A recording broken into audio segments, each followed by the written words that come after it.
Hey, what's happening, guys? Oh, dang. Man, I gotta be honest, man. I tried to sign in and work on this stupid TV so that you and I could do Cubs Brewers watch along for Game 5. Now, that game's not actually happening until 9 p.m. Eastern Time. So, this first hour, we could talk baseball if you guys want. Otherwise, if you have other things on your mind, we can definitely talk about that as well. So, I might actually split this up into two live streams as well. Maybe the first hour we just do a regular old live stream, and I'll come back, maybe even go into the more well lit room and do a live stream from in there. And those who don't care baseball, don't care about the Cubs, etc., you won't have to do like a whole 4 hours consecutive watch along type of deal, right? So anybody is watching, man. Does anybody know how to add an app? And this is you guys know, man, I am not tech savvy at all, right? And I'm trying to sit here on this stupid Roku TV and trying to figure out how the heck to add the HBO app or how to add the DirecTV app to this darn TV.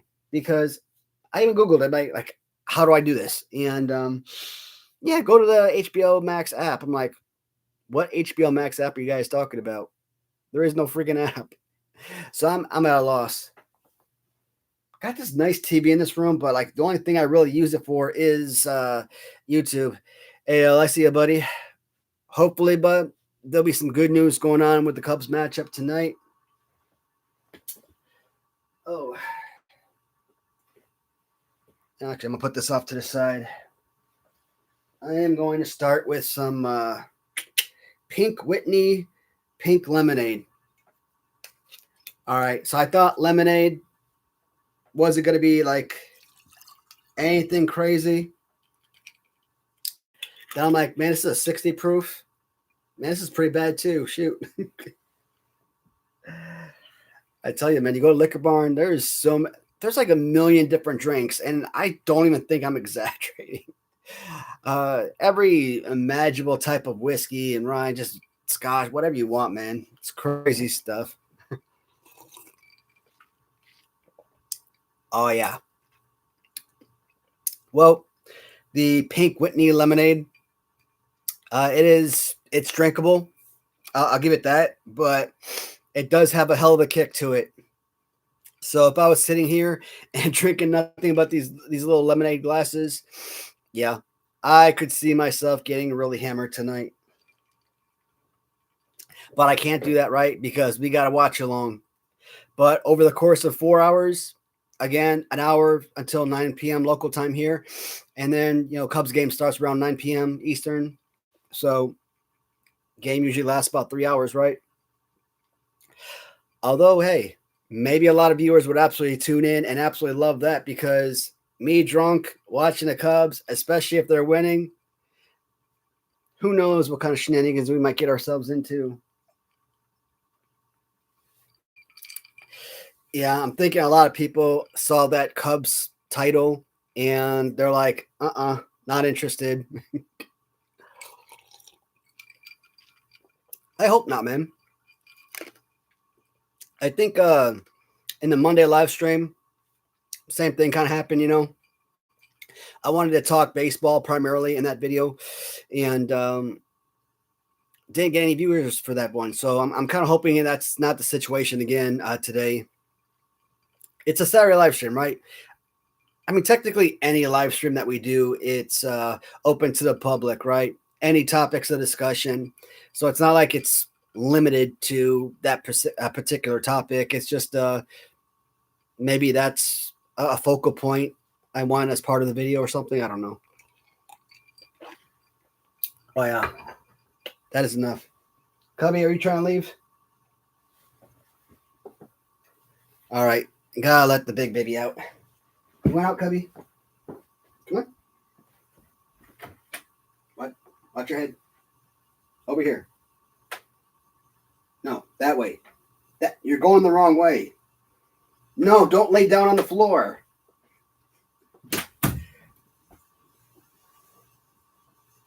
Oh, this... Man, at least this time she didn't roll over. This cat is a trip, man. It's my little 14-year-old. She used to be the baby of the house, and now we got the kittens, and she's jealous as hell. Here, Cubby, say hi to the people. Say hi. No, no, that way. Stop. I'm trying. Stop. She is not cooperating. Hold on. Go on. You want to go back on the bed? Merry Christmas.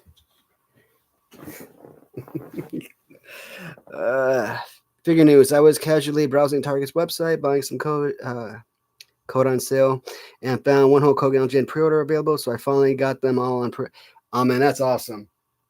Like I said, man, when that stuff went on pre-order the very first time, I don't even know. Like, I must have been like really laser focused on picking those suckers up, and it was a miracle I got them because they sold out in like 2 minutes. You know how frustrating that is when you have a new product, especially from a heavy hitter like Mattel, and you got a product that you know is just going to sell like hotcakes, right? How do you sell out on a pre-order? Is it, hey, I made 1 million figures and 1 million people bought it within 2 minutes? Or is it, hey, we bought a down payment of 200,000 and that 200,000 sold out in 2 minutes, and that's why they come back periodically with new pre-orders because they're getting more shipments. I don't know, like what's up with that? Like, how do you ever sell out on a pre-order? It hasn't been made, or is what my understanding would be, right? Well, maybe I can take it back. Maybe I can see it. I can see it for like small business owners. I talk about Maniac Riot Wrestling, right, guys? So if we say that I go to this company in China and I'm buying 500 units of this particular figure, and I was doing pre-orders and I wasn't paying out of pocket directly, right? If 700 people did a pre-order on that item, and let's say the minimum purchase is 500, but you want to do it in like 500 increments and you don't have enough figures for that second set of 500, I can understand the last 200 people being SOL on that. But other than that, man, like a company like the size of a Mattel and size of a Hasbro, I mean, that should never be a situation. That should never happen. I mean, that's weird. Like, I used to have a good knowledge of, toy companies back in the day.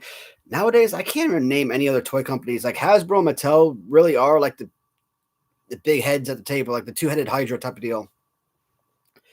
Yeah, you could look back and you could say Remco, sure. You could say Kenner, of course.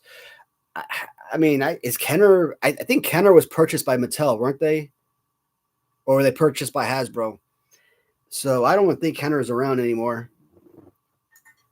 I'm not going to look it up. Forget it. So I'm going to jump into some of these comments because I hate falling behind, guys.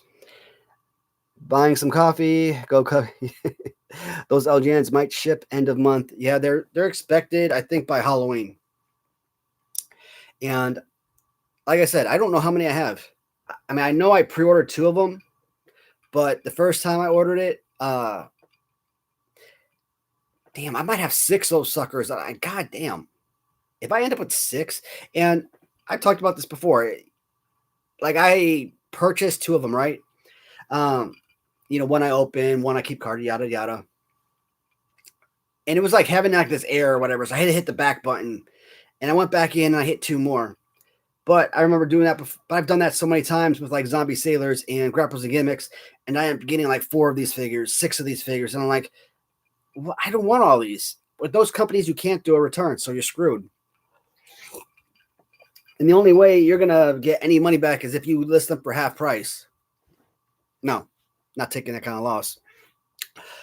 So I could think the same situation happened with Mattel. And like, I was so concerned. I was worried about these darn things selling out, which I was 100% correct.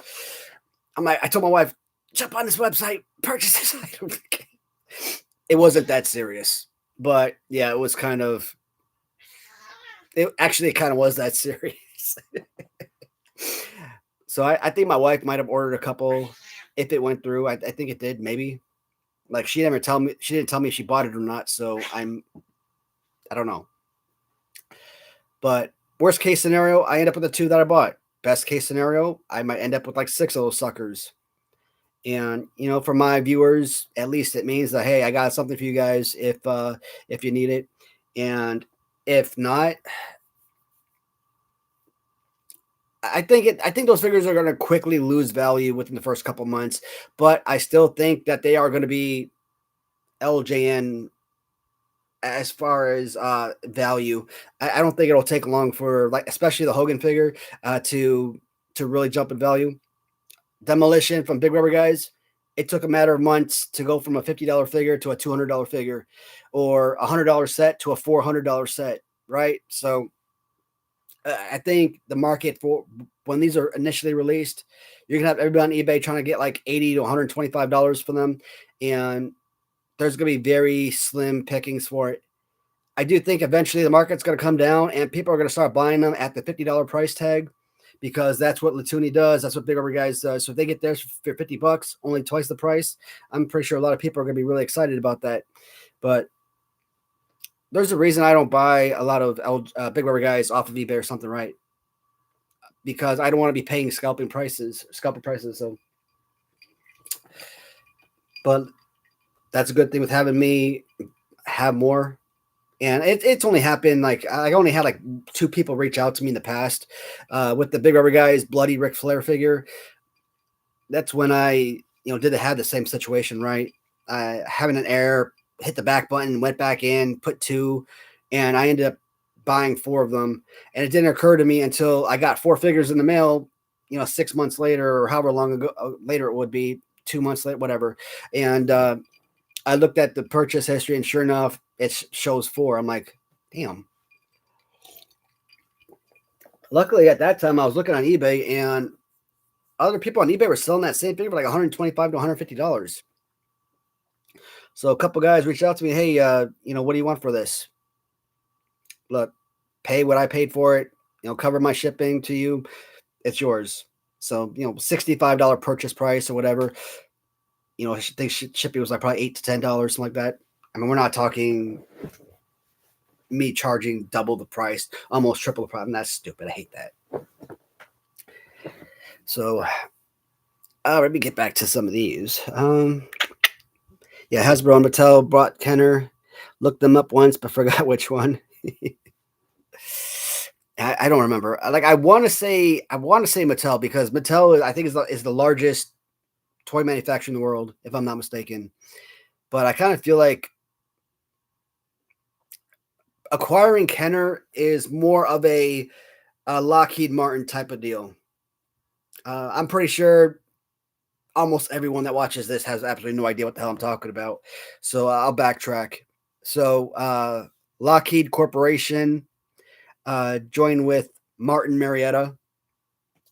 They were the number 2 and number 3 aerodynamic companies in the world, just behind what's that? What are the not BAE? Jesus. Oh my God, the airplanes. Why am I forgetting the damn name for the airplanes? Whatever, unimportant. Behind them, who run all of the commercial airplanes throughout the United States. I'm pretty sure someone knows what I'm talking about, can correct me. Boeing. And you're the man, dude. I could not think of that damn name. It was driving me crazy. So Boeing is the number 1 aeronautics corporation in the world. And Lockheed Corporation and Martin Marietta, number 2, number 3, they joined forces, become Lockheed Martin, and they thought they were going to take over Boeing, and it just simply doesn't happen. I mean, Boeing probably gets $1 trillion something a year, and even Lockheed Martin with all their government contracts and everything, I mean, they only earn probably somewhere in like the $250 billion range or something. But like I said, Lockheed Martin, they got, yes, the aeronautics and aeronautic contracts, but they have all of these military contracts, Iraq, Afghanistan, Kuwait, Syria, right?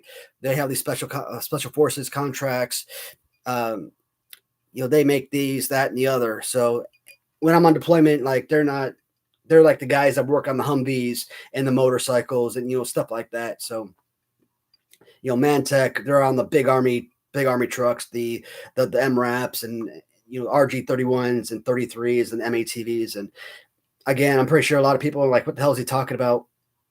Big trucks. A lot of them can withstand explosives because they're so high off the ground, and they're reinforced. So explosions, bullets shouldn't be piercing that. The damn glass that they put on the side of those suckers are like that big. It's like, I don't know, like 6 or 12 layers of glass. It's thick as hell. Damn ice. What the hell was I talking about? Oh, Hasbro. So I told that story. I tell this story. If anything, if Mattel is the biggest company in the world, toy manufacturer in the world, like I think they are, it would be wise for a company like Hasbro to join forces with Kenner. Yeah, Hasbro. Well, let's say Hasbro number 2. I don't know where Kenner would fall on the grand scheme, the whole pyramid of toy manufacturers, but let's say they were number 10, number 5. Let's say they were number 3 for this argument.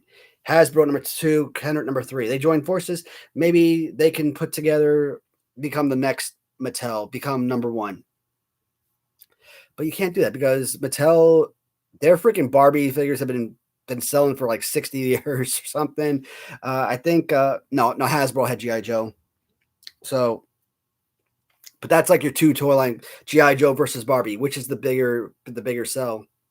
The thing is, with Hasbro and the G.I. Joes, there's how many toy companies, how many different characters that you can create for male. So G.I. Joe isn't necessarily the only hot commodity, but Barbie is there for like every single girl on the planet. So, yeah, and I'm pretty sure parents bought their sons for whatever reason Barbies, but whatever. Especially nowadays, I'm pretty sure it's a new age, pretty new way of thinking, but not everybody was into to soldiers or war or stuff like that, right? Maybe they're into cowboys or maybe they're into to sports, whatever. So you might be collecting baseball cards, basketball cards. You weren't collecting GI Joe toys or whatever. So yeah, I think it's easy. There's reasons why you could sit back and say why Mattel and Barbie in particular will outsell Hasbro or GI Joe in general. Then when GI Joe, when they try to market it to females, like it had this major failure. I never watched the cartoons. I never read the comics or even watched any of the darn movies that have come out, even the modern day one, right? It wasn't nothing I was ever interested in. Did I have GI Joes as a kid? Maybe. Like we had so many random toys, and were some GI Joes mixed in there at some point in our lives? Probably, but I have no recollection. So that just shows you how little care or familiarity I had with that particular toy line. Let me go back through these comments here. Hey, Dwayne, what's up, buddy? Kenner made starting lineups, which were another passion in my youth. I have 2 Ken Griffey in a box nowadays. Box is crap, but what? I don't know about Griffey, but I think, MJ, Michael Jordan from basketball, that might be worth some money. How much money? I think I saw that on eBay not too long ago, the Michael Jordan starting lineup, and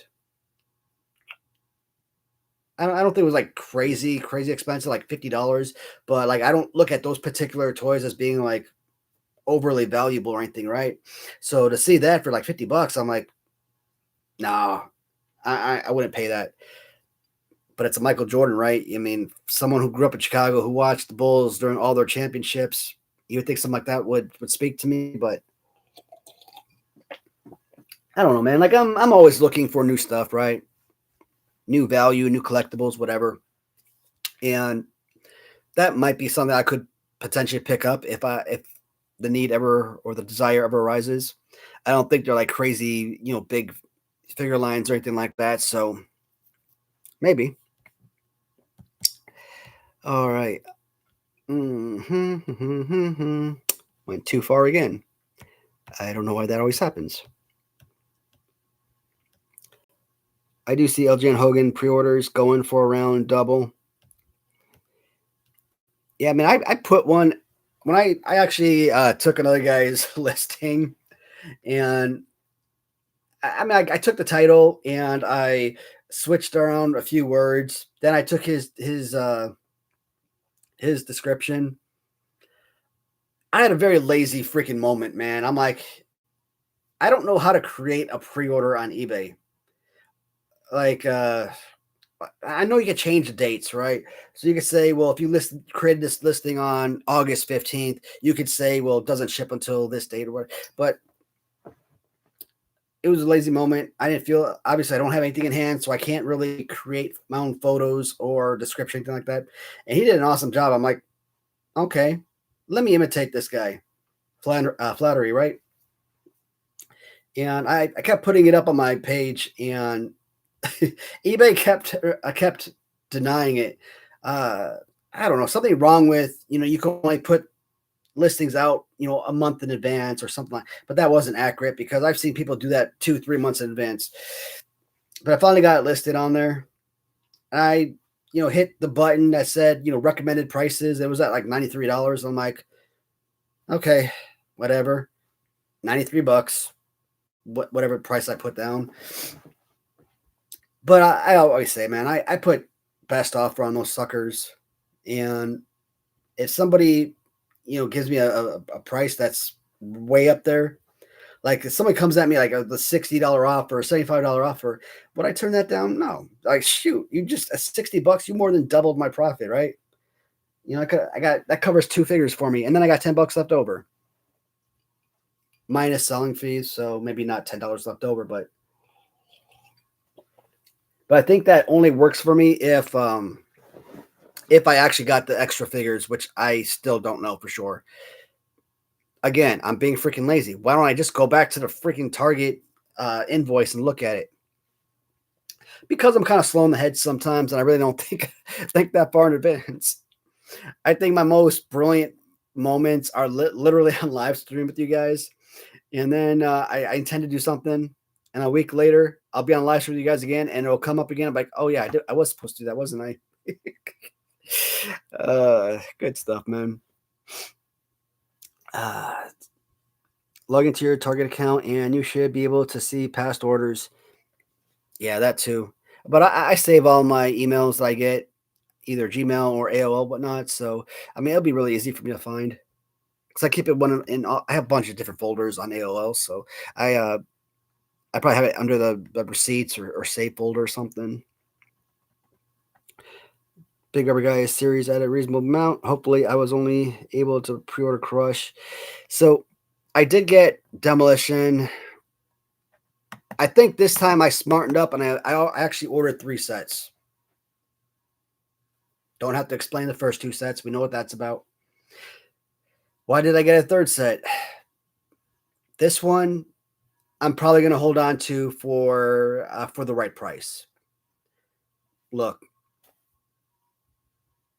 if I bought Demolition Series 2 back in the day and I paid $50 for it, if somebody offered me $60, a meager $10 more, I would have jumped on that. I'm like, hey, even if I sold on eBay, I probably would have got $50 out of it, which means I probably would have at least earned my money back on it.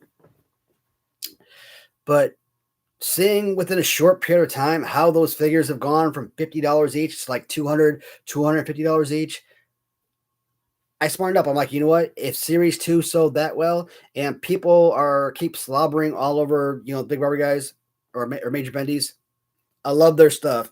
I keep saying, I think there's like 3 different toy lines I really enjoy that I kind of bubble them all up into my number 5 favorite toy line. And Big Rubber Guys right there, right? But what's the issue? When people are like, oh, they keep getting better series after series. I hate that. Stop lying. Are you telling me Ethan Page is better than the Series 2 Demolition figures? Are you telling me either of the Hardy brothers are better than the Series 2 Demolition? At least with Matt Hardy, with like the arms out, that was, it was sort of Tito Santana-ish, but it was still a serviceable, nice, wide, thick figure. So I like that one a lot. I would actually think even with the stupid arms out like so, I actually think that Matt Hardy is probably one of the best big rubber guy figures. But at the same time, you can't say it keeps getting better and better. That's such a falsehood. You had two sets of demolitions, variants A, variants B, unmatched. The paint scheme on the face, unmatched. The spikes, the leather, unmatched. Play poses, accessory. They have not been able to replicate the success of Series 2 in my eyes, not even close. They put out a lot of great figures. They put out Jim Duggan, awesome piece. They put out Dusty Rhodes, awesome piece, right? Are any of these, even the Rock and Roll Express? Was it Rock and Roll Express? Yeah, I think it was Rock and Roll Express. I'm already forgetting, but those were great figures. Bad pose, but I still classify them among the elites, I think. So, oh man, what the hell was I talking about? You know what's funny? I was taking a shower today, and a lot of the time I kind of plan my videos, or I kind of talk to myself. I know I'm psychotic, right? But I kind of talk to myself, or think, think to myself what topic of discussion, what I want to say, or how I want to present things, right? And I was talking about a topic, and I'm just thinking about this topic in my head while I'm showering, and then I go off on these tangents. I always transition to something else, and I start talking about that for a long time, and I completely forget what the initial thing, what the initial topic of discussion was all about. That's happened to me again. I don't remember what the hell I was talking about. Demolition. That's what the hell got me there. Demolition. Why did I buy 3 packs? Jesus Christ. I knew the army screwed up my head. I didn't realize how bad. But, I mean, I've fell back, busted my head open, and was treated at the hospital. Had a E4 specialist look at me. Oh, you're good. And send me on my merry way. I wonder if I freaking sustained a concussion that day. Or if that's part of the reason why I'm losing so much why I can't remember things. I don't want to say it's scary per se, but at the same time, it is extremely frustrating. Whenever you're on deployment and you're watching AFN on TV, Armed Forces Network, there's always these commercials, and one of the commercials is this older guy, probably 40s, maybe early 50s, just retired from the military. And then you show this other woman, you show her husband, he's probably like his 60s, 70s. And then you reflect on the wife, and she's like, oh, so excited when he retired from the military. But it doesn't serve me any good because he can't hear me, because you lost with all the ranges you go to, with all the deployments, being on helicopters and C-130s, C-150s, all that stuff. If you're not wearing earplugs and whatnot, and even those earplugs are crap. The 3M earplugs, garbage. 3M got sued because they were using inferior earplugs. Forget memory. Vision loss, hearing loss. Yeah, man. I got a pretty big trio going on right now. I forget. How did I transition to the military? Sorry, guys. I'll try to fix myself. This motherfucker's all over the place. For Cubs fans tuning in that's watching me for the first time, I'm sorry. Don't mean to curse. Demolition, Big Rubber Guys. I bought 3 sets because I feel like those sets are going to be worth money. I think that's the freaking topic I wanted to get at before I lost my mind. I don't like the artificial limited supply that BRG does, but I guess it's mostly my fault for not pre-ordering. They say that they make limited quantities or smaller quantities because they want it special for the buyers. And I fully agree and support that. But I don't necessarily think that I don't want to say they're lying, but I think they're exaggerating. Problem is, if you're ordering, let's say, a Blue Trunks Ric Flair, right? And you've got 300 units that you just sold, and suddenly an additional 750 people come in and pre-order the item, are you going to turn away almost 1,000 more orders because you've sold out of the 300 you wanted to make? I mean, that's crazy. You're causing your business income and profits. So no, I don't think that's necessarily true. Now I could say that maybe they ordered 300 units and 150 people pre-ordered them. So now they got 150 units left over. Even over the course of the weeks and months pass and they start selling.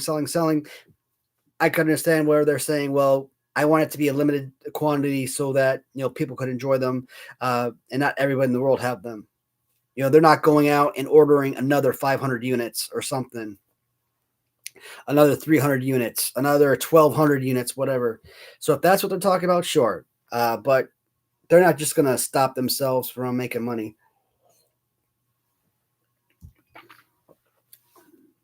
I'm all out of ice. I need to keep me a bucket up here with just ice, right? Cubs went down 1-2-3 in the first. Damn, is it? Hold on, they're playing already? It's only 8:30. I thought they started at 9:08. Oh hell. Sorry guys, I'm going to still pay attention to y'all. Don't worry, but I gotta kind of figure this out too, because if I can find out somehow to get this TV to get to the Cubs game, I want to do a watch along. Now I'll just switch the TV, the screen like so I can actually look right up. But wait a minute. So the Cubs were shut out in the first. Well, I guess that's it. We're done. I know, some loving Cubs fan, right? No, man, the Cubs score all of their runs in the first, man. Like solo home run from Bush, 3-run homer from freaking Seiya Suzuki, another 3-run homer from Ian Happ. The game before the Ian Happ, in between on game 3, Cubs scored 4 first-inning runs. So, like I said, they get all their freaking runs in the first inning. So if they don't score in the first today, I'm not feeling very good right off the bat. But again, we will see what happens. How do I move? I hate technology. I despise technology. Even the remotes. Even the remotes are so confusing because there's no way to guide down. You just have to scroll down one by one. I don't understand how this TV doesn't have TNT or TBS. All right. I will go back and forth. Boeing saw that one. Oh, man, go back up. What are you doing? Ross, I just saw you put down 10-1 Brewers. I'm like, oh, hell no. All right. Sorry, guys. Got to scroll up. Holy crap. I am not ignoring you guys intentionally, I promise. I'm just really horrible at reading these comments. Pink Flamingo. Man, it's good. It was something, it was pink lemonade that my wife bought, and I don't know. I just wanted to try something different. I thought it was going to give me a nice buzz, but if I did a whole watch along, I mean, I probably would have spent all 4 hours or so on this live stream. So I wanted something that would give me a nice buzz, but not necessarily make me pass out an hour and 30 minutes in. But I was going to end up drinking all of this straight from the bottle because there's not that much left.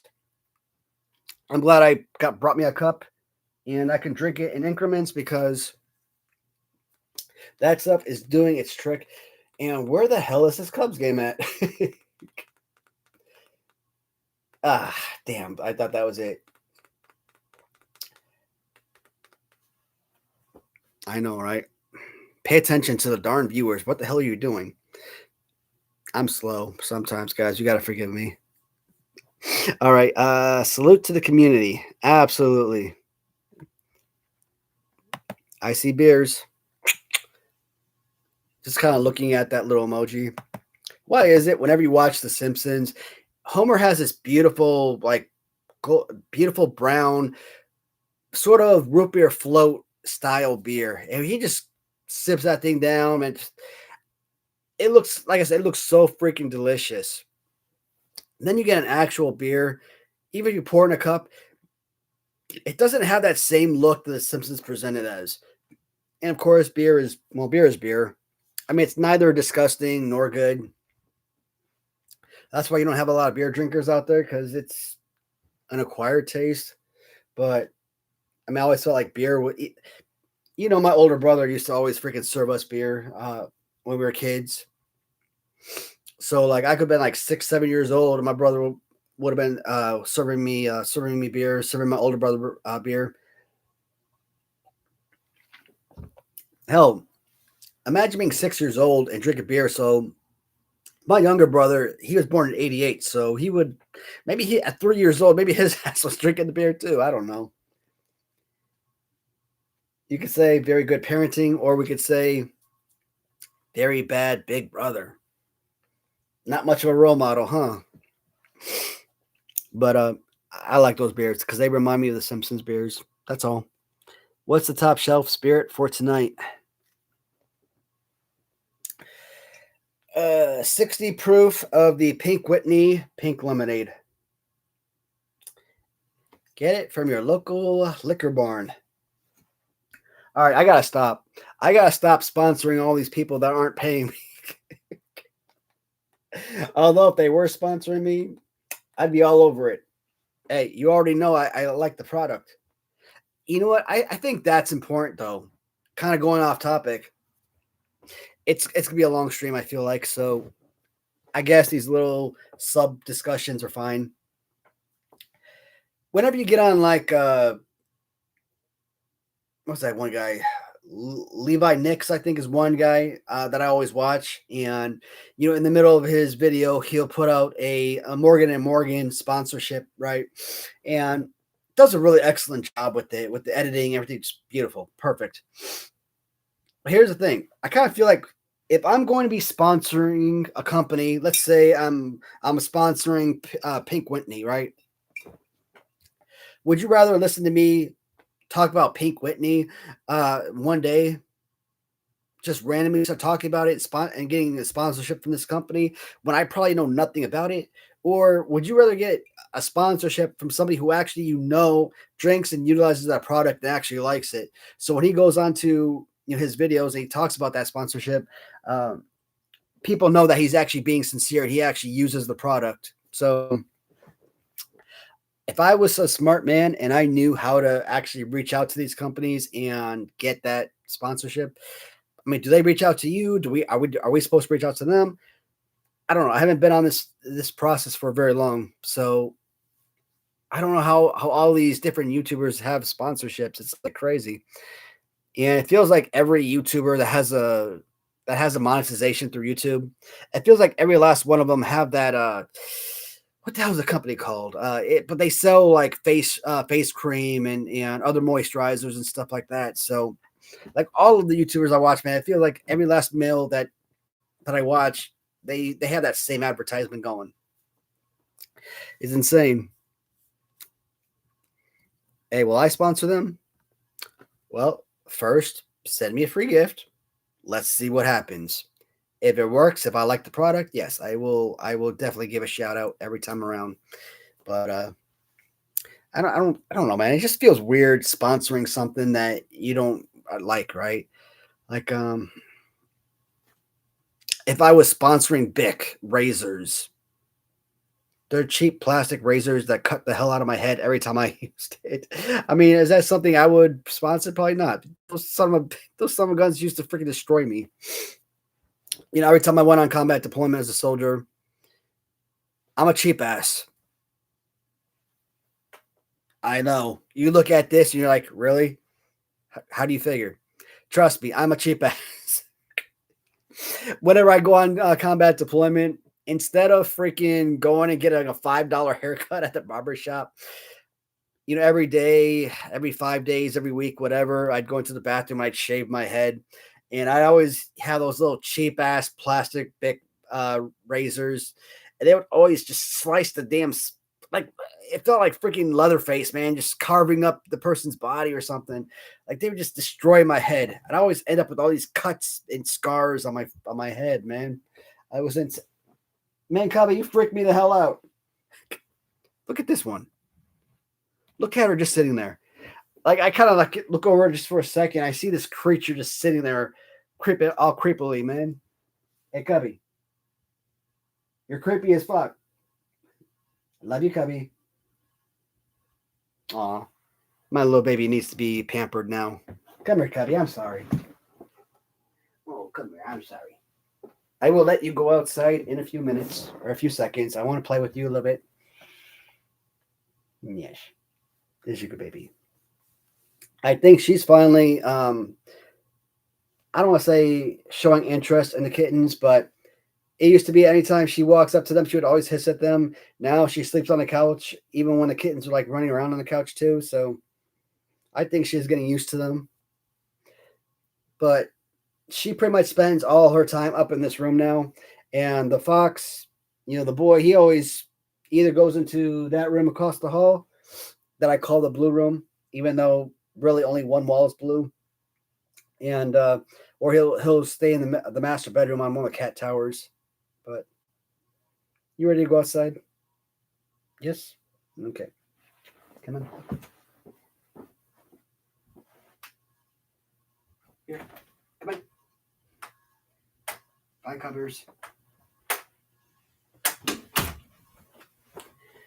All right. The baby is gone. I am once again alone. Oh, shit. I'm out of drink and I'm out of ice. Well, technically right now I'm only out of ice, but I like the ice drinks.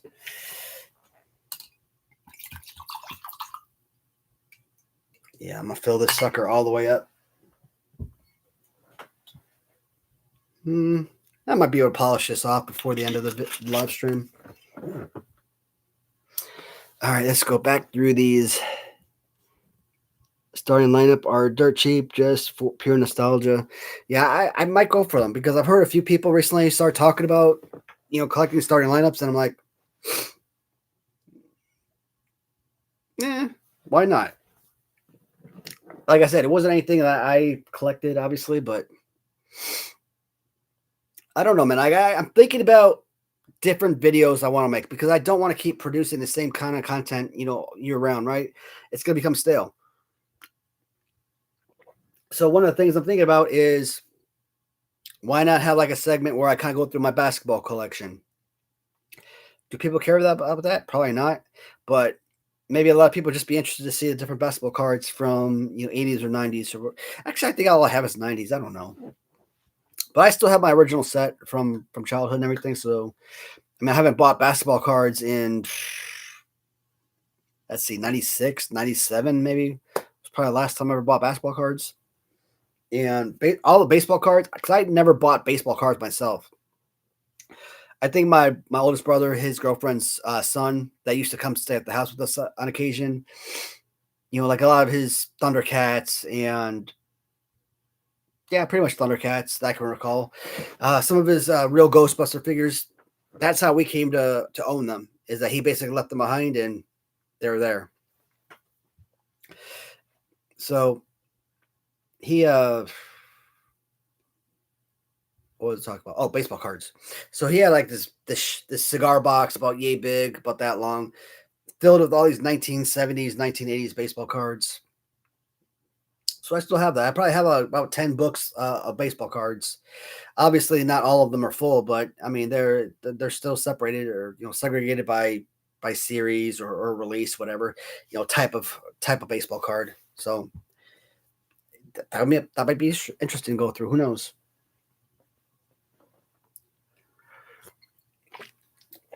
Oh man, that stuff is rough. I didn't think I'd have to go to the can, but I'm turning to the can. Don't worry, it's not beer. Or is it?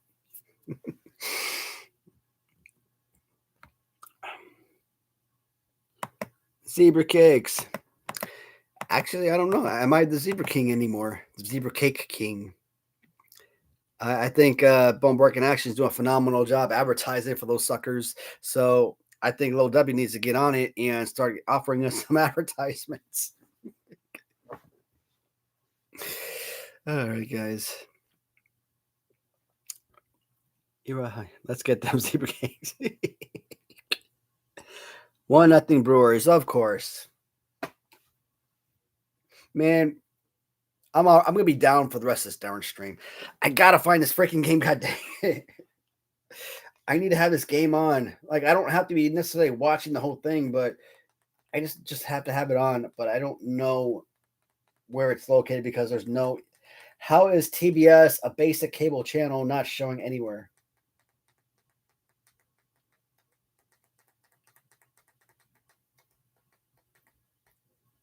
And I can't. Can I search for? Nah, I probably can't. I don't know. I'm like, can I search based on channel? But I don't think so, man.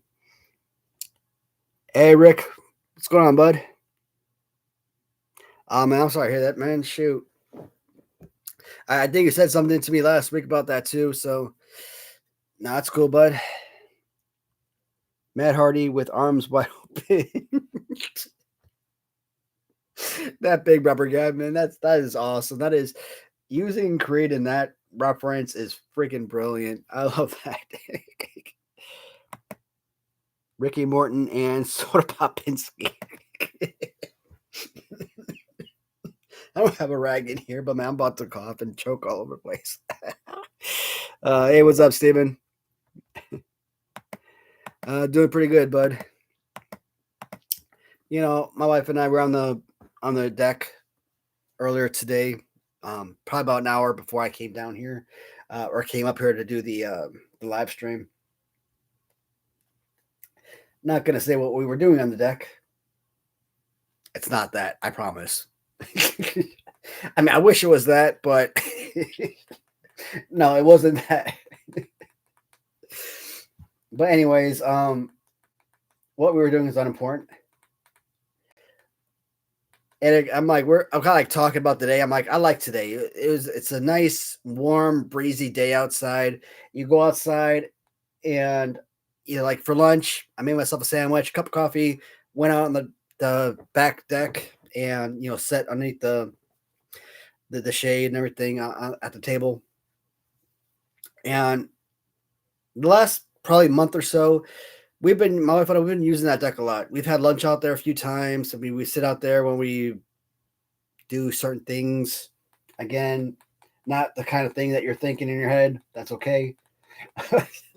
But I like sitting out there. I find it to be very relaxing.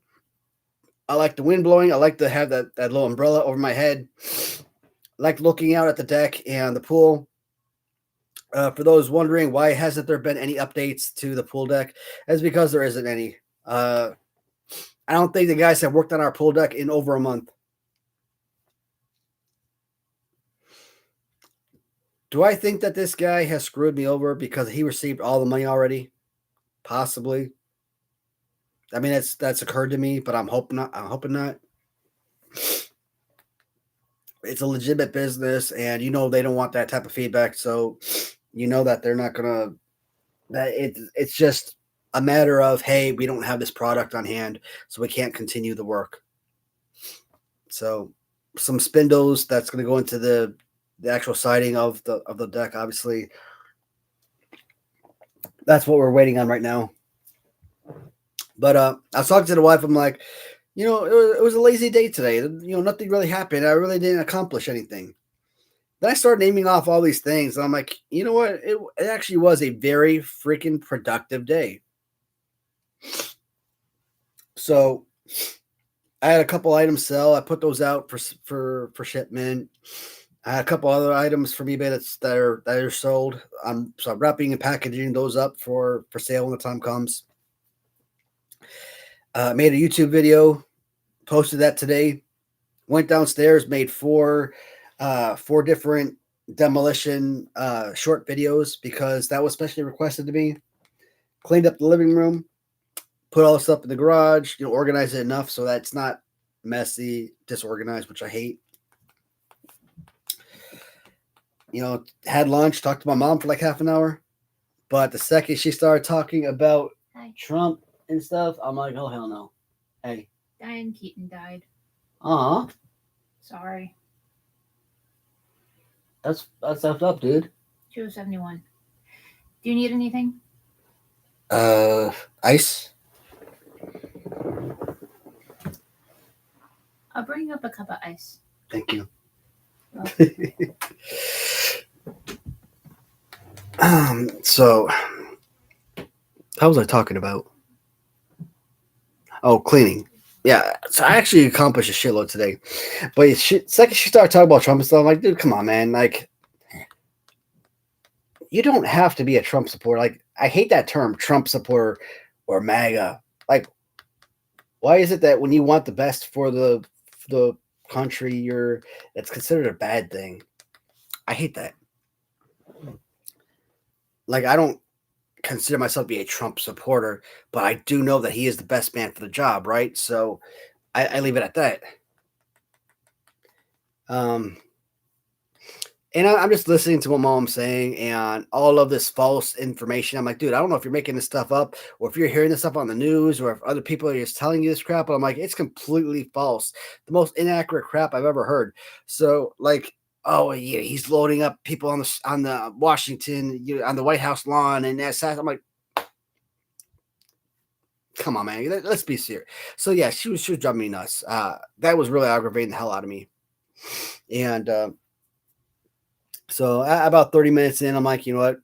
Love you, Mom, but gotta go. My mom's getting up there in age. I really want her to come visit, kind of see the house, have the layout and everything. Thank you, baby.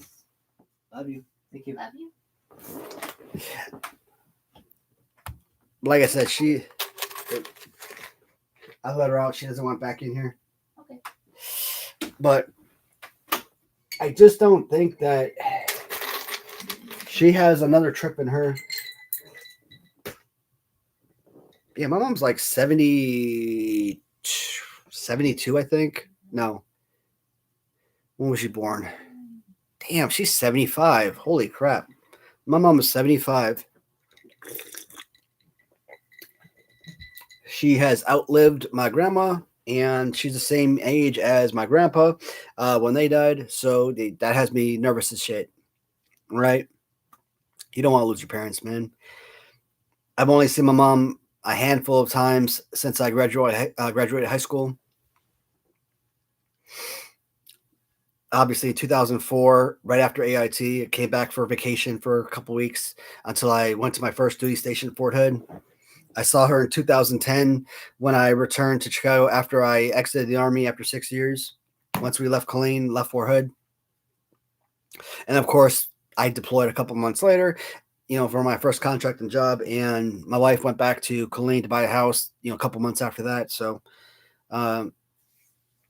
and out of the blue, she visited me in 2018 while I was stateside here in Kentucky working for Raytheon. So I guess they had just come back from like Florida, Universal Studios or something. And so, yeah, I have not seen my mom a lot in the years. I mean, as far as my siblings goes, I don't think they have any care or love for me. So it's like, I really haven't given them much attention. And I think I talked about the situation with my oldest sister and basically robbing me of my car, essentially destroying it. So I was kind of talking to my wife, I talked to my mom too. I basically said the same thing.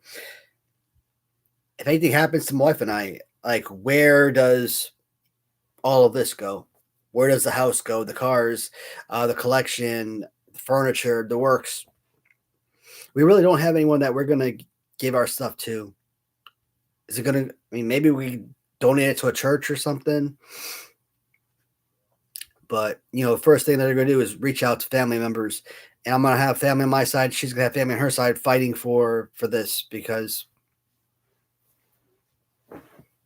who's not going to fight for a house and cars and other property, right? And that's selfish as hell. That is.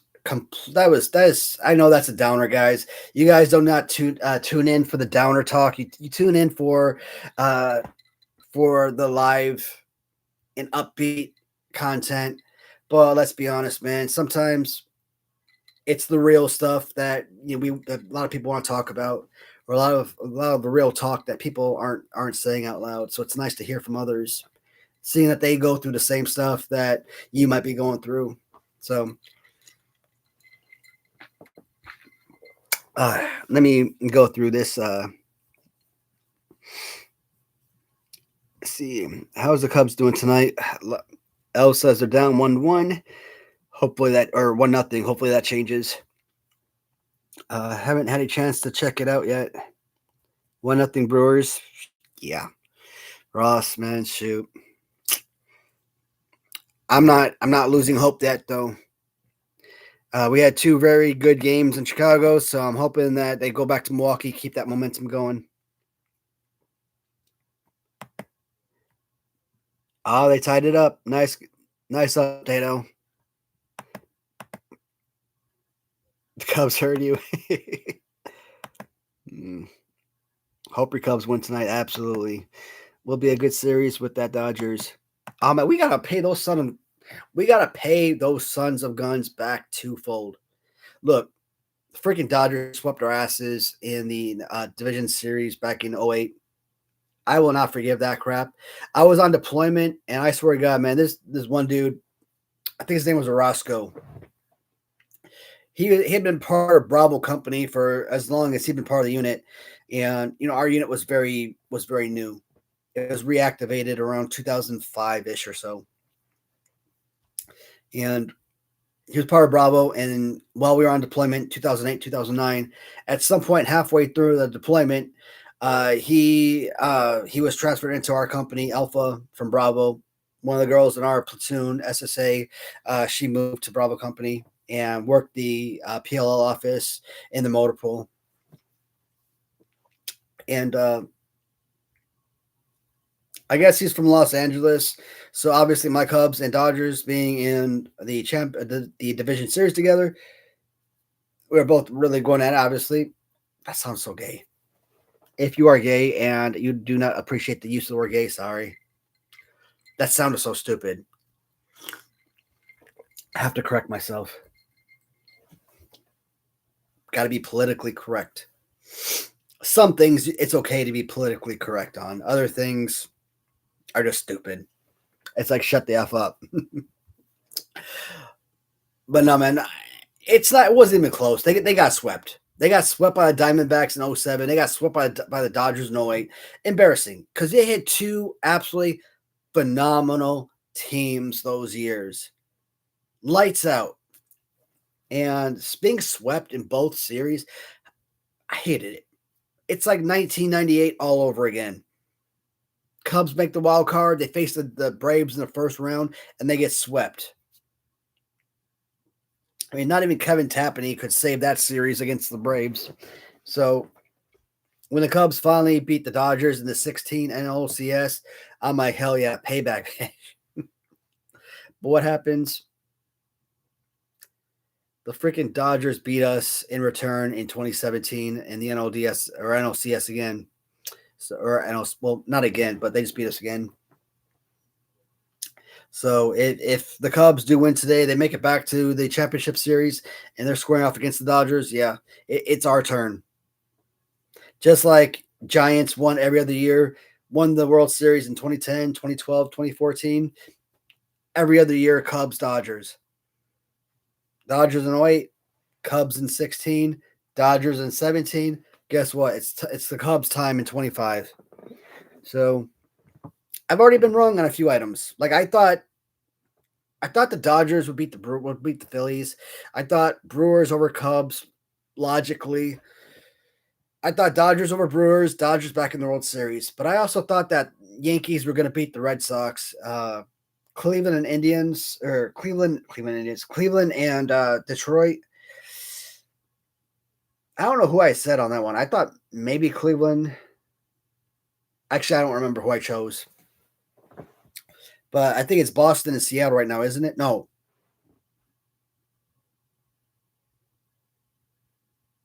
Is it Toronto? Like, I haven't been paying attention to the American League, so I don't know what the hell's happening in the American League. Is it Toronto? And that would mean that Seattle is no longer in contention for the championship series.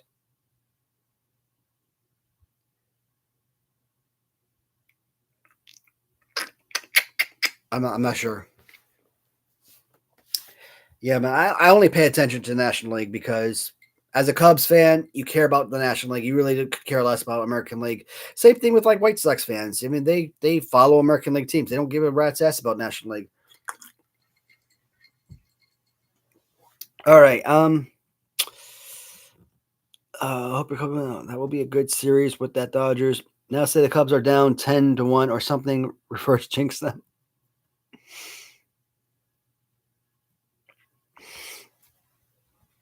All right.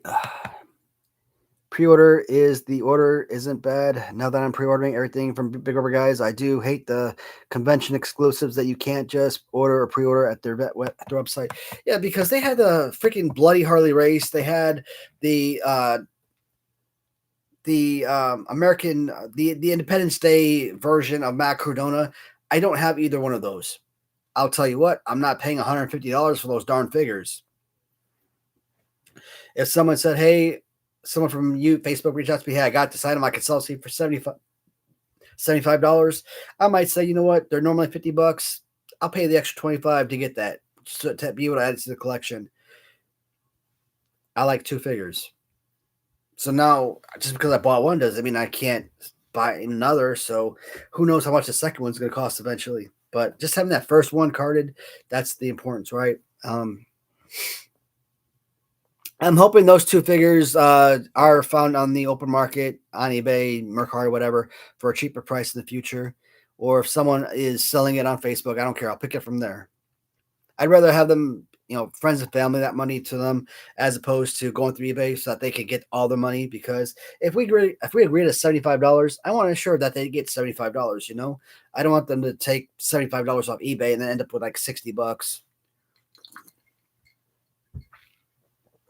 All right.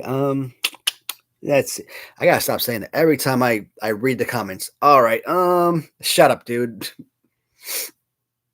Hey, I'm just saving whoever's watching from having to tell me to shut up. Because I feel the same way, guys. God dang. When you all have winning the Toronto-Seattle series. Oh, okay, so they're still playing. Thank you. I didn't realize that they were going against each other. That's why I was kind of confused. Like, hey, wait a minute. Isn't Toronto... I like Seattle. Seattle hasn't won in like... Well, shoot. When was the last time Toronto won? 93? So Seattle hasn't been too far in the postseason since like 2001, I think. I mean, at least the Blue Jays had, deep runs in playoffs in like 2014 or whatever, somewhere around that time frame. So they had a couple good years. I think I'd rather have Seattle out there. I would love to see Cal Raleigh in the World Series or something. Imagine the Seattle Cubs World Series. I think that would be incredible. And it would have like history behind it, right? When was the last time the Mariners ever won a World Series? Heck, before this year, when was the last time they were even in the postseason, right? So I think 2025 would have a 2016 feel if it was Seattle and Cubs. I think Toronto would beat the Cubs in the playoffs. I think Seattle would probably have.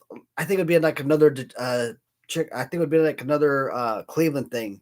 I think Seattle would go up 3-1 in the division or in the World Series. I think the Cubs would storm back and win 3 straight to take the title.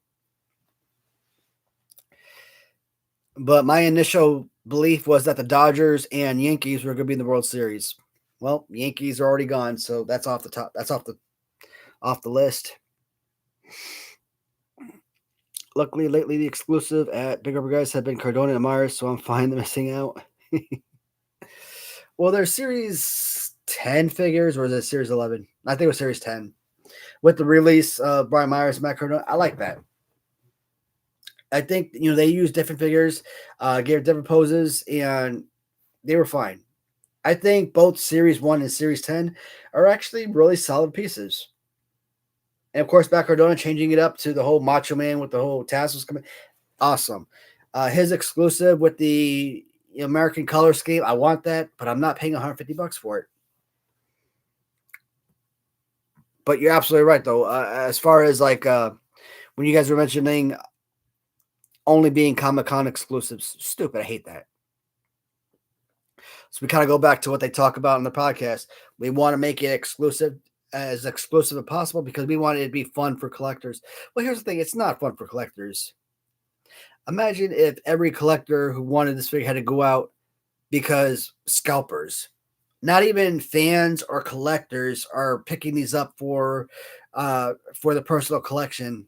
Maybe they bought two of them and they have one for their personal collection. They can sell the second one to someone else and turn a profit. No, it's scalpers who are going to these conventions. They're buying this stuff up and they're reselling them. And now this $50 figure that they just bought, they're reselling for $300. And they bought like 10 of those suckers. That is what's aggravating as hell. That's why I like certain sellers on Facebook, like Pandelis Greek, for example, guys like that, right? Because you buy from them a few times, they know, hey, this isn't going to a scalper who's going to resell it. It's going to an actual fan and collector who's going to appreciate, and that's what I want.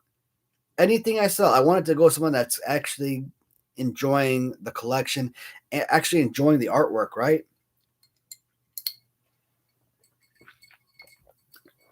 I kind of go back to what happens to me or my wife, and we don't have anybody assigned to take over our collections, take over our house, take over our cars and our furniture and access, whatever.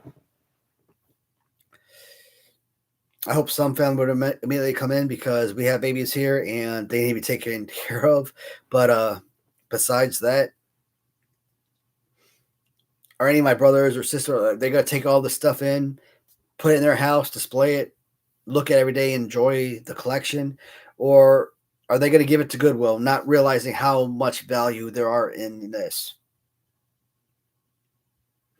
Are they going to throw it up on eBay or a Facebook Marketplace and say, hey, I have these 20 carded action figures from Power Rangers, probably a $2,000 price tag associated to it. They put it on Facebook Marketplace. Someone comes in, buys it for $30, and they're ecstatic because, hey, they just got $30 and they eliminated trash from their house, whatever. That's what I don't want. That's why I'm like, you know what? I would rather it go to a church, someone who actually benefit from the resale. More importantly, I want my collections to go to a museum so everything can stay together. No family, anything benefits from it. It goes to a museum. Maybe have a plaque with my name on it. As you walk into that museum, you can kind of see all the different collectibles. I think that would be fun as hell.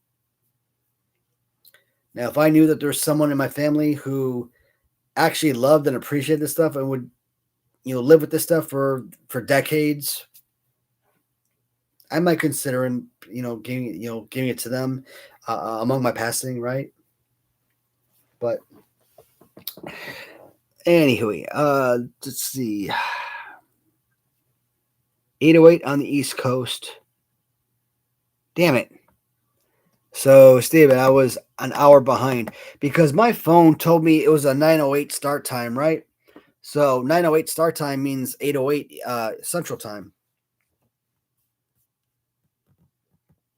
So I was thinking that stuff wasn't starting until 9 o'clock. All right, come on. Where did I go? Damn, come on. All right, so I'm seeing a bunch of messages, guys. So I'm going to read through these real quick. Hopefully, I won't stop. But I want to at least be able to acknowledge your messages and whatnot, you guys.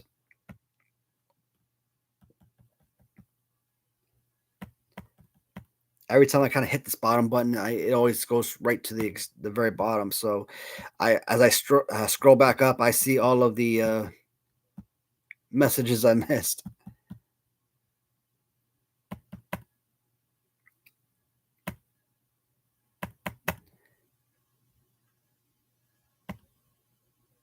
Come on, come on, come on. Damn. All right. I can't do it anymore. I can't do these live streams individually. I can't keep up with everybody. But please keep the comments coming because Eventually, I will get to everything, one way or another. All right, there's no way in hell I'm this far back. All right, here I am finally. All right, to shreds, you say. Damn, Matty has no faith already in the Cubs. That's what. I mean, I always thought the Brewers were going to take this series. The fact that they've come back these last 2 games gives me hope. But going back to Milwaukee, these last 3 we're in Chicago, maybe. But I don't know. I'm a realistic fan, right? A lot you get on like Facebook, and you kind of leave these messages on like Cubs forum, like, and you're a troll, or you're a Brewers fan, you're a White Sox fan, you don't know anything about baseball, you're 14 years old. It's the most stupid bonehead comments in the world. Like, dude, suck it. Like, so damn aggravating. I want to talk baseball, and I want to talk real baseball, not just freaking some BS that somebody put out there, right? You could be a true fan or support the team 100%. Absolutely, I support the team 100%, but it doesn't mean that I can't say, hey, you when you make a bonehead play, that it was a bonehead play, or like, what the hell are you doing swinging 3-0 and popping it up to the second baseman, or when the bases are loaded with 2 outs and the guy has walked 3 straight guys on 12 straight pitches, or whatever, something like that. I don't know. Yeah, in that case, that would be a perfect example. The guy walked 3 batters on 12 pitches, and then you're up 3-0 in the count, and then you swing at the 4th pitch and pop it up to the second baseman instead of taking a walk and scoring a run. And who knows what happens when you open those floodgates, right? So that is actually a pretty good example. Can probably stream the game too. I stream on HBO Max or whatever it's now called. So it's supposed to be on like TNT or TBS, and it's on HBO Max too. But for whatever reason, this stupid Roku TV right here, it doesn't have any apps. So I don't know how to download apps into the TV. That's why I'm trying to find it on like the actual TV, right? And it keeps taking me back to the very beginning. All right. So I'm going to kind of talk to you guys, and come on, scroll. And scroll at the same time because I keep losing it. Find someone who likes you as much as the Cubs like striking out. That is brilliant, man. I mean, you have nothing but K-Kings on your TV. I spent years watching Sammy Sosa. I spent years watching Derek Lee. I spent years watching Alfonso Soriano. And now, I spent years watching Javier Baez. Okay. Chris Bryant can technically even be put on that list. Kyle Schwarber could be thrown on that list, whatever. Now you've got Pete Crow Armstrong in the lineup. You got Ian Happ in the lineup. You got Seiya Suzuki from time to time. I love all those guys. But I want the part of the team, absolutely. I want them to play every day, absolutely. But K-Kings. And like I watch Pete Crow Armstrong. I think he's the most aggravating because he's literally just swinging everything that's thrown. It doesn't matter where the ball is. So, and you hear these bonehead, well, he's 23. Mother effer. Ken Griffey Jr. was like 19 years old when he played Major League Baseball, and he was almost an instant legend, man. I think Aramis Ramirez was a 19-year-old when he played Major League Baseball or came into Major League Baseball. Who knows how old Adrian Beltre was? I think Beltre was 19 years old. So don't give me that, oh, he's 23. I don't care. You haven't learned how to tone your craft by 23. I really can't complain because this guy is a talent that's 50 gazillion times better than me. Like I said, huge Pete Crow Armstrong fan. Love to have him on the team. So grateful that he's on the team. But, those Ks are absolutely annoying. You guys check out Game 4. I mean, I know in the grand scheme of things, the Cubs-Brewers, it didn't really matter. But you watch Carson Kelly hit a 2-run homer, and then they turn the damn shit back on him. I mean, that's ridiculous. I watched those replays a million times over. It either just cleared the foul pole or it bounced off the foul pole. And they call that sucker a foul. Then he hits a ground ball, beats a bam bam throw to first base. His foot hits the bag just as the catch, just after or just before the first baseman catches the ball. Yes, it was extremely close, but no doubt about it, safe. That man got screwed twice. I'm like, what's the point of instant replay if you're going to constantly get the replays wrong? So, CW has the movie Numbers. No, that's not a movie. That's a TV show.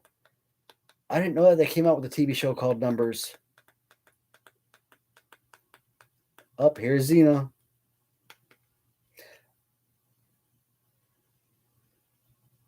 All right. I just put it on Xena because when I scroll through it again, I want to be able to start from there, not start from the very beginning. All right.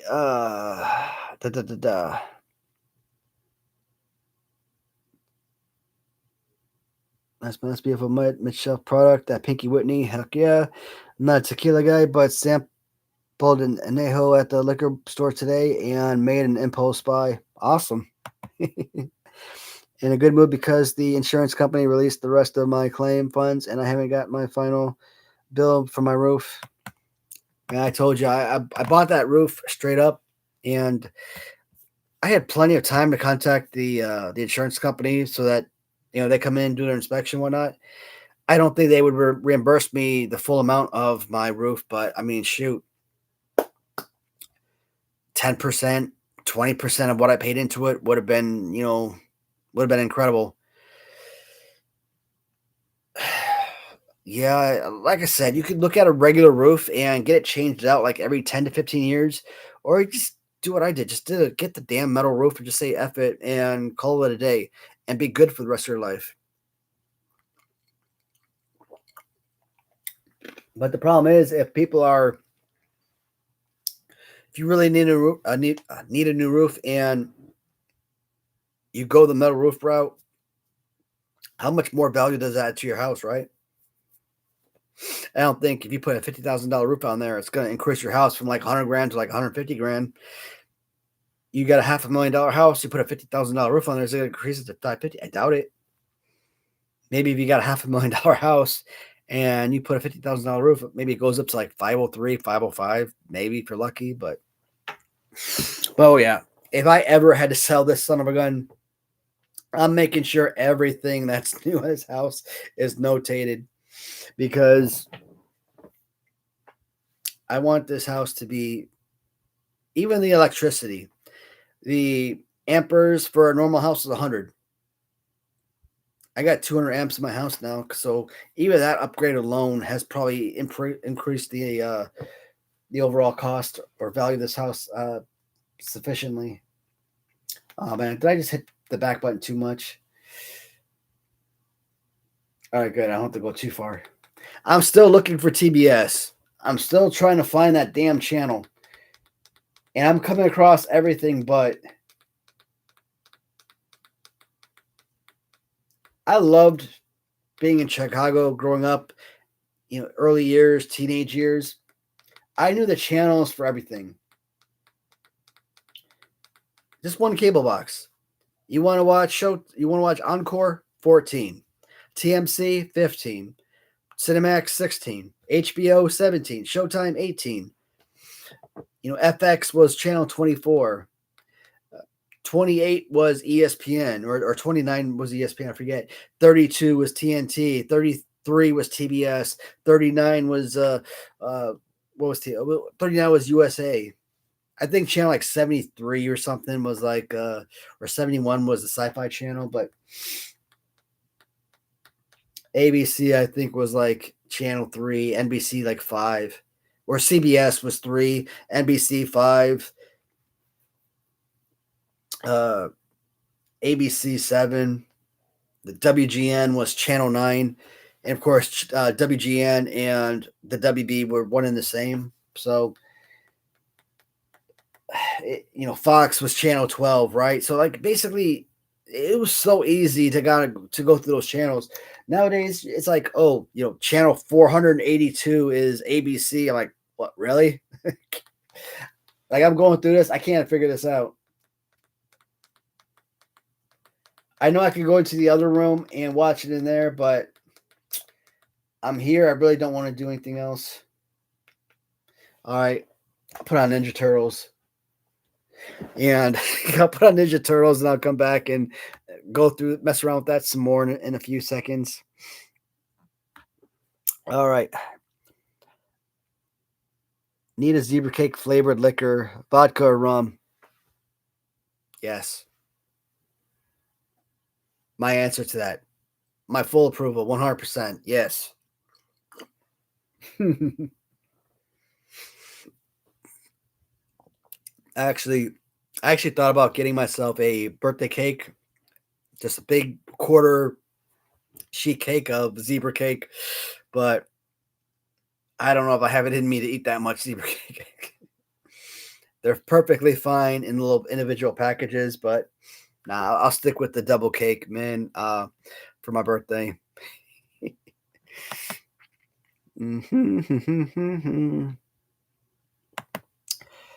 I still don't get the use of openers in baseball. Start the game with the reliever for just one inning. You got me on that one. Like Tampa Bay started doing that, and all of a sudden everybody wants to fall in line.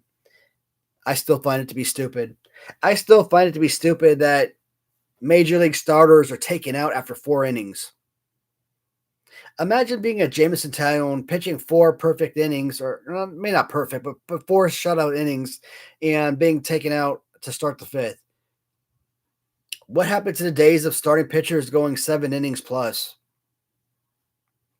Even when they say, oh, well, he did 6 innings, he has a shutout under his belt, he's got 83 pitches. Oh, it's time to take him out. Really? I mean, starting pitchers used to pitch like 300 innings plus a season. And for like decades, people were like shouting out when you had a 200 innings season.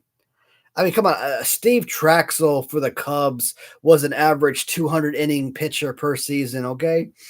And nowadays, you get to like 150, 180 innings in a season, it's considered a good year. I'm like, come on, get real.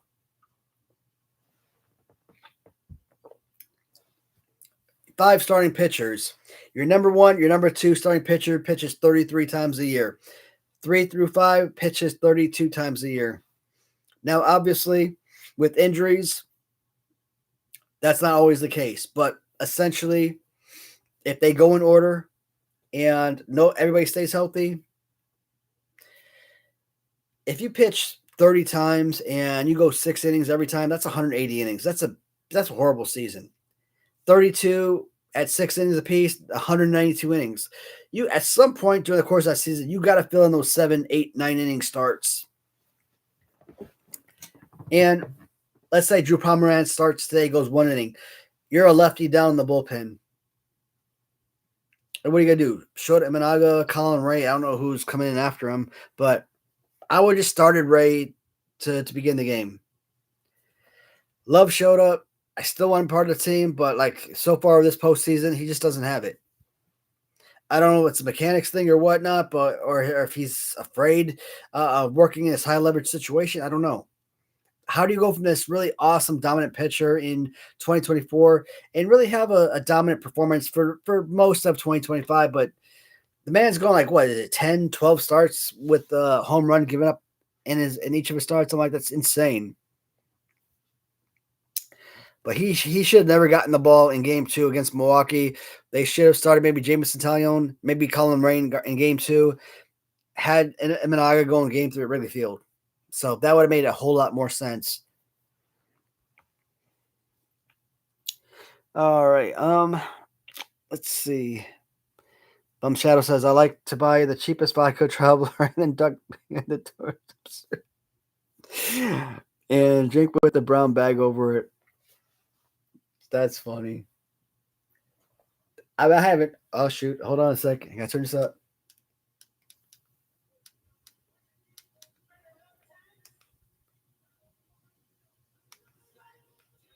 I gotta kind of like turn the song down because I want to listen to it, but I don't want this thing to be struck. Oh man, that's it. I was listening to a Ninja Turtles theme song and it went off. I'm like, son of a gun. Wasn't even complete.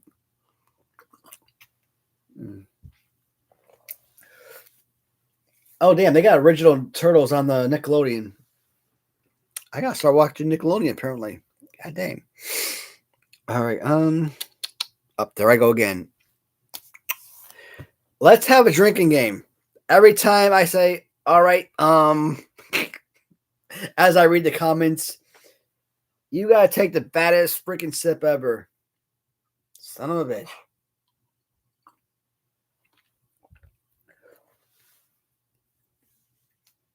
I tried making a little comedy video about myself, a little drinking game of myself. Every time I say in a video, take a sip. I only did it the one time. I think a lot of people were over with the whole idea of the drinking game, so it got very few views. And I'm like, man, this is a shame because I'm making fun of myself, and this seems like a lot of people get a kick out of this.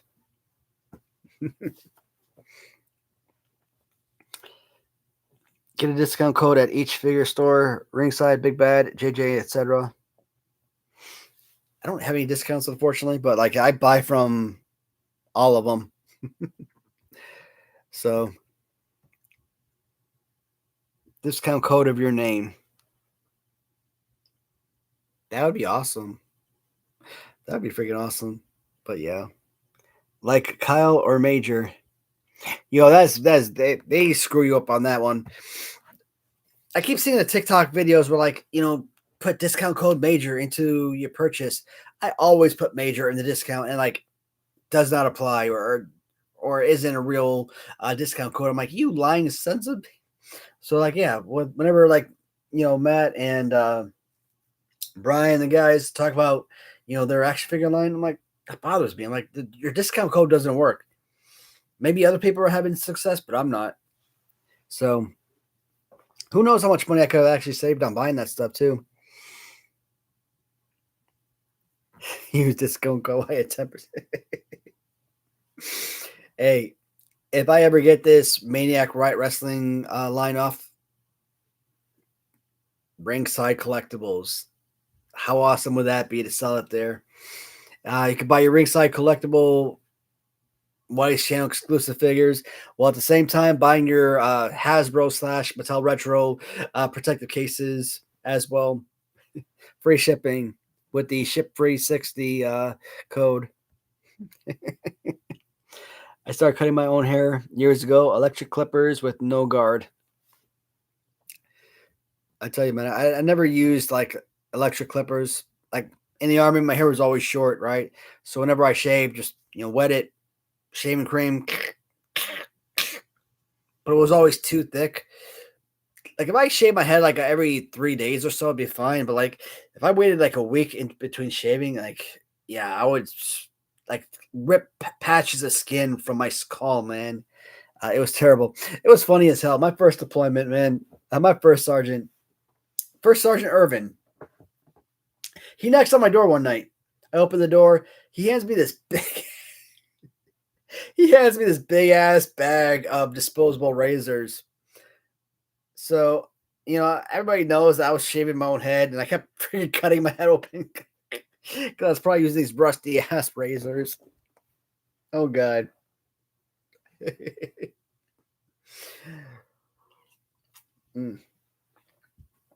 My friend in high school, we were in ROTC together.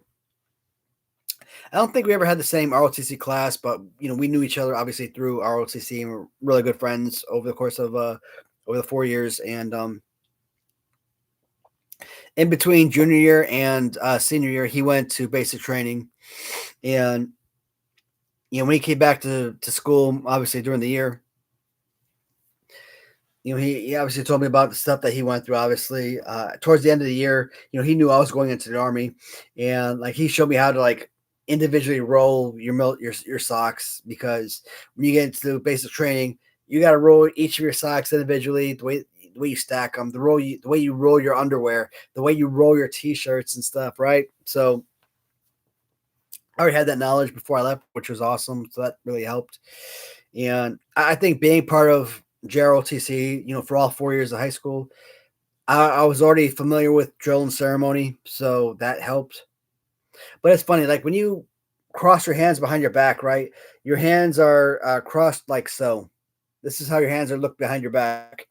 And when I got to basic training at Fort Benning, like they kept like the drill sergeant kept looking like, "Oh, you're wrong, you're wrong. It's not like so. It's like so.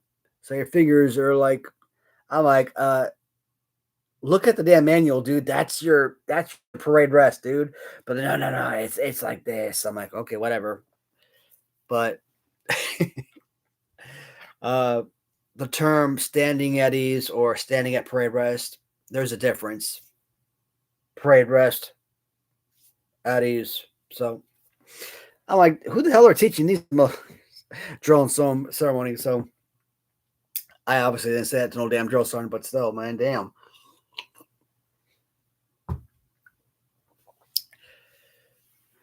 And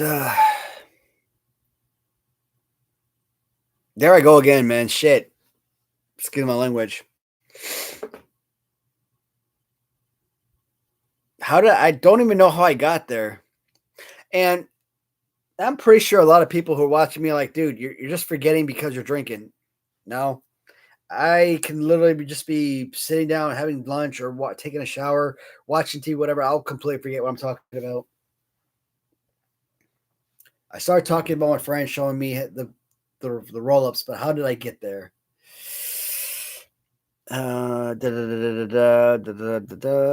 Electric clippers. So I started talking about first order ever. Oh, stupid. Oh, hey, damn. I finally see that damn Toad guy on Ninja Turtles. I don't remember that crap. So I was like, I was going to cut my own hair, shave my head before I left for basic training. And they're like, just pay the $5, man. They're going to shave your head for you when you get there. Okay. I still shaved my freaking head before I went. The military is a freaking ripoff, man. If I ever saw one, United States Army is the biggest goddamn ripoff in the world.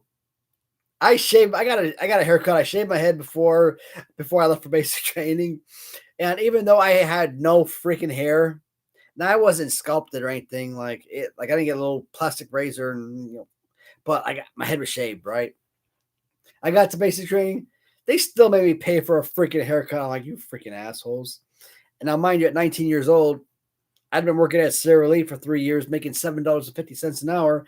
Okay, so you might think, okay, $5, $10, whatever for a haircut isn't a lot of money, but as a 19-year-old at that particular time, yeah, every dollar made a difference. So my stupid ass, I should have married my wife before I left for basic training.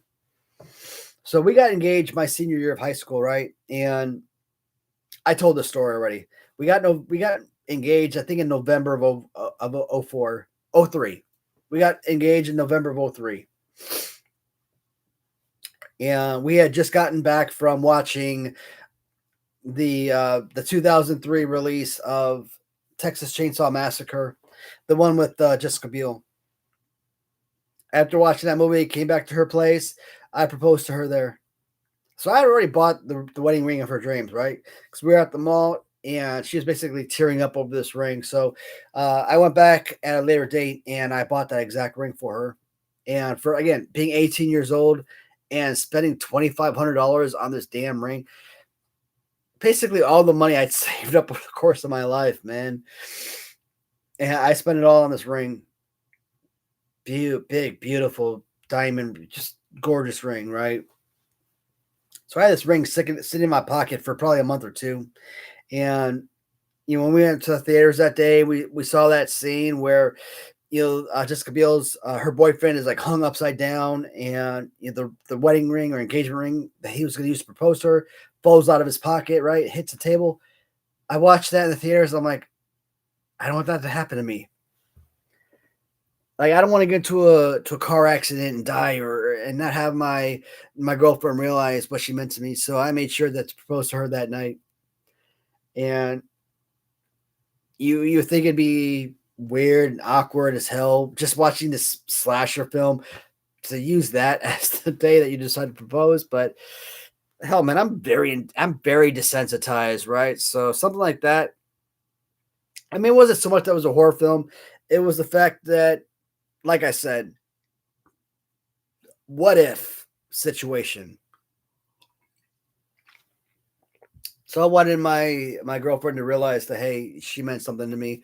If anything were happened to me, this was my feelings or whatever. So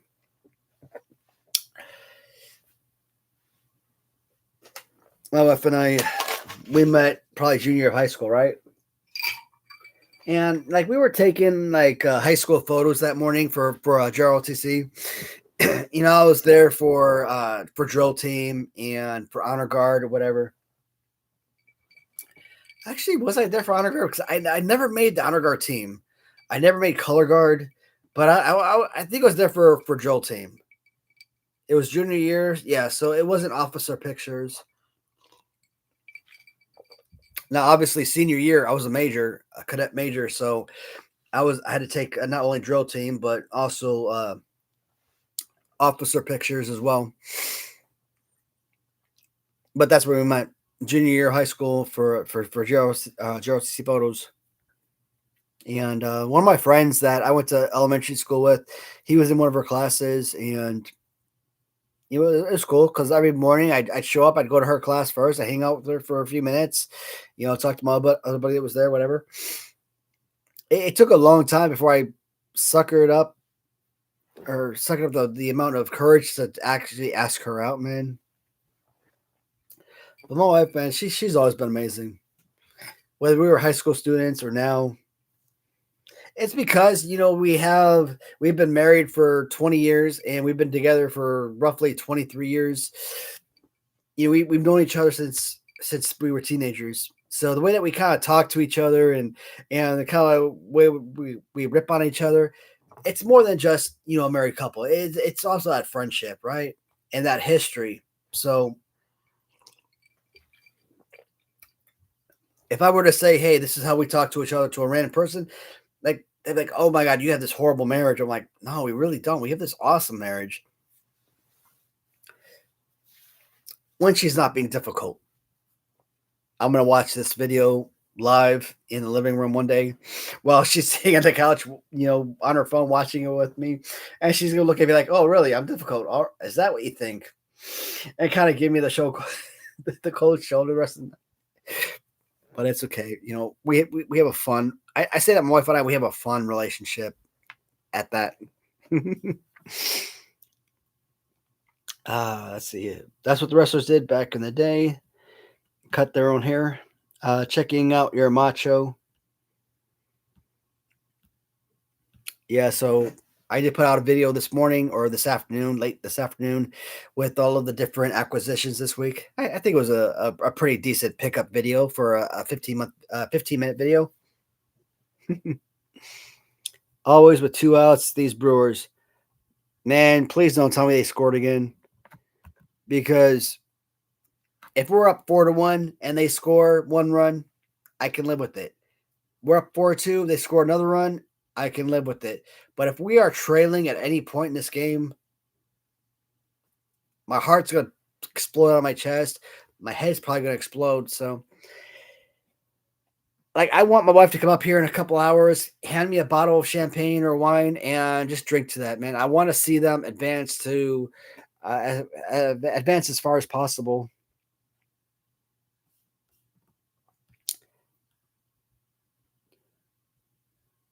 Ronnie Garvin, damn, his forehead was with that play.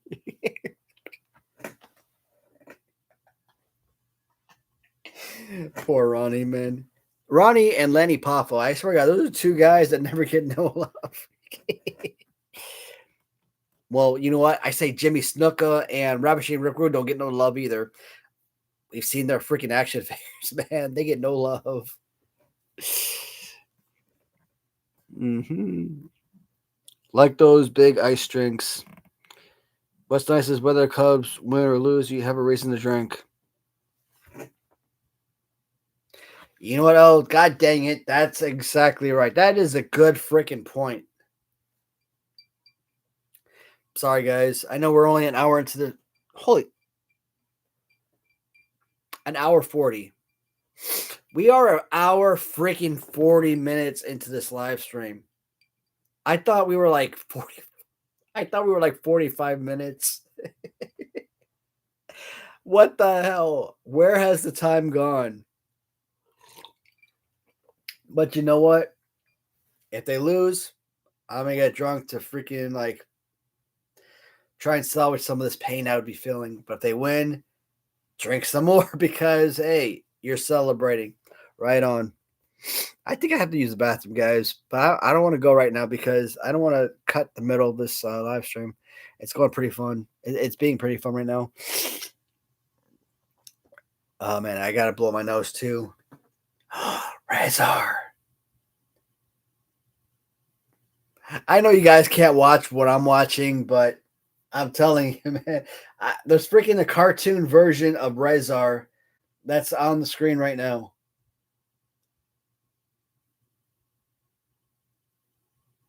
I don't remember watching this. Oh, he got Tokar? Come on, what are you doing?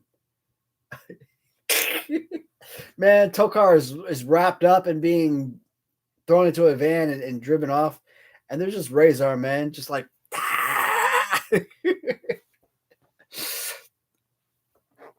obviously I know Tokar Razor from Ninja Turtles Part 2, right? The movie.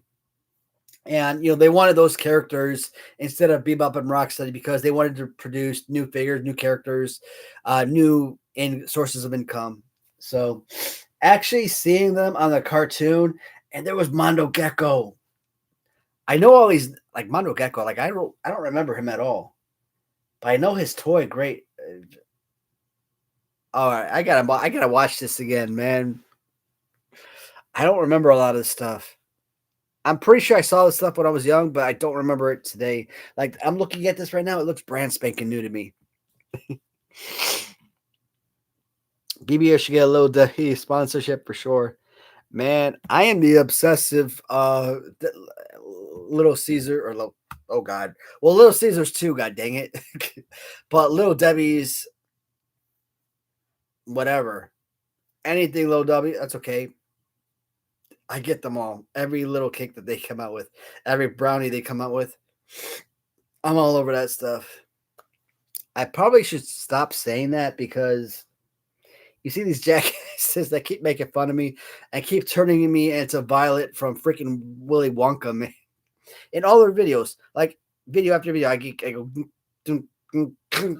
like I keep being, I'm like, dude, I didn't lose all this weight for you assholes to goddamn making fun of me now, goddamn it.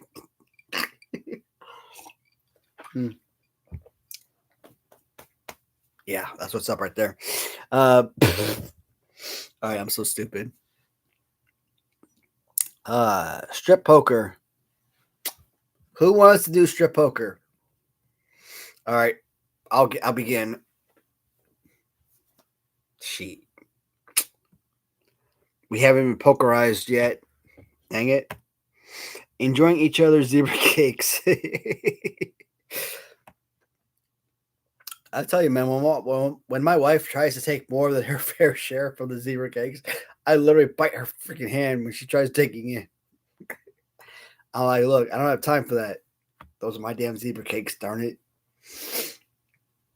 I don't care if you have some damn ho-hos or Twinkies or what the frick you have.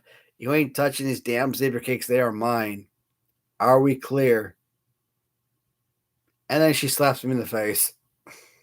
And I look at her like, yes, love. Oh, man, my fingers are falling over. What the hell?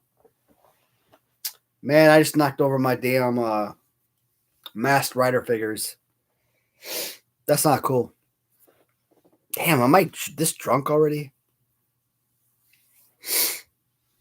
There's a lot of work to do yet, so I don't want to be drunk. Well, it would really help if I stopped drinking the freaking alcohol. Sorry. Can't do it. Low impulse control or whatever. Yeah. Low impulse control. All right. I'm going to eventually have to jump back on there to see if I can find the damn Cubs game. In fact, I'm going to do that right now. Where are you, TBS?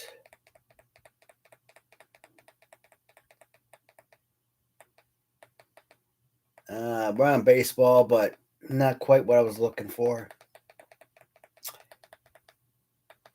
Do I want to turn off the turtles, though? That's the problem. If I leave it on the turtles, then that means that I have to go through all of these channels all over again. But if I stop on another channel, then I just continue. Oh, wait. Is that it? Wild card preview. No, that's not it. Very close, guys. So close. For the love of God, where is TBS?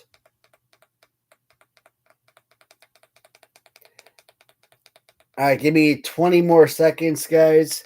And if I don't find it in the next 20 seconds, I will move back to the TV. So let's do that. Like every so often I'll stop and I'll do like 30 seconds of searching. Oh, they got American Pickers. I should stop on American Pickers, but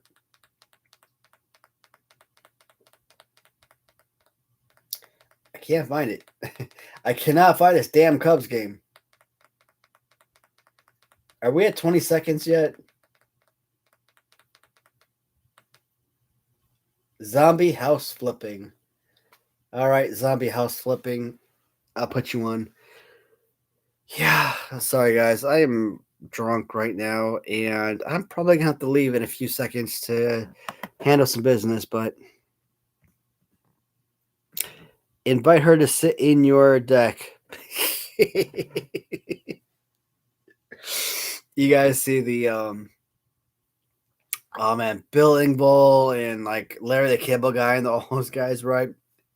Talking about the deck, man, the deck size. And they made it so damn sexual. It was funny as shit. Sometimes they get busy. Took over a month to get my roof replacement scheduled. Well, shoot, Mike, it took like probably less than a month for me to go from talking to the salesman to actually get the roof installed. And when they came for the roof installation, it only took like 2 days. 79, bottoms up. Yeah, absolutely. If Trump is the best man for the job of president, we're. Oh, that's nah. He definitely. Well, look at this one, bud. Let's go back to 2016. Would you have Trump or freaking Hillary Clinton? Look at today. Trump or Kamala Harris? I don't even have to say anything negative about Kamala Harris, man. All I got to say is the name Kamala Harris, and that basically tells you everything you need to know. So at the end of the day, yeah, I 100% agree. Trump is the best man for the job. Thing is, he's not just a just like that I lost all damn man. Just like that I lost half my viewers.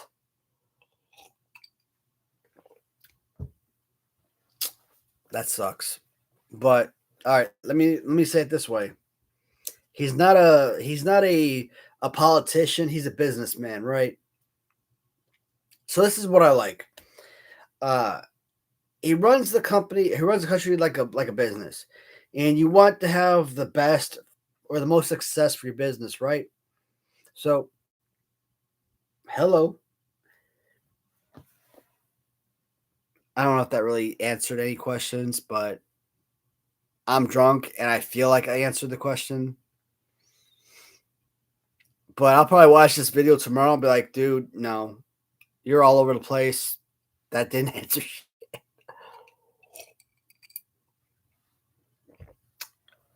Maybe I got to be sane and have this conversation with somebody.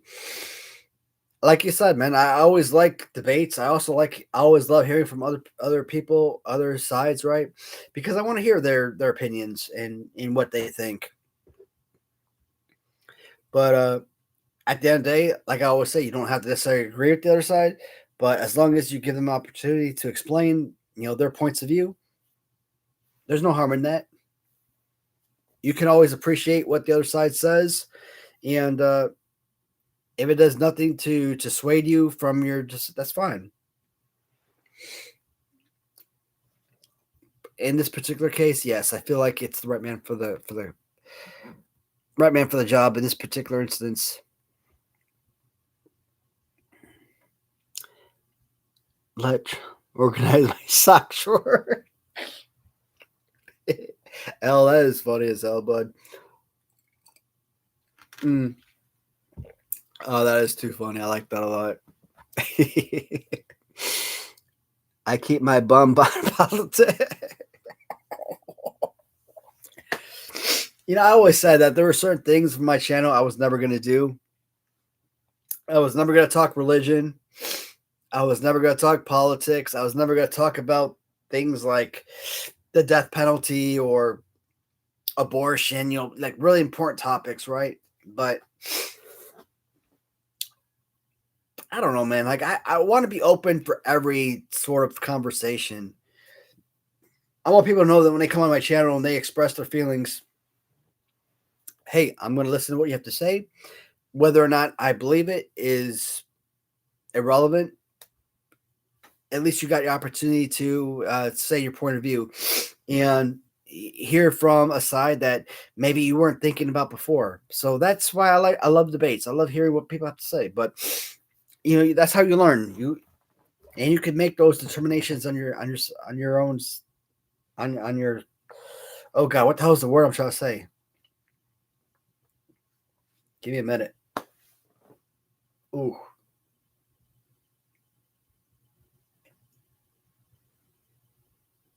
I'm looking around the room, man. Everything is blurry as not out right now.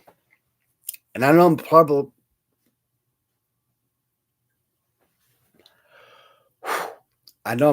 like muffling all these words like crazy. Ugh. I'm making it my life's goal to be on this darn live stream until the Cubs win. And if that means the Cubs don't win, I guess I'm not moving from the spot for the next 12 months in hopes that they actually do make the next playoffs. All right, that's a big bold-faced lie. I am going to take a quick break, though. And, yeah, I don't know if I could actually show you guys anything that's on the TV because I think YouTube would actually block my video. And going almost 2 hours in and having them block it now would be a pain in the ass. I feel like that'd be a lot of work lost or whatever. So I'm going to go take a break real quick. I will be back in a couple minutes. Let's move on to something fun, right? So we may talk about that more. We may not. But just give me a moment, guys.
right, guys.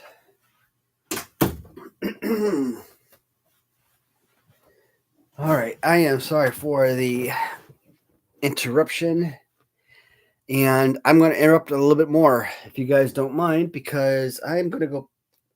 I mean, this sounds like a house show. And I like the house shows, but I'm trying to find the freaking Cubs. I'm still trying to find the Cubs game, guys. Obviously, when I watch TV on this particular TV, I watch YouTube. That is it.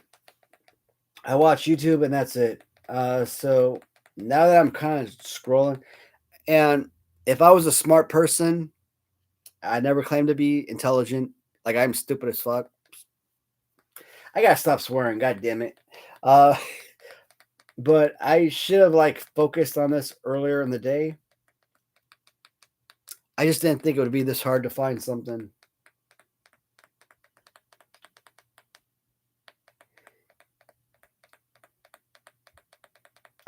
Yeah. Like I thought I could come up here and just download the app real quick and update everything, either HBO Max or something, and I could find this immediately. But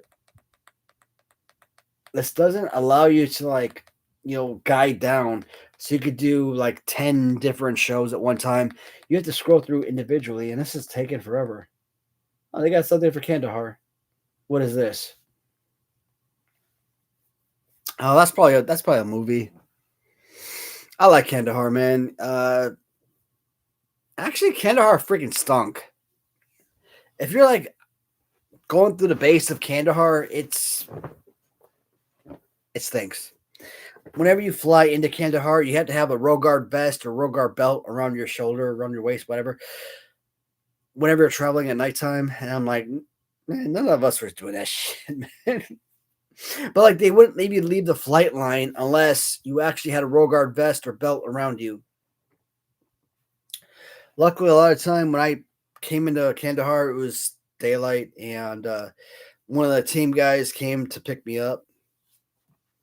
You guys know, whenever I work for Mantech or Lockheed Martin overseas, it was always for special forces. So we weren't on, Kandahar, the base itself. We were on the special forces side.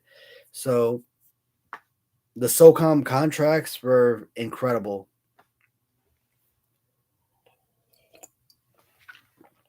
On occasion, it really felt like you were back home. No, you weren't getting up and going to McDonald's anytime you wanted, but you had a lot of leniency, a lot of freedom that Big Army side didn't really provide. So whenever you go through South Kandahar or Southwest Afghanistan or Southwest Afghanistan, you run into places like Herat, Shindan, Kandahar. Some of my favorite places to be. When you get to like northeast Afghanistan, you get into places like Bagram Air Force Base and Rocket City, Fob Shank, and etc. But I miss those places, man. Like I spent so many years living in Afghanistan that it was home for me.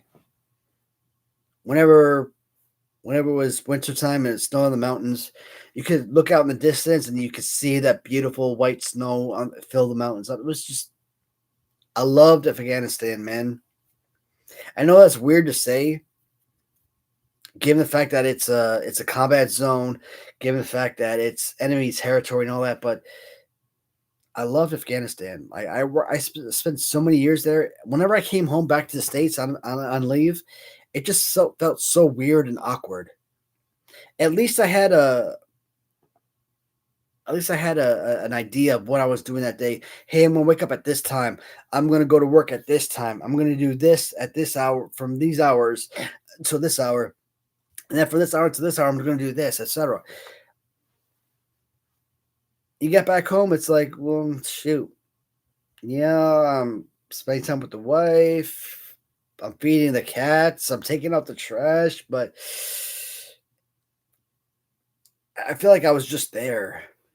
And that is That's the difficult part about being a soldier who deploys so many times, or if you are a government contractor, either a civilian contractor for the government or something like these subcontractors, right? Your Mantex, your Raytheons, your Lockheed Martins, your AC First, etc. You're used to a certain livelihood, so it's like being in prison. You kind of know exactly what's going on day by day, right? So when you get back home, it's like you don't know what to do with yourself. But yeah, that's my little Kandahar spew, I guess. Let's get back to some of these questions. I wish we keep more bombs out of the White House. Yes. Oh, that's good stuff, man. I like that a lot. Wish we read that one already. Jack Tunney. Now that was a president. Nah, man. Jack Tunney. No. Although I do think his figures are pretty decent. They're adequate. I mean, they came from Zombie Sailors, so can we really say anything from Zombie Sailors is adequate? They were fine. They were fine figures. All right.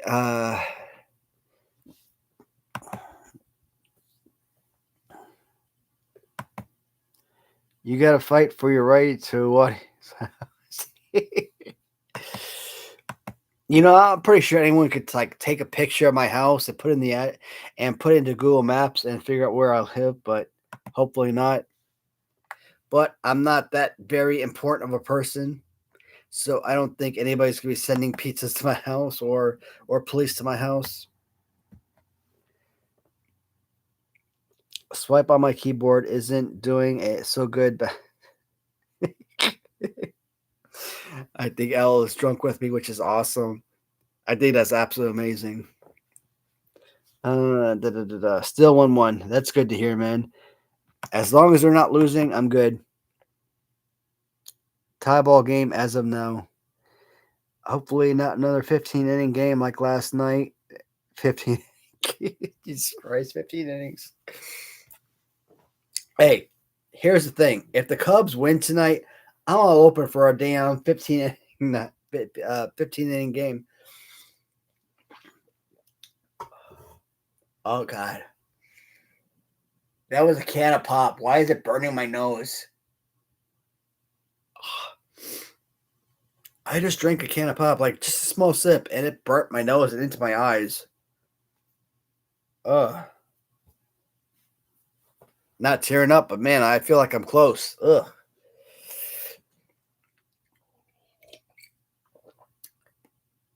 Can someone tell me why I'm doing a chaser of alcohol from a can of pop? Oh, God, I'm so stupid. Sorry, guys. I just can't help myself sometimes. But that damn Fanta really burnt the hell out of my eye. Not even kidding. All right. Double play to erase the error. Awesome. I don't know what's happening, but thank you for keeping me updated, man. This is supposed to be like a Cubs watch along, and this is like the worst Cubs watch along ever because I can't find the freaking game. I was talking to my wife about this, right? Doing a Cubs watch along and be like, hey, let me do commentary. Let's see if this is something I could do professionally. And I'm like, nope, it's not going to happen because I can't find the freaking game at all. So let's spend the next 30 seconds and try to figure this out. Eventually, I'm going to run out of channels and I'm going to reset back to the first channel again. My question is, why is ET and FX and basically all these movie channels, etc., why are they closer than... Is that it? Did I go through everything? Oh, you're freaking kidding me. I think I've looked... Yep. I've gone through every freaking channel, and it's nowhere to be found. Ain't that but a... All right. I'm going to ask this question, and then I'm going to go all the way down to the comments to see your answers. Should I move this computer to the next room and watch the Cubs game in that room for a live review? I'll still talk to you guys the same way, but I'll just have the Cubs background because I don't have anything on this TV right here. And I really want to see the Cubs game, Cubs Series 5 or Game 5. But Mariners won in 15 innings, fell asleep before it finished. Tigers had plenty of opportunities to win it. Neither team could score. That feels like the Cubs most of the time. All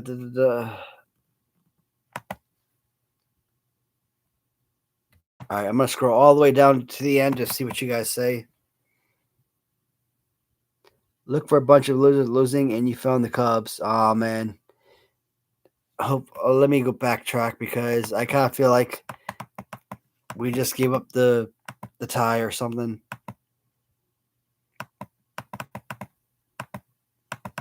All right, come on, come back.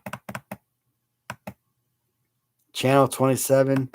Yeah, not in Louisville, man. Like, I know what the channels used to be on like cable back in like what was our channels? It wasn't Comcast. Like, I don't remember what we had in the early, like in the 90s and early 2000s. It may have been Comcast. I know when I left Fort Hood back in 2010 and I came to Chicago in 2010, Comcast was the cable provider, but I don't remember it being Comcast in the 90s and early 2000s. But I'm going to fast forward or rewind a lot of this comments because I'm all over the place, guys. I am literally scrolling through probably dozens of comments right now.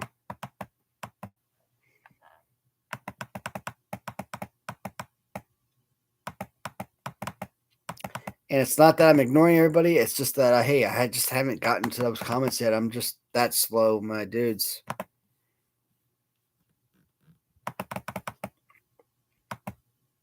All right, here we go.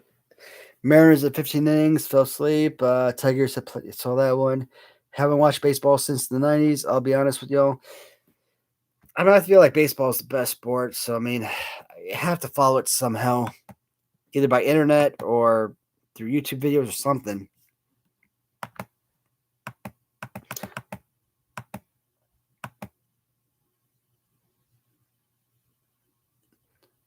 Retracted. I'm a Baltimore Orioles fan, and they made me sick to my stomach. I mean, the Orioles had a lot of good seasons. I mean, they've obviously hit areas of, I don't know, poor play or whatever, but I mean, they've had their years where they've had their chances. I don't remember the last season they were actually good, but I think the signing of Chris Davis obviously hurt the team. I mean, this was a 50 home run a year guy, and giving him almost $200 million. I mean, I know how that feels because the Cubs gave almost $200 million to freaking Jason Hayward, and Jason Hayward was like a 247 home run, 41 RBI guy. So whenever people complain about Dansby Swanson, I'm like, no, you can't put the two in comparison. I'm like, look, Dansby Swanson, he plays shortstop compared to right field. Shortstop is a much more premier position than right field. And secondly, he puts up 20-plus home runs, 70-plus RBIs a year. So the numbers he puts up in 1 year, Jason Hayward takes like 2.5 years to perform, right? So I really don't have a big issue with the Dansby Swanson contract. Not a lot. But I always look at it like, hey, Jason Hayward, one little speech, got the Cubs a World Series title. So that contract is full and void within the first year. Like, who cares what he did for the team over the next 7 years, right? With the last year being played for Dodgers, I think. But if the Cubs can reach that, the Dansby Swanson contract, for example, will be well worth it. The Kyle Tucker trade will be well worth it. But we got to see what happens first. All right. Weren't they really good last year or a year before? What happened? My Red Sox have been sleeping in their beds for a while now. So there's that.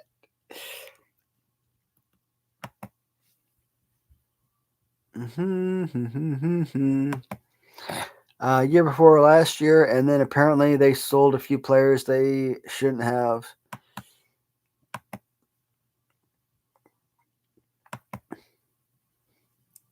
Baton. What do we have here? Why do I keep skipping? I keep skipping messages. I'm sorry, guys. I like jumping all over the place. It's like whenever I hit this bottom button, it doesn't go like down like so. It just shoots all the way to the bottom, and it's infuriating. Because then I got to scroll back up and try and find the last message I saw. All right, here we are. I got rid of most of the accent when I moved up to New Hampshire. We from Maryland. So if you're from Maryland and you move up to New Hampshire, does that really change the accent? So I would think like Washington, Maryland, maybe not Virginia. I don't know. But New Jersey, New York, Massachusetts, New Hampshire, I would think like all of those states would have like the very similar accents or not. Rhode Island, etc. So I could be wrong. I don't know. Will says, "What What's up, buddy?" Nesman, how you like New Hampshire? I would like to know the same question. New Hampshire is pretty nice.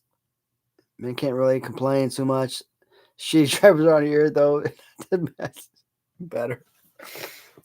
I lived in Texas for 13 years. I thought Texas had the worst drivers in the world. In 2006, I was on my first combat deployment as a soldier. My wife, she went back to Chicago to live with her mom when I was on my first deployment. Couldn't stomach being with her mom at all. Moved to Colorado to live with her father. And she stayed with her father in Aurora, Colorado. I got my driver's license in 2003, right, from Illinois. Expired 3 years later. So when I got to, when I was on combat deployment, my driver's license expired. So when I went on leave to meet my wife, who was staying in Aurora, Colorado. So when I went to get my driver's license renewed, I got it through the state of Colorado, even though I've never actually lived in Colorado. But when my wife moved out there, she, got my mail sent out in my name, so I could show this address in Colorado, which was pretty awesome. So I went from having an Illinois driver's license between ages 18 and 21, and then I got a Colorado driver's license, even though I never officially lived in Colorado. But I got that license back in like 2006. So I probably had it from 2006 to like 2009 or something. Then I got a couple of Texas driver's license. And of course, when I moved to Kentucky at the end of 2017, when I had to renew, I renewed in Kentucky in 2018. So I renewed a couple times now. But it's nice because I have all those licenses still. Most of the time, they just kind of stamp your license and basically say, "Hey, it's no longer valid." But I have my Illinois license, I have my Colorado license, I have my Texas license, and I have my Kentucky license. So far, I think Colorado has the best driver's license as far as design goes, but Kentucky, pretty freaking amazing too. I like their design. Illinois, I think, is just very simple, very plain, so nothing too flashy.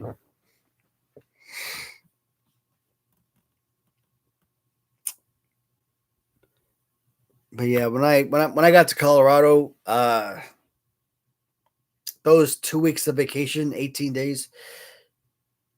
Was it 18 days? No, 2016 was excuse me, 2006. That was that 12-month deployment. So that was only 15 days. So those 15 days I was in Colorado. Like I thought these were like the worst freaking drivers on the planet, man. I still feel like Colorado could be the worst drivers ever. But like I get to Kentucky, man. Like when I worked for Raytheon back in 2018, whenever I drive home, like I pull up to a red light. I pull up to a red light, bam, like this car behind me, we just shoot right through the red light. I'm like, what the ever loving F?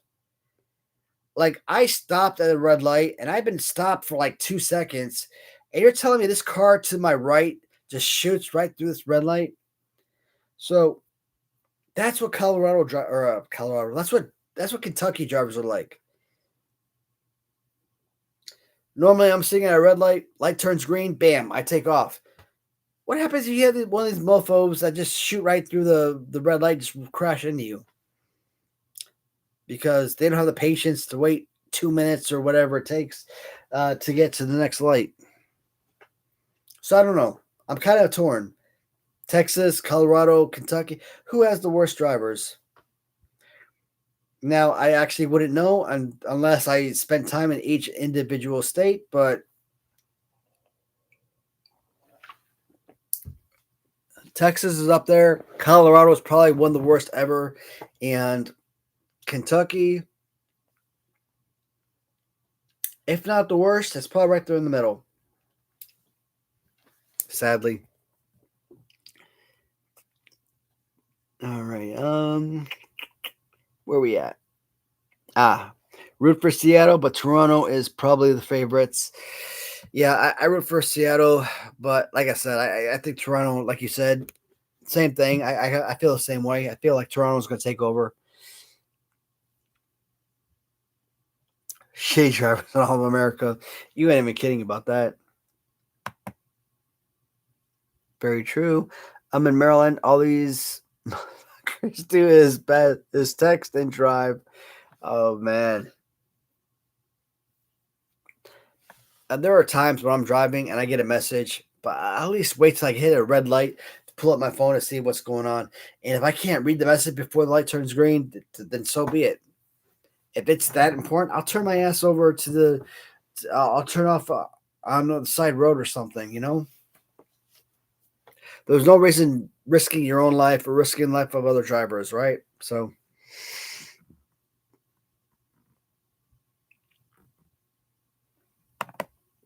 All right, Bump Shout says, "Oh geez, then Textures, bro, get some of that too." Every time I look over and I can see the people in the car next to me every time. How's Maryland? I was actually going to come into Maryland this November for the Maryland Toy Expo that Kirk told me about, but my wife, she wants to be home for Halloween, and it looks like on Halloween day she's actually going to have shoulder surgery, so I got to be home for that too. God dang it! Stop moving forward. Yeah, I shot forward so far now. Come on, get up there.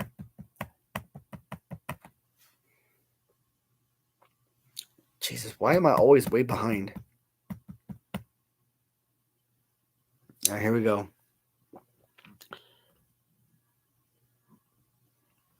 And guys, my vision is not the best. So when I look at these, it's from this distance, it's blurry.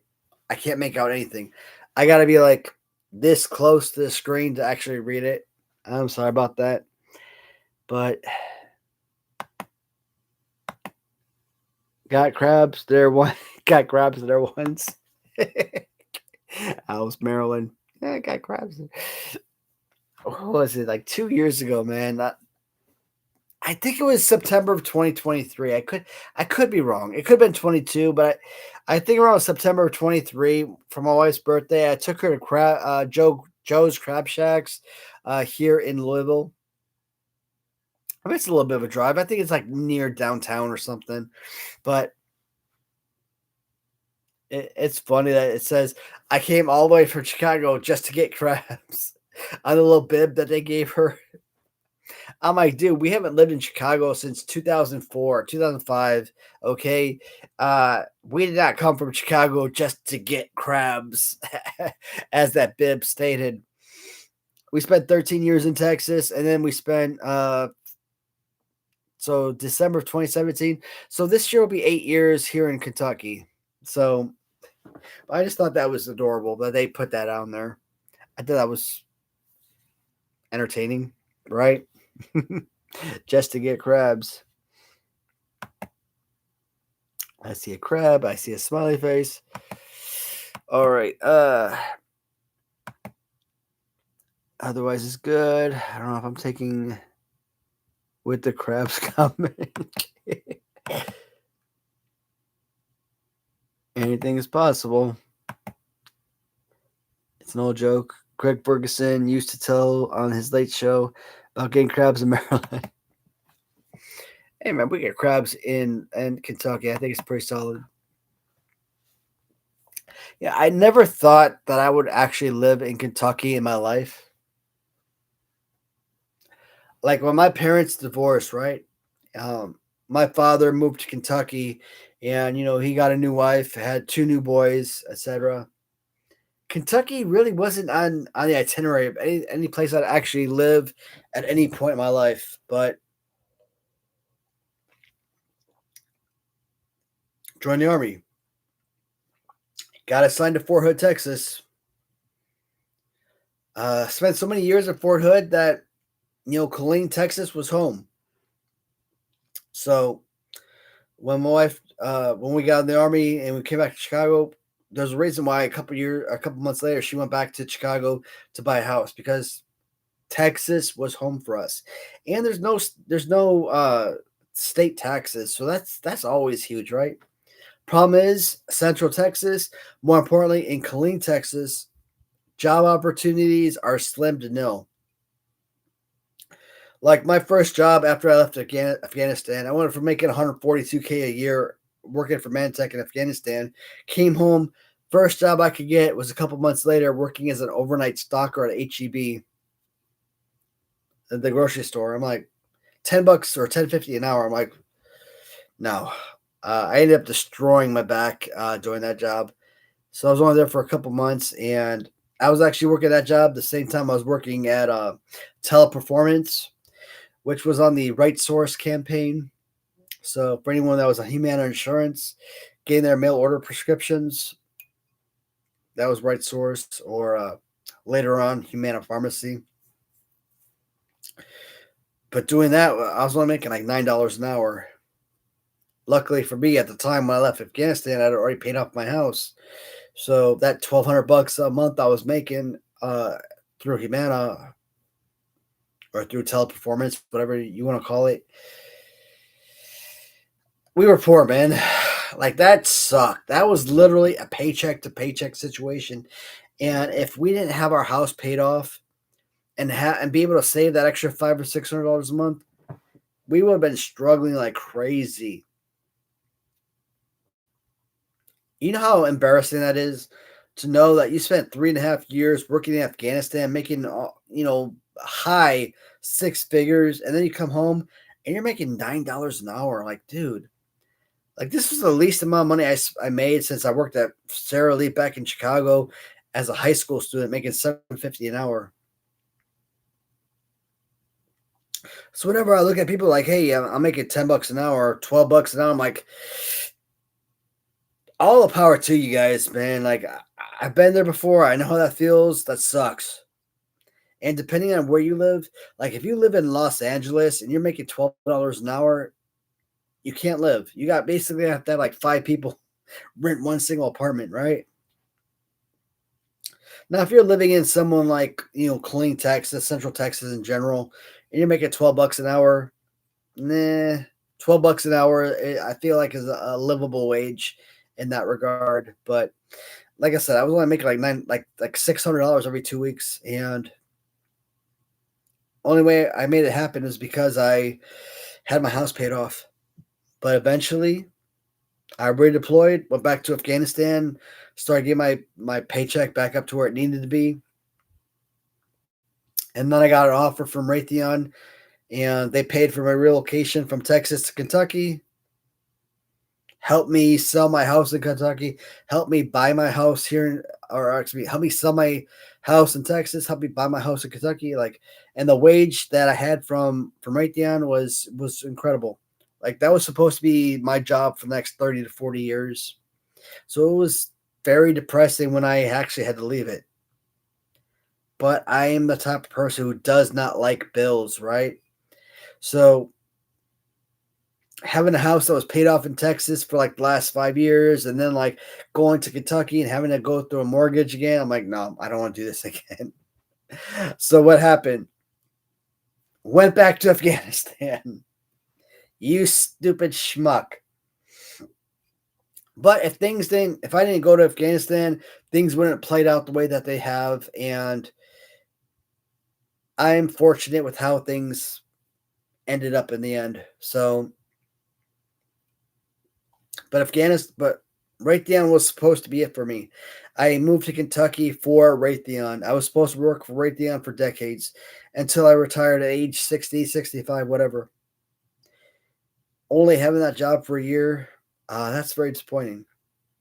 If I knew they were interested in me, like if they reached out to me that one day, like, hey, we want to offer you a job, having the same job you had before, making the same money you had before, that's okay. At this point, my house is paid off. All my bills are paid off. If I could go back to Raytheon making the same money, doing the same job over again, I'd do it right now. Every other Friday off. Your weekends off. Every other Friday, so that's 3-day weekends. Start work at 6:30 in the morning. Go get off at like 4 o'clock in the afternoon. That fits my schedule beautifully. Okay, so yeah, I would probably only do it for Raytheon or Lockheed Martin though, because both of those companies are located here in Kentucky, so it makes the most sense.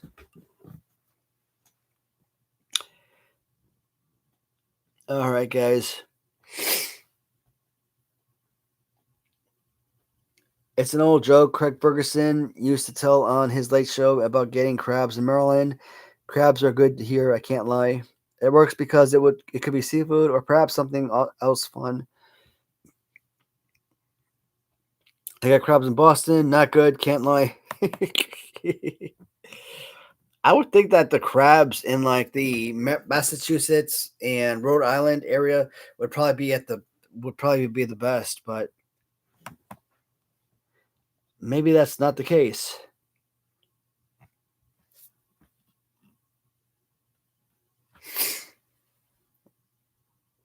What else we got here? It definitely couldn't be hell. Yeah, man. The month of Chesapeake Bay is good for crabs, but anything else, anything Baltimore and above is garbage. Ugh. I found out some years ago that I was actually allergic to crabs. I've eaten crabs, seafood, whatever for years, and I was perfectly fine. One day, my wife and I think this was probably I think it was before my second deployment. I could be wrong. Shit. First or second deployment, I don't remember, man. My mind is all over the place.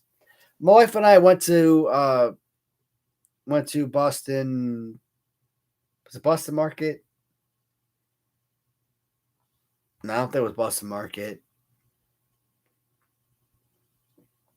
It may have been the freaking crab place, which is called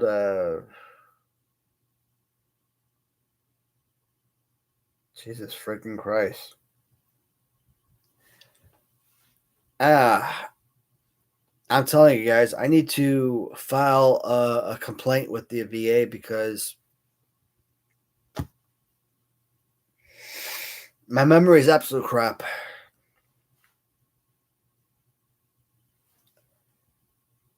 Not Boston Market. Crab.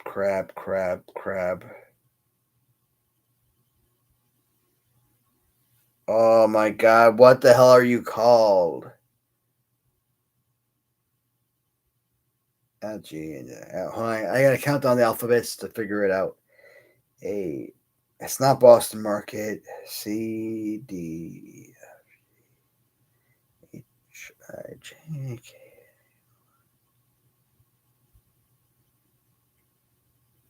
That didn't help. I couldn't figure it out. Whatever. The famous crab or seafood restaurant in the United States. Jesus Christ. I know, humiliating, right? But watching me, it's not alcohol related. It's just my memory is trash.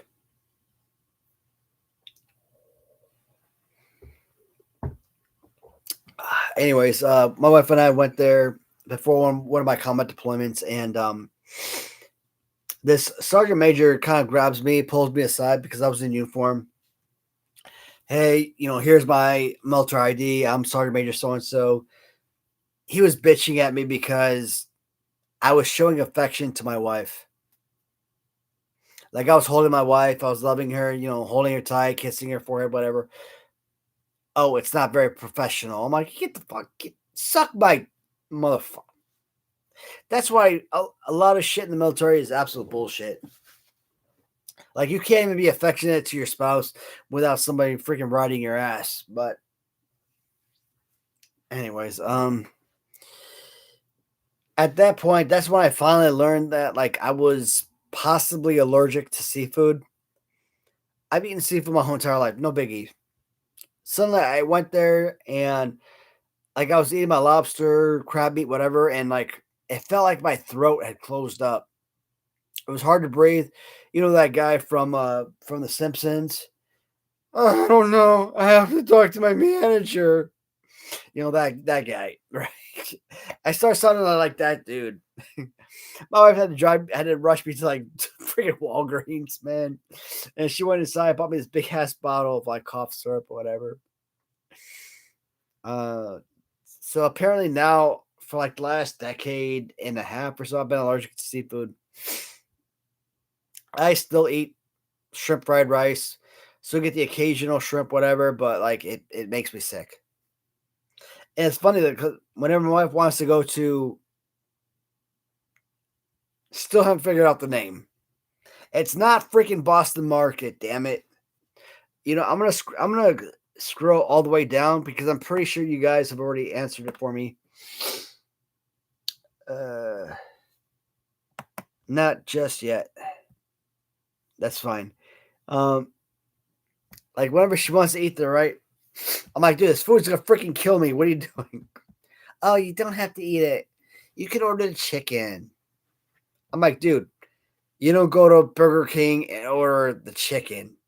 You get the Big Mac Whopper, okay? Or the Big Mac. You get the Whopper, the Big Mac Whopper. Jesus Christ! You don't go to Pizza Hut and order freaking chicken. You get pizza because it's a pizza restaurant. This is a taco restaurant. This is a hot hamburger freaking restaurant, right? So you don't go to this specific restaurant to order chicken. That's kind of like how I explain it to her. Oh man. All right, guys. I had to kind of scroll all the way down to see if anybody corrected me, but now I'm going all the way back up.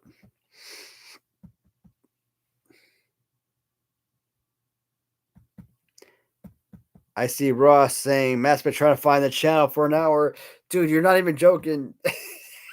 That's not even an exaggeration. Oh, how embarrassing is that? All right, guys. I think my phone or my battery on this computer is about halfway done. So I feel like we got another 2 hours in us or so before we run out. All right, where are you guys? I have lost where I was. Oh, here we go. I love crabs, the seafood. The mouth of the Chesapeake Bay is going to be good for crabs, but anything Baltimore and above is garbage. I get crabs wasn't that good though. All right, so I got those comments in. Awesome.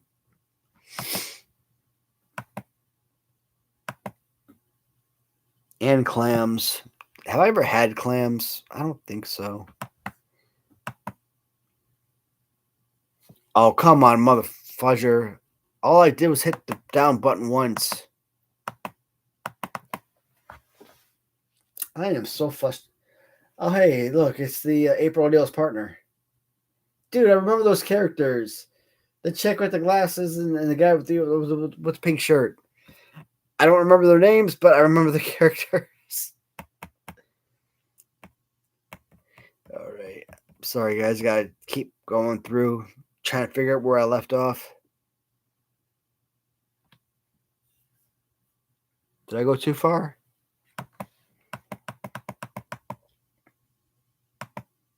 Here we go. All right, guys. I'm almost there, guys.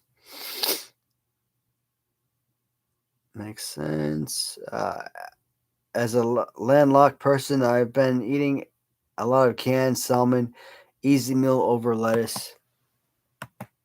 Salmon. I don't know, man. Have I ever tried salmon? I probably have. Like, I don't really keep track of seafood because it's fish. You mix it with mayo. Another 2 outrun. Damn it. 2-1 sewers. That's funny as hell. That's actually a good point for me to take a break. Sorry, guys. Alcohol. You know how it is. But I won't be gone long. Please give me a few moments.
Oh, man. Still got the Ninja Turtles on. You know what I find awesome? So Donatello created this like turtle shell, right? You flip it open and bam, it's like a communicator. You got the person right on the screen with you, like FaceTiming with you. I'm like, man, freaking Donatello coming out with like FaceTime like 20, 30 years in advance. How awesome is that? Yeah, I gotta go back and watch the series, guys. That is so freaking cool. What up, fellas? What's up, BBA? All right. Darth Alba says, just stopping by to say hi and to keep up the good work, man. Hey, thanks so much, buddy. Appreciate it. Bottoms up. Wow, new pitcher. Phew. First 2 on base. God dang it. Triple play coming to the K. That's Cubs. Bunch of damn. I assume it was the Cubs that had the runners on and failed to score. I need to watch this Cubs game, man. But how do I split my time between Cubs game and live stream, right? I only want to watch the Cubs if they win. If they lose, heartbreaking, right? So I don't know. Do you want to devote the time to watch the game where they lose? Channel 27 Yeah, unfortunately, not on the not on the Louisville. How's our chip? Well, what are we called? Uh, Not Comcast. Jesus Christ. We left Spectrum and we're on the dish. We're on the dish now. So we're on the AT&T dish.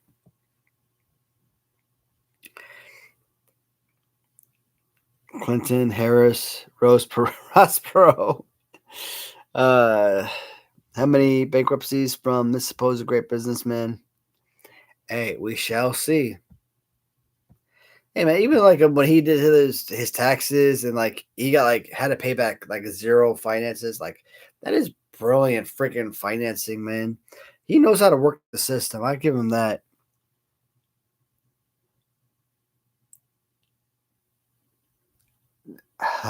Helping tariff prices. So I really haven't had an issue with tariffs, right? Anytime I buy something from China or wherever, you pay what you pay. That's all. And for the most part, Canada has pretty much been the same thing as long as it's going through the post office. So the guy that I buy off of from Facebook, I bought from him a few times before, and recently I bought a $1 Million Man Jag Pacific, one of the giant figures, right? And it was an $85 purchase, and I paid like $40 in shipping to go through UPS. So I paid $125 plus through friends and family from this seller off of eBay. Yesterday, I tried to deliver a package. I guess we were out back on the porch, didn't hear them, whatever. Okay, fine. They came back today, redelivered. Guy shows up to the door, knocks the door, rings the bell. Oh, you owe $45. I'm like, no. You owe $45. Motherfucker.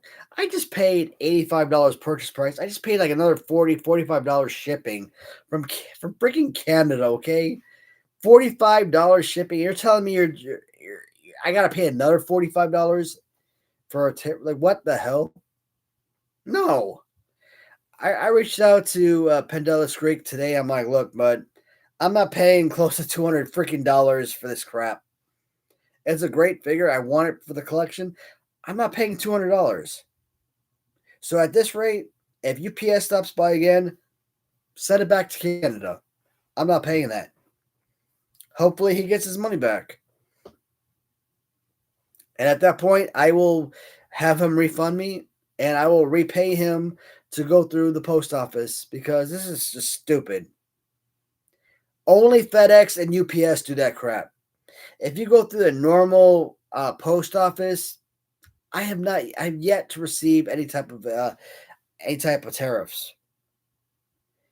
But if you're trying to rush your package to somebody, like I said, UPS, FedEx, yeah, then you'll start seeing those prices. It's not worth it, guys. So I told Peter Pendelis Greek, I told him, look, I am patient. Your post office is down. They're not delivering mail. I can wait. If it takes a month, it takes a month. If it takes 2 months, so be it. I'll pay you for this now. I'll even pay you for shipping on it. Ship it to the post office. But we end up going through UPS and they try to pull this crap. I'm like, oh, hell no. You're out of your goddamn minds if you think I'm going to pay an additional $50 on shipping when I've already paid $50 shipping. So that's not, I don't consider it to be a Trump tariff because everybody's making this big fuss about, oh, well, all these tariffs are coming from China, yada, yada. Really? I haven't seen no tariffs from China. I bought from China 20,000 times since Trump bought in his office. I haven't paid a single dollar in tariffs from through the tariffs. So I don't know. I know it sounds kind of weird, but I try to keep my viewers up to date with what's going on, what my situations are, and maybe if they run into the same situation, they kind of know how to react. All right, let's move on, shall we? Gulf of America. Because it's been called Gulf of Mexico for like my entire life, I don't know if I would call it Gulf of America ever, even if that's what they decided they were going to do. And there goes my pink lemonade. This was actually not bad. And it got you pretty drunk, so that's good. But, oh God. Wow.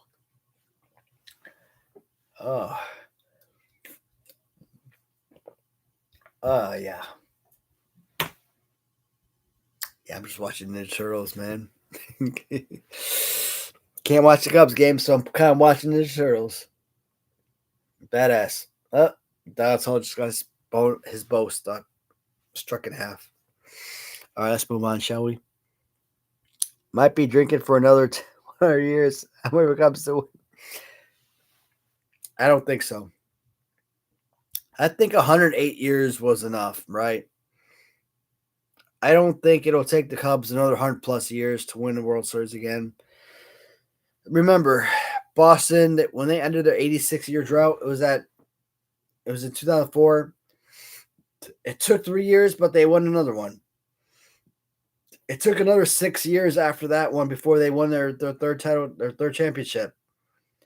And then another 5 years.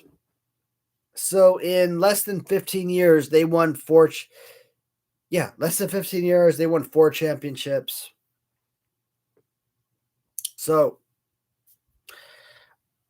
I'm hoping that the Cubs have a similar turnaround. It doesn't have to be 4 championships in 18 years. If it's 2 championships in 18 years, I'll be excited about that. I think the Cubs are on the right track. Problem is, they got to get rid of Hoyer. They got to get rid of that other douchebag who is the GM. Like whenever I think of GM, I don't think Jed Hoyer, president of baseball operations. I think Jed Hoyer, GM. So it's like Theo Epstein. I didn't think of Theo Epstein as president of baseball operations. I thought of him as general manager, the guy responsible for making trades and reaching out to other teams for players, right? So I don't know, man. Is Carter Hawkins really your general manager, or is it Jed Hoyer who's making all the decisions? I don't know. But I think we would have had a lot more opportunities if Theo Epstein stuck around and actually finished off his contract, because once his contract expired, the Cubs were going to re-sign him. We know this. I mean, they re-signed Jed Hoyer after his contract expired, even before his contract expired. So, stupid. I don't think Jed Hoyer deserved to return. Carter Hawkins did not deserve to return, but let's see what they can do from here. Anyone can have a bad century. That's basically, man. Didn't freaking Harry Carey say that? God dang it! I kept my finger on the button too long, and I went all the way down. All right, here we go. No, that's not it either.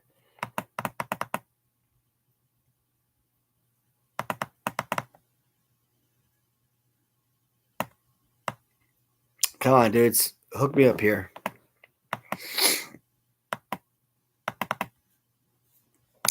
Jesus, I am all over the place. I refuse to end the stream before I respond to every single comment. Dang it. All right, here we go. That's what I read that already.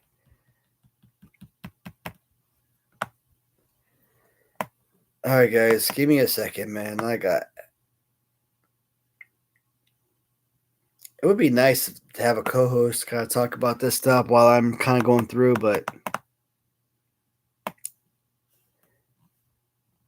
Harris, Ross Pro, I think this is where I left off. Like, all I hit was this little button one time, and it goes all the way to the bottom. So I spent like 30 minutes trying to scroll back up.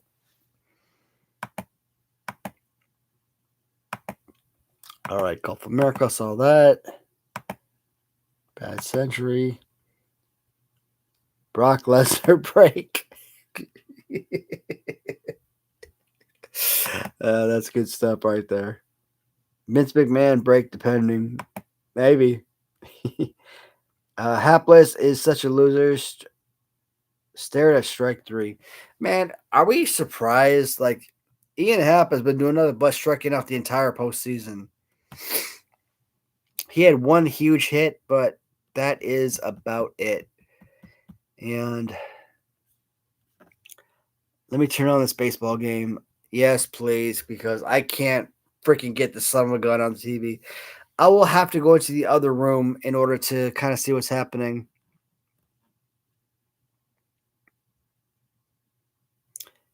I think it's over. Cubs are done scoring. Man, please don't say that. That's going to make me heartbreaking. You know what? What I'm going to do, guys, I'm going to actually walk into the other room. And I'm going to put on the baseball game, darn it.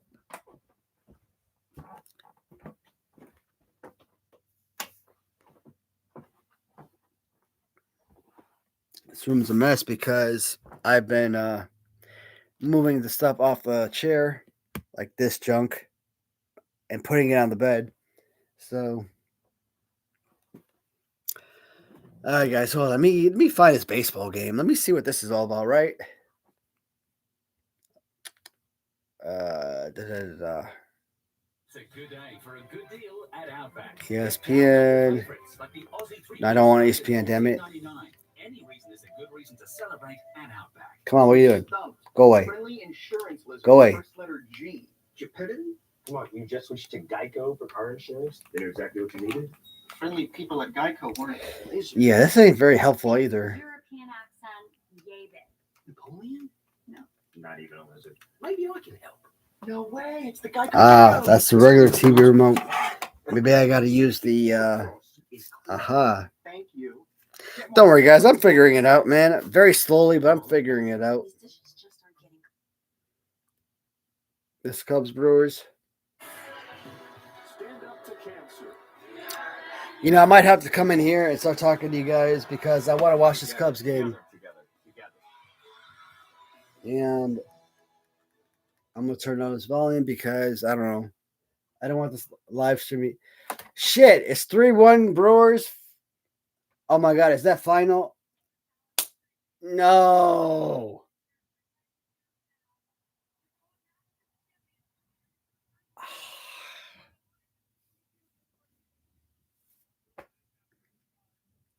Three-one final at 10:50 at night. It's a 3-1 final. Well, I guess I don't have to turn on the baseball game because the baseball game is not even on anymore.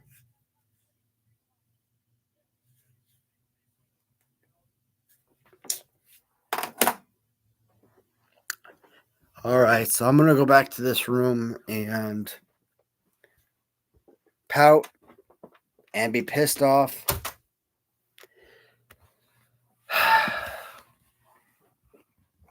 You are the Chicago Cubs, and you have this absolutely dynamite offense, and you can't score more than 3 runs in a game.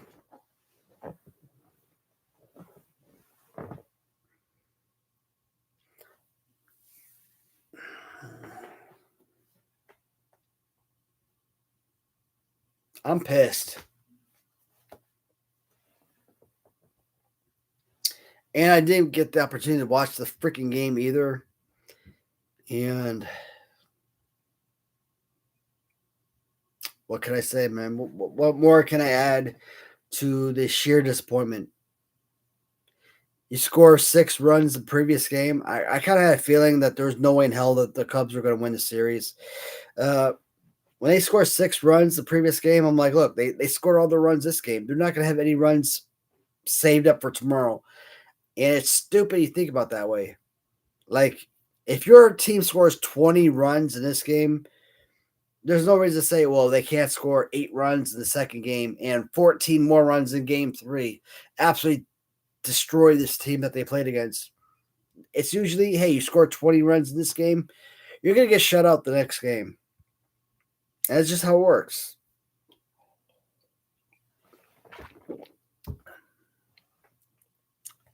I really thought that the Cubs actually had a legitimate chance in this against Brewers going into game 5. And if they squared off against the Dodgers, I feel like they would have actually came back and actually defeated the Dodgers. Brewers are not going to beat the Dodgers. I'm sorry. It's not going to happen. Here is another wait till next year. Another 12 months. Another 365 days to see if. Pathetic, man. I swear to God, being a Cubs fan is the most infuriating thing in the world. Pathetic. I mean, who the hell else can I root for? The White Sox? No. Back in Texas, we had access to Texas Rangers games. Okay. Occasional Houston Astros, sure. But you were a Cubs fan for years. You don't move to Texas, just automatically start rooting for the Astros. When you were the Cubs playing against the Astros in the National League Central for so many years, it's infuriating, right? So you move to Kentucky, well, shoot. Maybe you have access to Cubs games. More than likely, you have access to Cincinnati Reds games, and still nothing. So, man, that just killed the entire mood for the evening.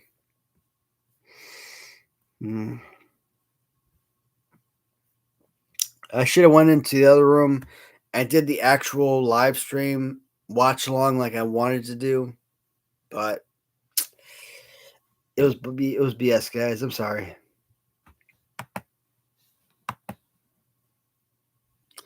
Go Flash TV Guide, if they still made them, the channel that runs all the TV listings. Like, they don't have the TV Guide channel. Like, I used to love that damn thing. Late at night, Saturday night, like 11 p.m., I'd be watching that sucker to see what comes on. Not anymore. I hate this freaking down button. When it's supposed to go little by little. Whenever I push the button, it goes all the way to the bottom. I'm like, dude, stop it. Get a base for the 3, 4, 5 hitters. Who all fail? That's Cubs. Season cooked on the football. And I don't follow football. I could care less about football. So it's either baseball or done, right?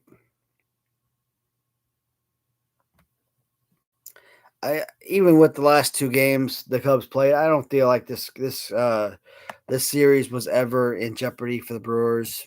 And that's sad, man.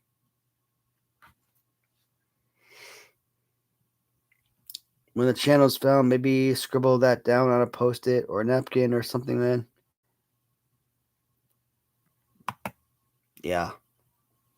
Not on this TV. Like, it's easy enough on the other room TV, but this TV in here, not the same, man. Yeah, Spectrum, it's channel 27. Looked it up. We used to have Spectrum. We had Spectrum, and then, you know what? One day last year, people knocked on the door. Hey, we want to offer you AT&T the dish. The dish sucks. They don't want to put an actual dish on your house anymore. It's all apps related. And one of the things I talked about when I spoke to the lady was, hey, is the baseball package going to be included? Oh, yeah. It's going to be part of your package. Oh, right on, let's do it. No, you got to buy the baseball package for like an extra $30 a month or $50 a month in order to get that. I'm like, you freaking lying sack of shit. And all this talk about like your internet coverage, your internet service being like twice as fast as your previous. No, that's BS. It's not the case. What's up? I'm turning in for the night. Cubs lost. They're bums. Yeah, I'm very drunk. that's great. Are you sure you want to go in for the night? Yeah, the babies are up. You put them away? Cool. I'll probably be up in like another hour or so. You want to come join us? I'll take that as a no. Man. Do I want to watch more of this Ninja Turtles? Probably. I don't know. Cubs bum me the hell out. We just keep posting the number 27 over and over again. We can help. It's not on 27, guys. There is no 27 for this particular channel. Like, I literally went through channel by channel, and there was no TBS on there whatsoever. So this was straight BS. 27. At least now I kind of understand what the hell the 27 means with all these responses. 72. I'm seeing all your guys' responses, man. This crap is hilarious. God dang it, go away. I'm enjoying this. 6. Not quite 6 either, but like I said, the other TVs I can find it no issue. It's like right there. But on this particular TV, no, it's completely different. So unfortunately, I wasn't able to get it. All right, so I think I've read all of these already. 11 in binary.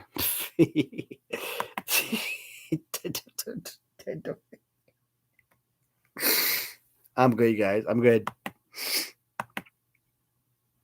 1C and Exodus.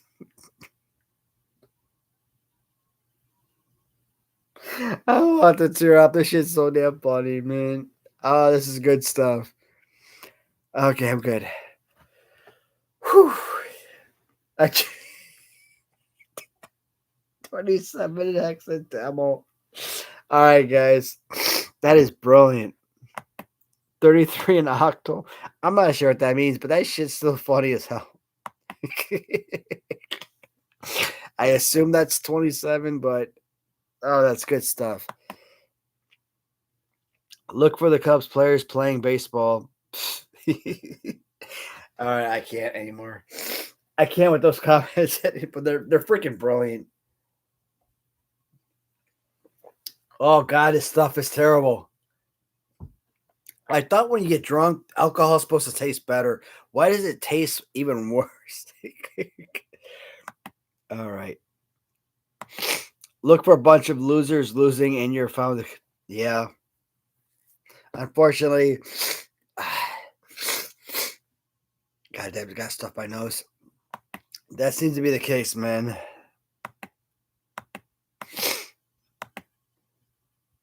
Mother ever, blow your freaking nose. I will eventually. Let me get through these comments first, though. What cable company? Spectrum. We used to have Spectrum, and then we moved to AT&T with the dish, and the dish freaking sucks. Used to have Broad Stripe. I don't know what that is, but that sounds pretty awesome. Chris Juice Davis. Does suck, though, for what he's paid. Hayward is a low bar to clear. Pretty much. I mean, that says a lot right there.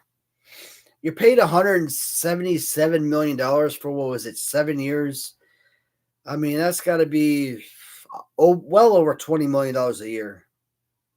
Not quite 25, but it's got to be like it's got to be like the 23 million a year or so range, right? At that price tag, your batter should be hitting 285 to 330. He should be putting up 30 to 40 home runs a year. He should be putting up 100 to 125 RBIs a year for that type of price tag. And Dansby Swanson is basically a 240 hitter with 20 home runs and 70 RBIs. It might be a little bit more, 23, 24 home runs, maybe 75 RBIs, but it's not quite the equivalent that you expect for a guy that's making $23 million plus a year, right? Jason Hayward, 8 years, what was it, $183 million a year, something like that. Making $23 million a season. I'm like, dude, you're putting up 7 home runs and 40 RBIs a season. You are not even remotely close to producing the way that the Cubs expected of you. For Jason Hayward, we expected a gold glove every single year in right field. We expected at least a 260 hitter. We expected 27 home runs and 85 RBIs. So he was like 3 to 4 times shy of what he should have put up home run wise. He was at least double what he should have put up RBI wise, minimum, bare minimum. Batting average, this guy was like a 210, 220 hitter, and we expect him to be somewhere in the 285 to 300 average. So Jason Hayward, one of the worst contracts in Major League history. Dansby Swanson is not far behind him. Trey Turner is who we should have gone for. Or Carlos Correa, even. I don't care how injured Carlos Correa is. He would have been a better option. Am I glad to have Dansby Swanson? Of course I'm glad to have Dansby Swanson, man. He's one of the most premier defensive shortstops in the game. And he does produce power. 20-plus homers, 70-plus RBI. But he's just not the value that you're looking for. And this postseason just pretty much highlighted that aspect, right? Kyle Tucker isn't him. That trade was bad. 1-year rental. Yeah, that was absolutely horrendous. When you see what Cam Smith was doing for the Astros, I'm looking at this season. I'm looking at the first half. I'm looking at the second half. I'm like, you know what?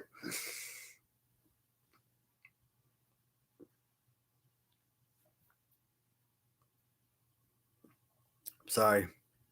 I almost had to puke in my mouth. I was trying really hard not to puke in my mouth. Gross, right? I know. Owen Casey could have come up at any point during the season and put up similar, if not better, numbers than what Kyle Tucker did. Kyle Tucker was supposed to be the difference. Here is the problem. Jed Hoyer traded for Kyle Tucker thinking he was going to be a difference maker during the regular season. The Cubs exceeded expectations, and the freaking Ricketts family gave him another extension. Once he got that extension, that's it. Oh, I'm not going to go all in at the trade deadline and get new viable bullpen arms or new bench players or starters for the everyday play.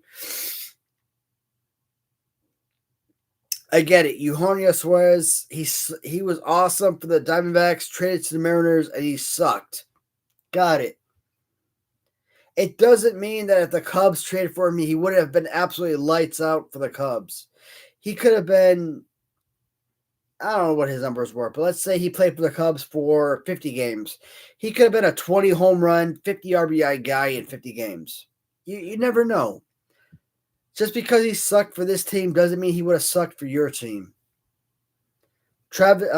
With Shaw at third base, fantastic player, good glove, good power, but maybe not quite ready for full-time play at third base. You could have Suarez at third base. Shaw could have been your backup. You wouldn't need Willie Castro. Why was Willie Castro even on this team during the postseason? Did he even get a single at bat during the postseason? You played 3 full games in the wild card. You played 5 full games in the division series. 8 games. Did he get a single at bat? A complete waste of a roster spot.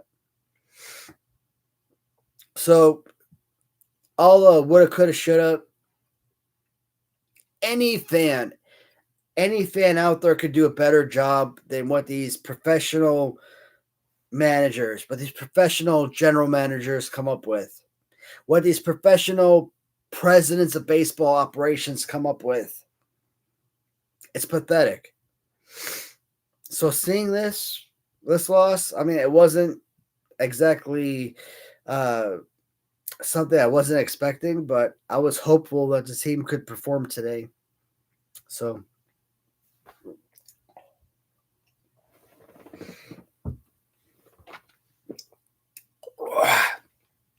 ooh.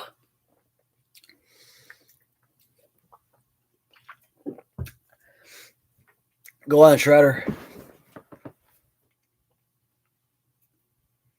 Look at Shredder just having FaceTime with the Ninja Turtles, man.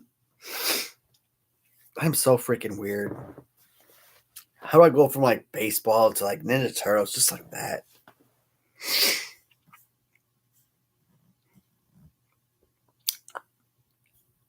Lay off the high ones, Kelly. You know, Craig Counsell put up the exact same lineup every single game of the postseason. I mean, the only difference is he switched Ian Happ from number 3 to number 5. The only difference. Like, what the hell? No Moises Ballesteros. No Reese McGuire. What the hell are you doing?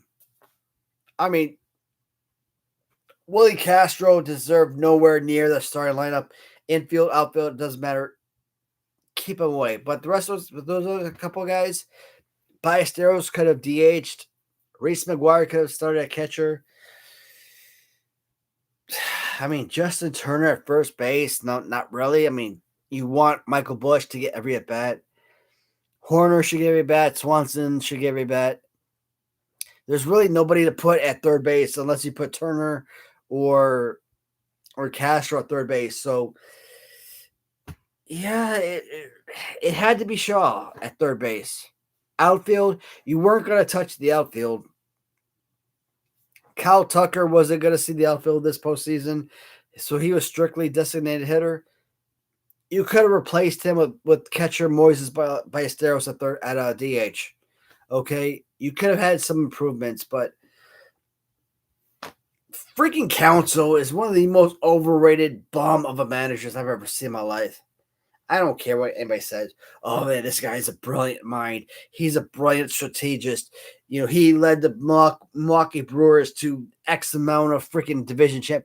Forget that, man. The Milwaukee Brewers led themselves to the division championship. Craig Counsell had nothing to do with that crap. Look at Joe Madden 2016, okay? Joe Madden did everything humanly possible to make the Cubs lose the 2016 postseason. But the team was so good that no matter what Joe Madden did to try and detract from the team winning the World Series, they beat all odds and won that postseason. They won the World Series. Craig Counsell is doing the exact same thing Joe Madden did. He is detracting everything that this team has to offer. They're just not as good as 2016, so they couldn't overcome. It's infuriating, but that's what it boils down to, right? I know you signed this guy to 2 years or 5 years, $40 million. Ricketts, you effed up. You effed up and you effed up bigly. You offered a 5-year contract to a manager who just wasn't very good. You gave up a manager that was a Cubs legend, World Series hero, in David Ross, and freaking what you brought in with Thielbar, with Keller, with Tucker. You gave that same roster to David Ross, I promise you, he would have had 90-plus wins as well. You're paying $40 million to freaking Craig Counsell, who is, his heart is with Milwaukee. His heart is with the state of Wisconsin, okay? It was pathetic. Counsell is a horrible. After seeing him manage the Cubs, I will never be a supporter of Craig Counsell ever again. Terrible. All right. So I'm frustrated as a Cubs fan to see this team exit the postseason. At least they made it 5 games. I mean, at least you can say that. But were they competitive? 2 of them or 3 of them weren't competitive at all. Well, the other 2, yeah. The 2 that actually won, sure, you could say those were competitive, but that's about it, right? I love talking baseball, guys. Like, baseball is my absolute favorite. So I really wish we could like sit down and have like an individual live stream where we just talk nothing but baseball. But I know most people that are interested in watching these live streams, they don't care about baseball, and they may not be from Chicago or the Chicago area, so they really don't care about Cubs. But I'm a Cubs fan, and I want to talk baseball, and I want to talk Cubs, and that's what's up. Hold on a second, I gotta turn this video up.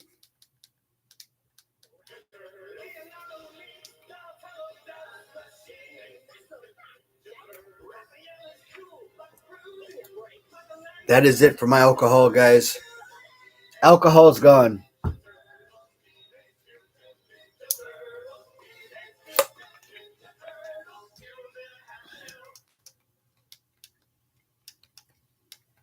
That's pretty badass.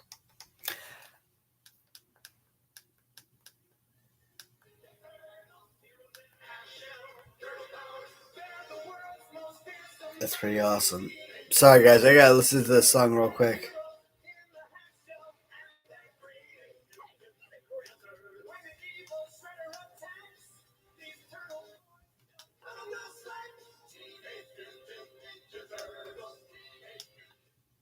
Looking for a snack? That's it. All right, guys. I'm so freaking out.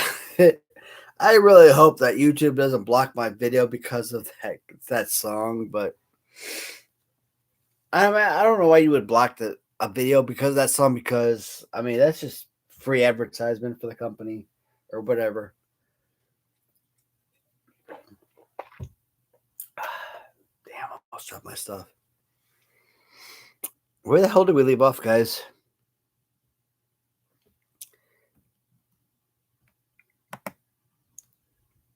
No, don't do that.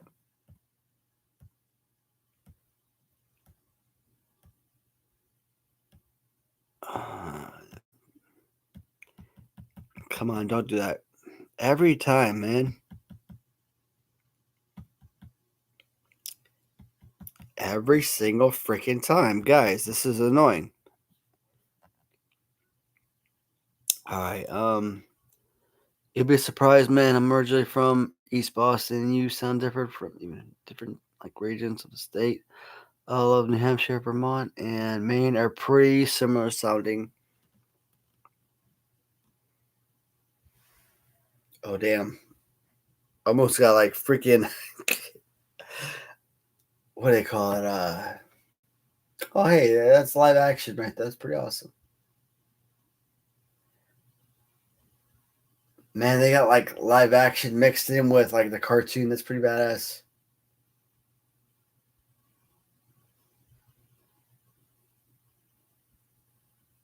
Okay, now I'm getting seizures from watching that. All right, guys. Hey, I see that there's not many people watching anymore, and we're over 3 hours into the live stream, guys. I don't know, man.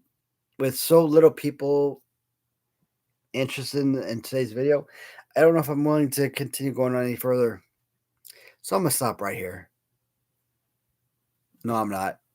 I'm going to keep going, guys, because I still got to respond to your messages. So I'm not going anywhere anytime soon. Let's see what we got here. Shoot. Okay, I read that part. My eyes are like crazy, guys. I'm sorry. Cubs with all those terrible strikeouts. Man, why are you breaking my heart with that? the Cubs, we know they're bums. God damn. Every single player, 1 through 9, are strikeout freaking kings. I get it. Crow Armstrong, what a name. I've said, man. Pete Crow Armstrong, he is another Javi Baez. He is another Derek Lee. He is another Sammy Sosa and Alfonso Soriano. Okay. That's it.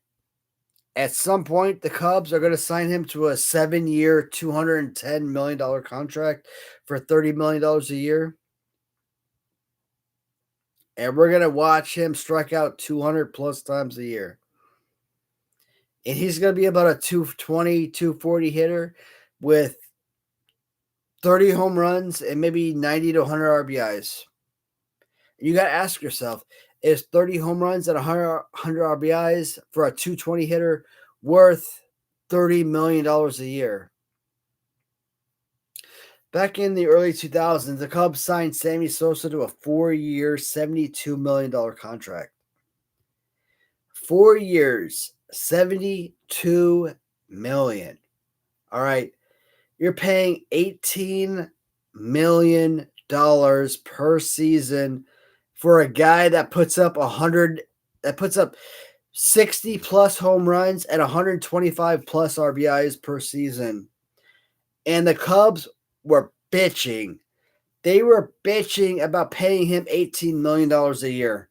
The next year, they traded him to freaking Baltimore for Jerry Harrison Jr. of all freaking players. Are you freaking kidding me? You trade a Hall of Famer to the Orioles for a freaking reservist? Unbelievable. And today, a pitcher that throws 30 times a year gets 35 to almost $40 million a year. You're David Price, you're Zach Greinke, you're Verlander, you're Kershaw. How the hell are these guys any more valuable playing 30 times a year than Sammy Sosa, a guy who plays 162 times a year? Absolute stupidity. And it just shows the difference of 2004 or 2000 compared to 2020 prices, or 2000 compared to 2015 prices, etc. So it always blew my mind. It always makes me mad whenever I hear Cubs fans or organization leadership pissed off that they had to sign this man to $18 million. He is the greatest player, one of the greatest players in your organization, one of the greatest players in baseball for a number of years. He puts butts in the seats. So I will always be a Sammy Sosa fan. Sammy Sosa will always be my number one all-time favorite ball player, regardless. Now, over years, yes, guys like Anthony Rizzo might have slid into the number 2 favorite slot, but you still got Mark Grace, you still got Henry Rodriguez, Kerry Wood, Mark Pryor, Carlos Zambrano, so John Lieber, Kevin Tapani. So there's a lot of Cubs players that I really love that I put in my top 10 favorite list. It's just infuriating that ownership actually complained about paying this man his worth. Kyle Tucker, he's going to go in the free agency. He's going to earn $400 to $600 million. And when the Cubs traded for him, they basically knew they were not going to re-sign him. It's frustrating. But Jed Hoyer did it because he wanted to save his job. Before the July 31st trade deadline, the Ricketts family decided they wanted to extend him. And what did he do during the trade deadline? Nothing. Willie Castro, who hit 100 for the Cubs during his tenure. Mike Soroka pitched 2 innings for the team, went on the injury list for like the rest of the season or close to it. I don't even know any other acquisitions they made. That's just how poor their trade deadline was. And it's infuriating as a Cubs fan to see that, knowing that your team had a legitimate chance not just to make the postseason, but to be World Series champions, and you gave up on it like that. Why? Because Jed Hoyer, he got a contract extension. Why should I trade the future, the Owen Caseys and the Moises Ballesteros, etc., of the world in order to bring in talent that's actually going to help us win the World Series? I got to focus on the next 3 years, the next 5 years, the next 7 years. That's why Jed Hoyer, and that's why freaking I said his name earlier in the video, and I just forgot his freaking name. Oh God, I'm all over the place, guys. You know, Hawkins, Hoyer and Hawkins. That's why you got to know they both got to go. I don't care who you bring in to replace them. Neither one of them are qualified for the positions they are in. If you have to, bring back Theo Epstein. Because you know what? Theo Epstein was responsible for putting a World Series championship team on the field.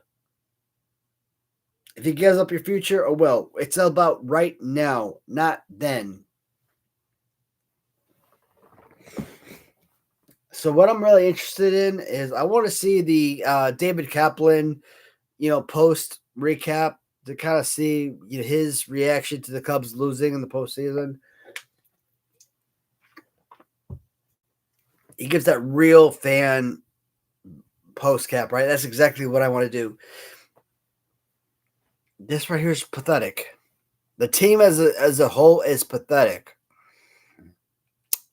So let's move on for baseball, guys. I'm going to kind of dive into some more of these comments and see what you guys feel before we move on to the next set of topics at hand.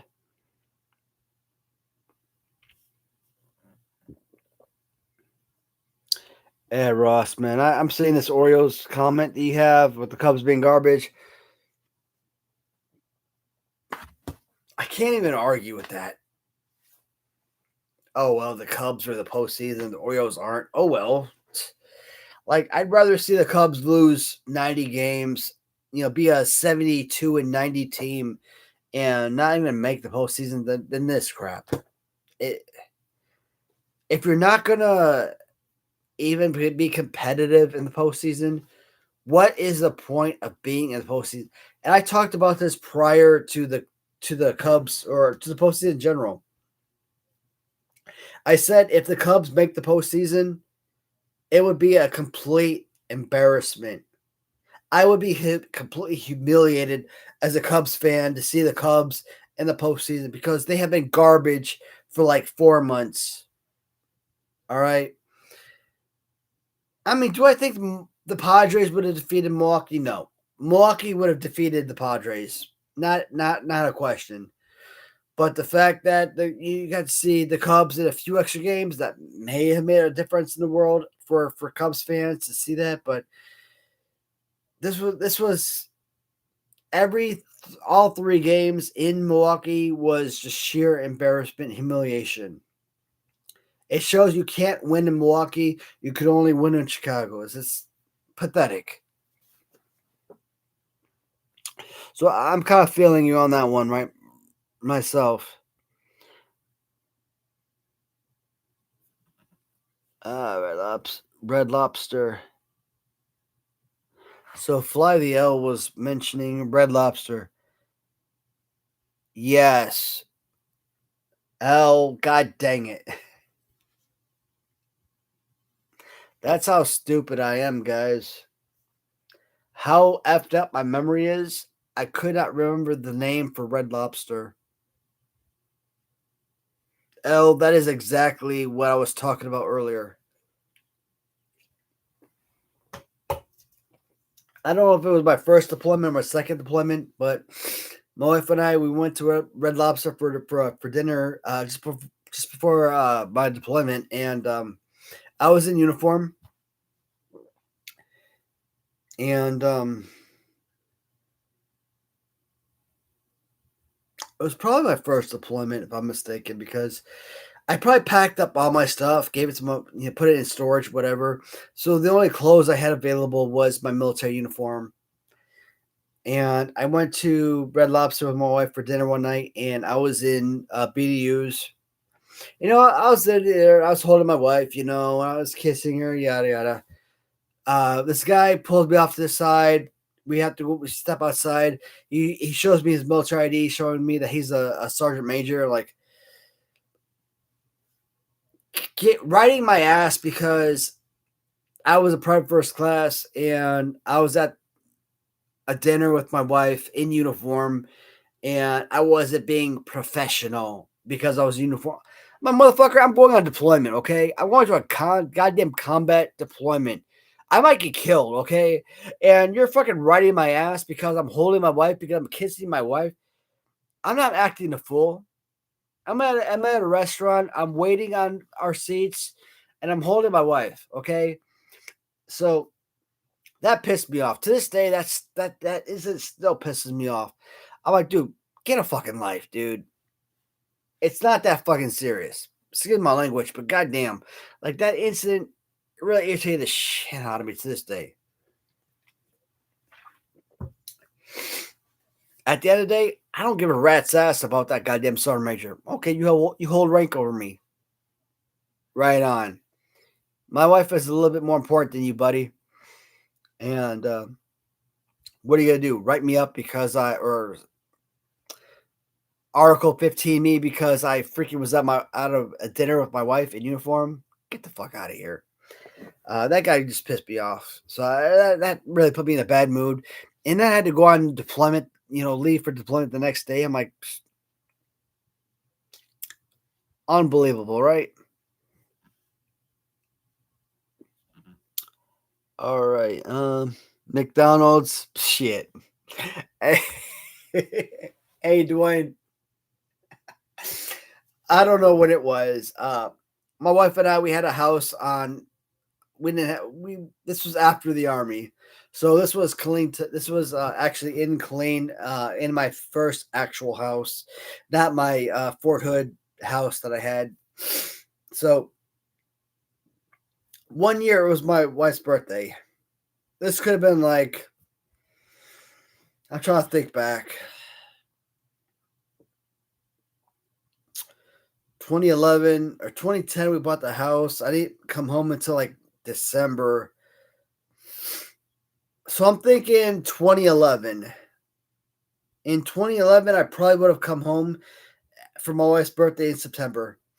And obviously, we have our house in Killeen, Texas. One day we're out and about, we're driving around, and on our way home, we drive past McDonald's. I stop in, I get us, because it's morning time, I get us a couple cups of coffee. That's it. It's my wife's birthday. We're out and about shopping or whatever, and we're going home, and we want coffee, and there's McDonald's out there. So I stop by for a couple cups of coffee, and get my wife that. Years later, she's still riding my freaking ass. Yeah, for my birthday, my husband took me to the McDonald's. Or however the hell she does to kind of make fun of me. I'm like, kind of using like this Southern redneck type deal. It's funny as hell. But I'm like, dude, I didn't take you for freaking McDonald's for your birthday, okay? I took you to McDonald's for a freaking cup of coffee that morning. Like I took her to an actual dinner later on that night. So like she to this day she will still mock the living hell out of me. Yeah, my husband took me to the McDonald's. I'm like, dude, you're a freaking asshole. Making me feel bad for that day, but dude, like I said, who cares where we stop for coffee? It could have been Starbucks. Would you have been bitching if we stopped for Starbucks coffee? Coffee is coffee, man. So it's kind of funny that you mentioned, taking her to McDonald's and stuff because technically I did take her to McDonald's, but I know it's gone downhill since years. But for like my entire life, I've always said McDonald's was my favorite restaurant. Well, 1980s McDonald's burgers, Big Mac was like that big and cost like $1.20. Nowadays, Big Macs are like that big and they cost like $5.50. So shrinkflation, dudes. Shrinkflation. That is some straight up BS. All right. After watching this inning, I'm proud to be a Baltimore. I've seen that. It's over. Red Lobster, McDonald's, Big Mac, Whopper sounds good. I freaking love Whoppers. I used to say Big Macs used to have the best burgers, but I think I moved on. I think Burger King Whoppers really are the best burgers out there.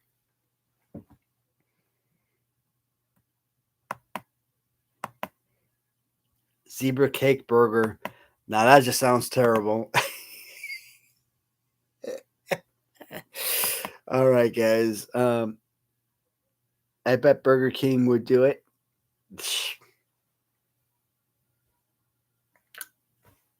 Hey, let's reach out to them and find out. A burger in between two zebras. Zebra cakes. To ask you this, do you have any Gorilla Monsoon figures? Hey, Ross. Yes. Gorilla Monsoon. I think I have. I think it's one. I don't think I have any more. I have a Gorilla Monsoon Jack's Pacific Classic Superstars figure, and that's about it. Generally, when it comes to my YouTube shorts / TikTok shorts, because it's the same video I put on both platforms. Whenever somebody special requests, a character, I try to pull out all the figures that I have. But there are many times I pull out a figure like Sting or Macho Man or Hulk Hogan, etc. There's always figures that I miss.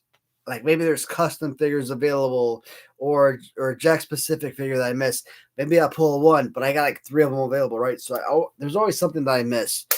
But when it comes to Gorilla Monsoon, I think there's only one Jack specific to my knowledge that I actually have. So would I make a short video of that particular character? I don't think so. Only because there's not enough characters to fill a 3-minute video. So whenever I make my shorts, I always tell people, hey man, you got a special video in mind, a special request in mind. Hey, what do you want to see? Let me know. And I will make that video for that requester. So if this person requested Macho Man, if this one requested Hulk Hogan, or this person requested, I don't know, who have I made? Mankind, or Stone Cold Steve Austin, etc., right? Demolition, etc. If someone requests a special video for me, hey, I want to take a look at all your figures that you have for this character. Absolutely. I will make that short video for them. But like I said, Monsoon, I don't have enough, unfortunately. It's just one figure, so it'd be a very short video. This is channel 139. I mean, it's not on anymore, so it doesn't really matter, but you see, I'm looking at the screen right here. It doesn't even tell you channels. It shows you what it is on this side, and then the movie or TV show that's airing on the right side, but it doesn't have channels.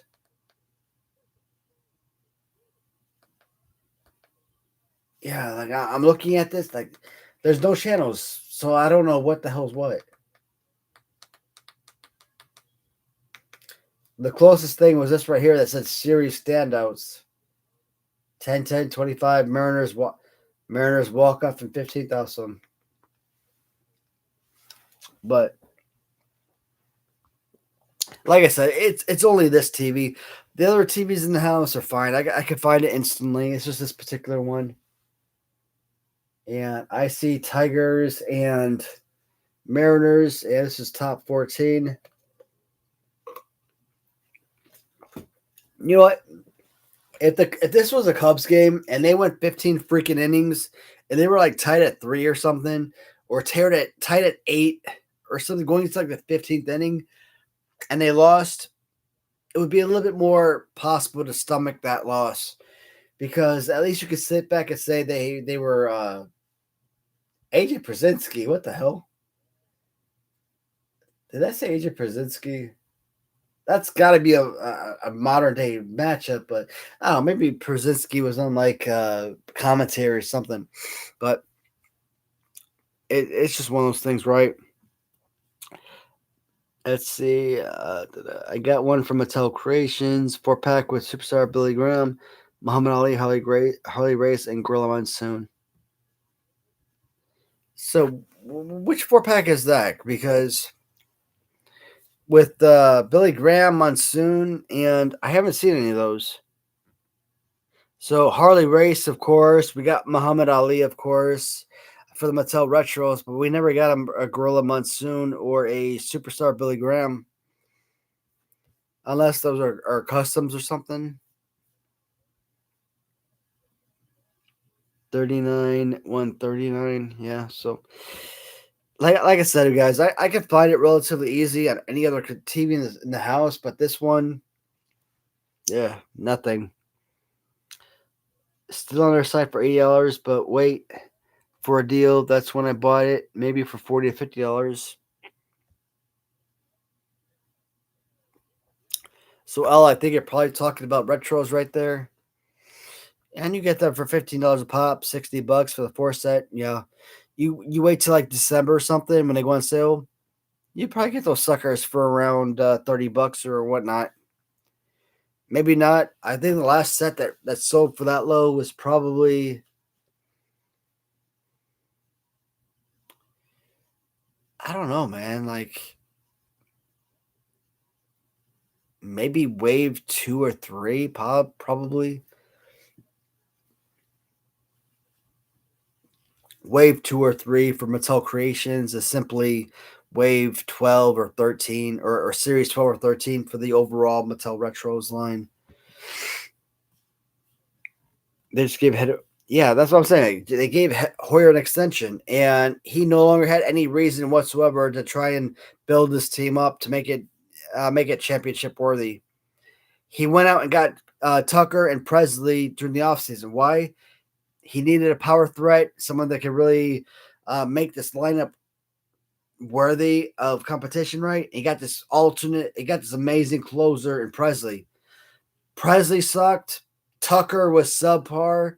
And when a postseason happened, or when the trade deadline happened, if he was still writing this current contract he was on, he would have gone all out and acquired the best talent possible for the postseason run.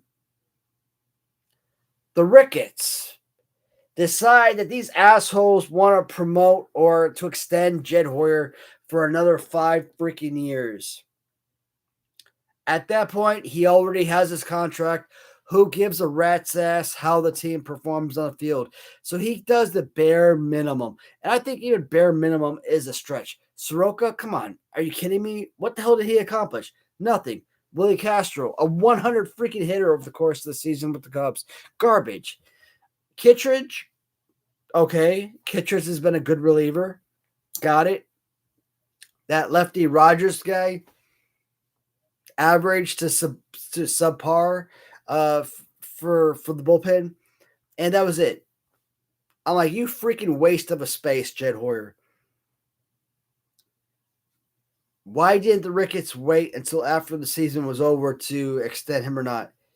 He did nothing for the postseason. He got that extension. He no longer had to worry about his job being in jeopardy. So freaking Jed Hoyer is just an absolute joke.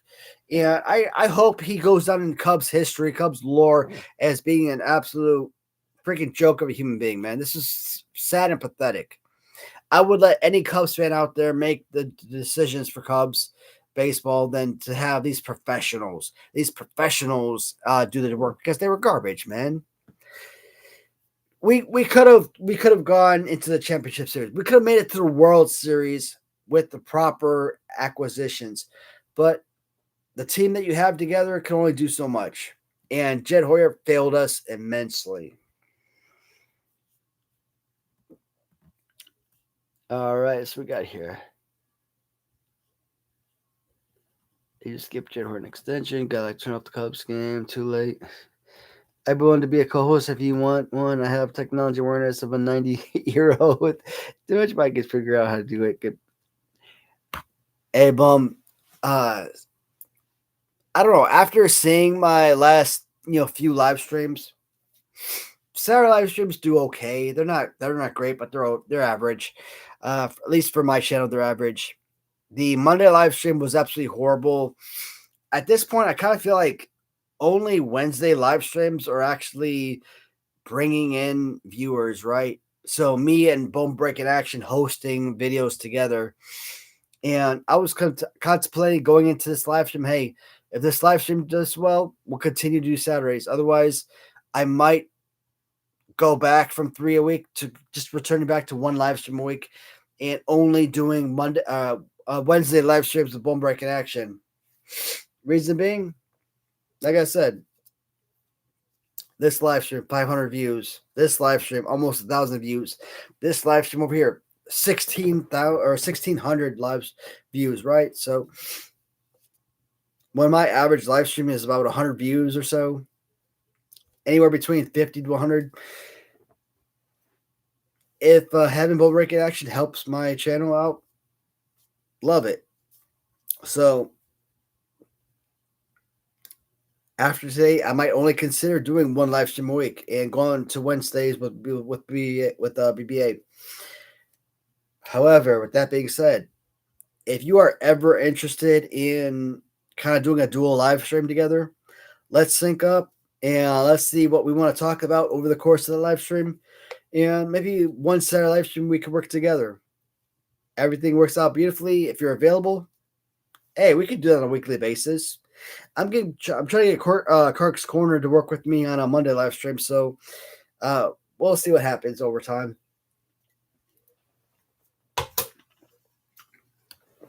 But next Saturday, man, let me know if you want to be in on it. I will send you a link, and we can link up and do a co-hosting of this live stream. I think that would be really fun.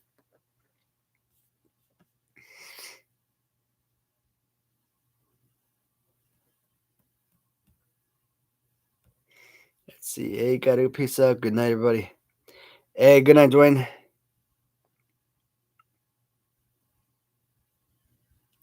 Hey, Jeff, thanks so much, buddy. I appreciate your support, bud. Oh, man, why did I keep skipping ahead? Here we go. Council sucks. Council's extremely overpaid. Crazy. DoorDash some booze and my wife she's done that in the past. Like, she's DoorDash actual alcohol to the house.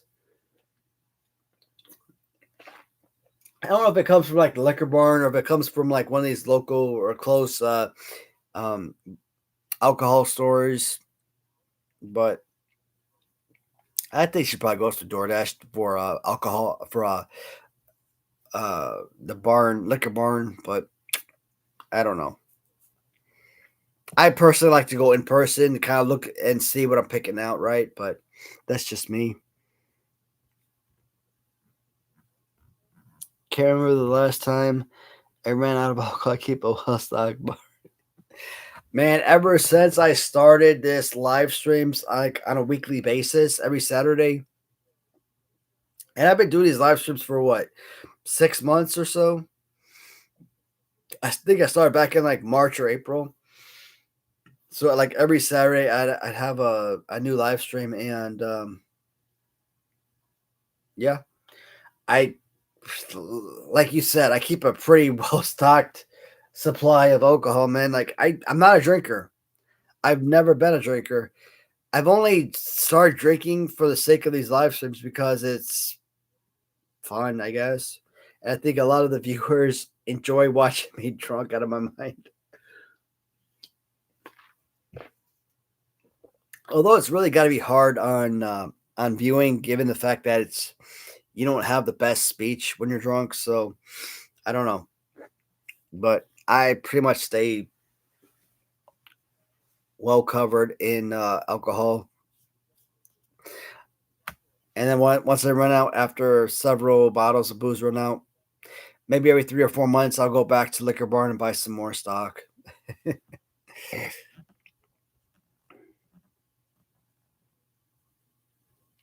Lance, what's happening, buddy? Fly love. And I wish I could, but shoot. If the Cubs actually won today, maybe. But nothing going on today. I can't even help my channel. BB, I think you're doing awesome stuff, man. Like all the new stories and videos you're posting. Like, I think that stuff is incredible. What's going on here? I don't want to leave sight. All right, viewers, if you are watching my channel, please, for the love of God, subscribe to Bone Breaking Action, guys. This man has one of the best channels on YouTube, and he's like one of the most unrecognized YouTubers, which is a damn shame because this stuff is amazing. And you guys see his Wednesday live streams with me. You know his attitude, his humor and whatnot. It's incredible. So when I look back and I see this guy like 340, 300, whatever it is, subscriber, I'm like, why? How does, I don't know, freaking, how's that guy's name?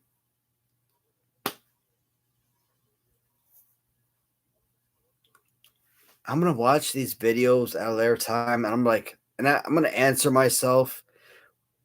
Mr. Beast, that's his freaking name. God damn.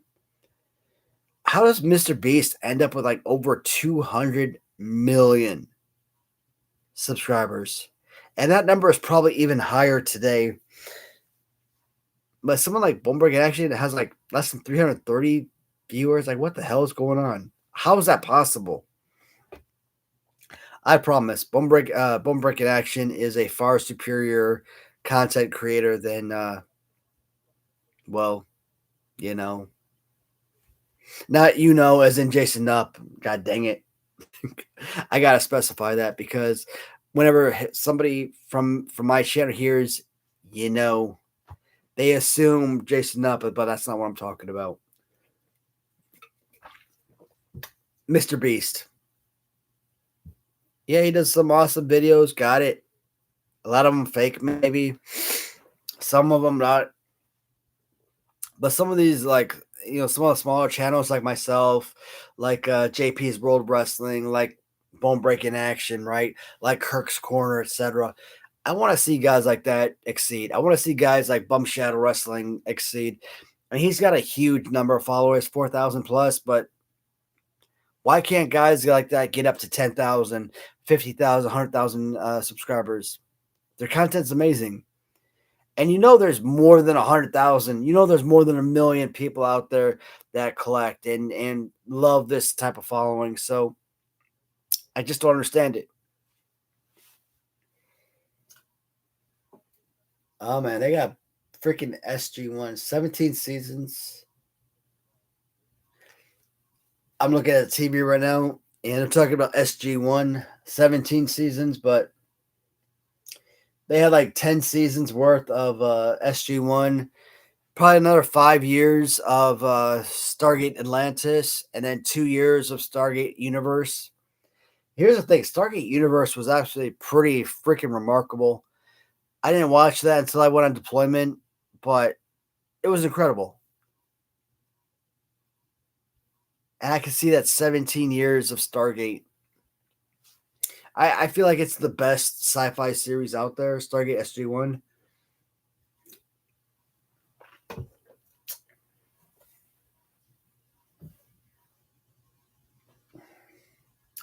I should probably turn off these lights over here, huh?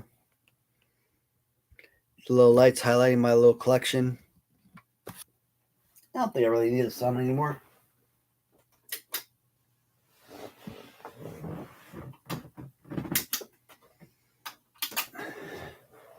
How do those look?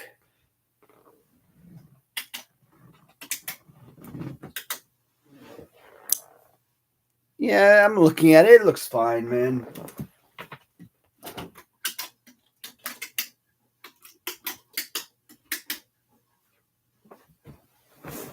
I put those on for extra light, but I don't think we really need it. All right.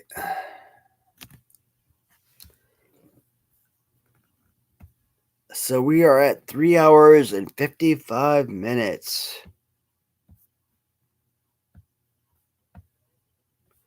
I don't know why these are all highlighted. Okay, here we go. Come watch me eat popsicles. Freaking ball breaking action. Well, you guys watch this video today. You don't talk about deep throwing freaking popsicles, man. I don't want to talk about the popsicle video. Please just tune into the video. Tune into the video, man. It's worth it. It's like a 2-minute video, guys. It's not like it's going to take forever. It's not like you're watching a 30-minute episode or anything. It's funny as shit. One of my absolute favorite videos ever. And I'm not even BSing on that either. It's freaking hilarious. But guys, like I said, we're hovering closer to 4 hours, and I don't know what else we can possibly talk about. I think I've gone through all of the responses, which is great. I mean, at one point, I didn't think I'd ever be able to catch up, but looks like I finally did. And I think I'm pretty much done, guys. I got the Detroit and Seattle game on, and it's in the top of the 15th. But didn't somebody say that somebody already won in the 15th inning? Maybe Detroit.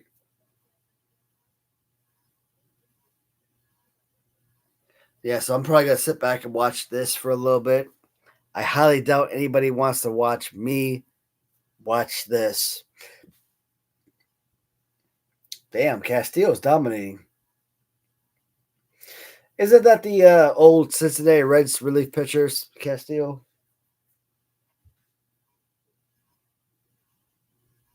Gleyber Torres. All right, so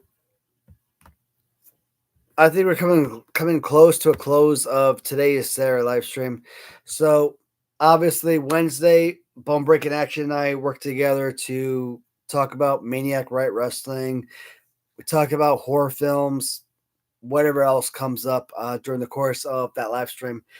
Monday, right now, guys, Monday, I don't have a designated topic of discussion. So hopefully over the next couple of days, something comes up. And by the time Monday rolls around, we'll have something to talk about. Otherwise, it'll be like last Monday where I didn't really have a topic and decided to talk baseball. Nobody wanted to hear about that, right? So as long as I have yours and have, your comments and I could kind of respond to something, that helps, greatly. But if I don't have anything to talk about on Monday, I might just reach out to you guys via YouTube and let you know, hey, Monday live stream is canceled for this week. But I don't want to do that, right? I want to try and keep these going as much as possible. 3 streams a week, and we can advance it to 4 streams a week, whatever. But also, guys, short videos. Constantly, I get recommendations either from YouTube Shorts or through TikTok Shorts. Again, it's the same video. that I post on both accounts. A lot of people are recommending, hey, I want to see this person, I want to see that tag team, etc. Hogan, Macho Man, Steve Austin, Hillbilly Jim, Demolition, right, etc. So if you guys have any topics or any character in particular that you would like to see, hey, I want to see all of your Adrian Adonis figures. I want to see all of your, I don't know, I'm trying to think, all of your Vader figures. Or I want to see all of your Al Snow figures or something to that extent. Just, whatever, man. Just reach out to me. Let me know, hey, I want this particular figure. I'll most likely screenshot that message. That way I have it saved in my phone. So when the time comes, I can go back and I can create those videos for you guys. Some of these videos, like Hulk Hogan took like 6 videos to go through all the figures. And I think I still missed some. The most recent request for Demolition, I think I have 4 additional videos on that. So 4 3-minute videos. And I feel like I missed a figure or 2 here or there. So I may not be able to show everything. I might miss something, but that's okay. I can at least show you what I have available. So that's always huge, right?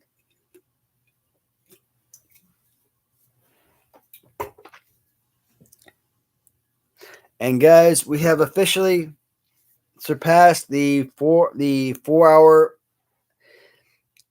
time frame. So we're at 4 hours and a minute. It is 12:01 a.m. Eastern time. So I'm pretty much good, guys. I at 4 hours, I think these are good live streams. I've never been one to go on for 6 hours, 8 hours. Could I do it? If I started these live streams at like 2 p.m. or 4 p.m., sure. But I want the live streams to be at a time limit where other viewers can actually tune in to watch later on, right? So,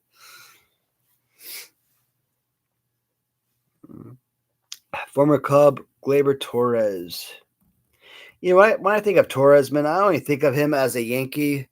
So it's hard to think of him as like anything other than that. So like, who did we give up? We gave up Torres, and I think was it that Warren guy to pick up Aroldis Chapman? Like Warren has gone back and forth from like Yankees to Cubs, back to Yankees, maybe some other team, or released back to. So I never saw the interest in I don't remember his first name, but that Warren relief pitcher, because he was horrible for the Cubs. For the Yankees, I think he did an okay job, maybe, but I would have loved to have held on to Gleyber Torres. Problem is, trading Gleyber Torres to New York got you a Aroldis Chapman, which helped win you a World Series. So would you make that trade again? I think every single fan on the planet would say 1,000,000%, absolutely yes. That's what it all boils down to.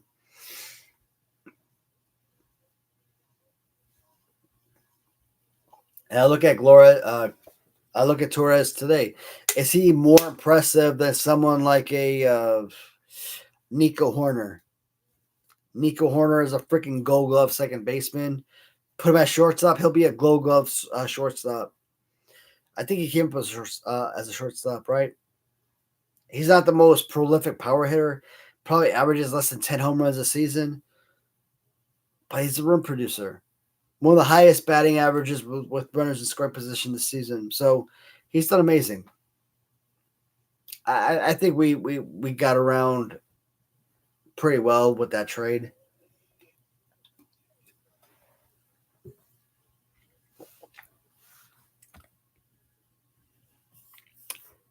Yep.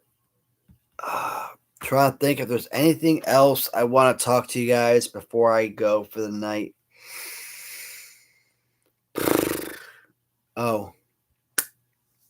Today's video that I posted before the live stream a few hours ago, I kind of showcased some of the new figures I got in, and I was wrong. I did buy 2 sets of the Mattel Retros with Isaac Yankum and Alundra Blaze, etc. And as I was putting the cards back on the shelf for the Toonie cards that I pulled for Demolition, I saw the boxed set of, I think, Series 16 with Isaac Yankum, Alundra Blaze, Bulldog, and Shawn Michaels. So the new figures that I bought off of eBay, I didn't have to buy them. So those are technically my 3rd set. So I hung those up on the door, and I still have the box set originally. I'm like, son of a... I could have sworn I bought 2 sets, but I couldn't find it anywhere. There it was, right at the bottom of the damn shelf. I was so mad. Luckily, the new sets of 4 that I bought didn't cost a fortune, but still more money out of my pocket that I would have liked, right? So, but the retros were hung up on the wall. Those are good. I've got the Paul Orndorff title run toys hanging up on the wall temporarily. I don't know what I'm going to do with that. Do I want to keep it closed? Do I want to open it to see what the figure is like? Because it's my only figure, I want to keep it closed, but because I want to see if I want to continue with that line, I should open it. And that's where I'm kind of like 50-50 going back and forth. Like, I don't know what to do with that. The Ninja Turtles, man. I tell you, man, every single day, like, I tune into, like, New Age Revolution, right?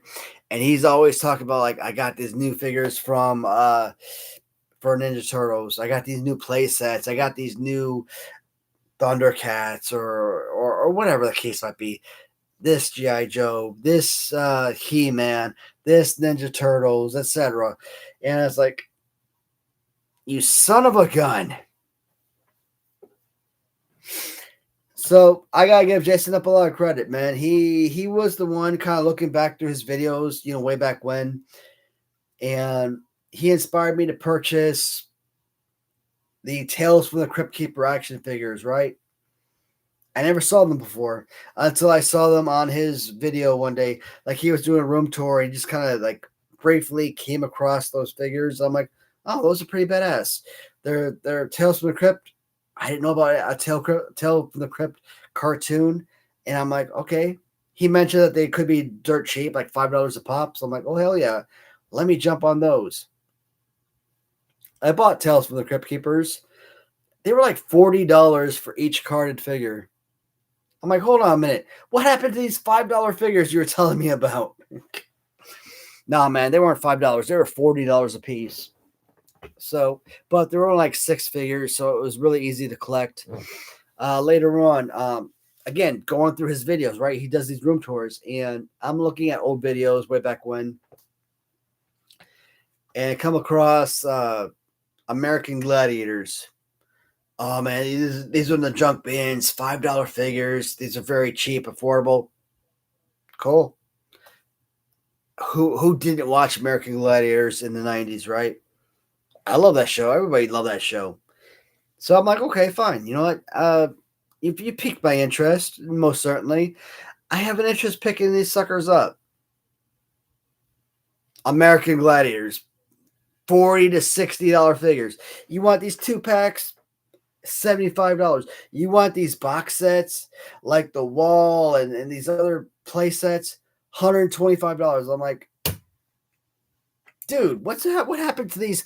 What happened to these 20 or happened to these $5 figures you're talking about? Like, I don't see it. Like, I'm ugh.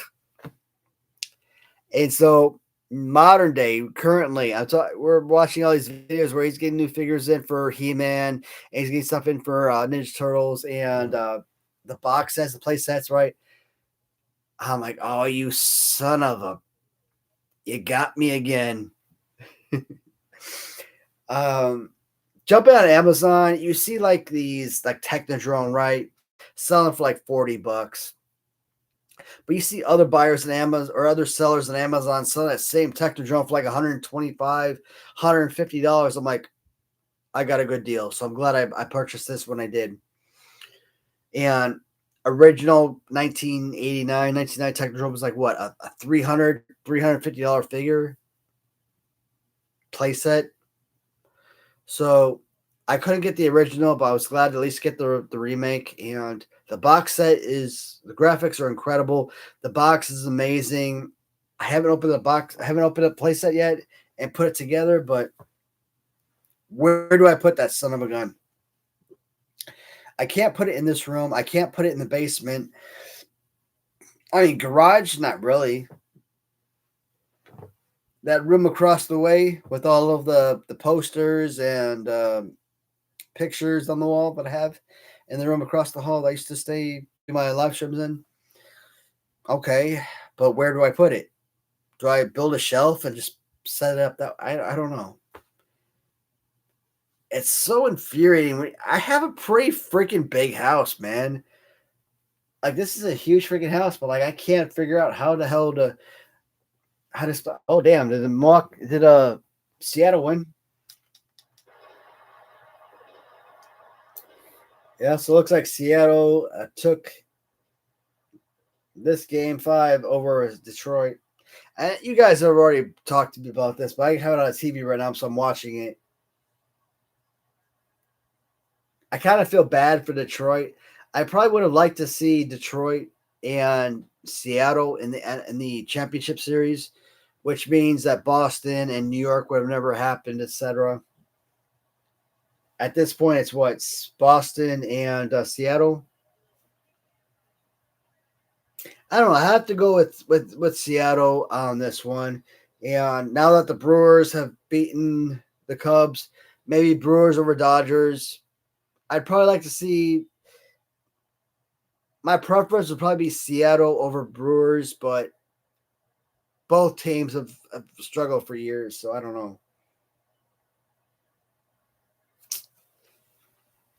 That's tough right there. Any new? How's the title run toys, Warndorf? So yeah, like the Warndorf, I haven't opened him because he's my only TRT figure. And if that is going to be the only one I buy, I want to keep him carded. When I look at the package, I look at the waist on the package. It looks like that you can literally just peel them apart like so. And I'm hearing very bad things about TRT on like Facebook and these different groups, right? Not that they're like rush collectibles. You have the figures in your hand and they just crumble in your hand. And I don't want that. If that's the case, I'm going to keep it on card. I love Rush Collectibles when I first got them.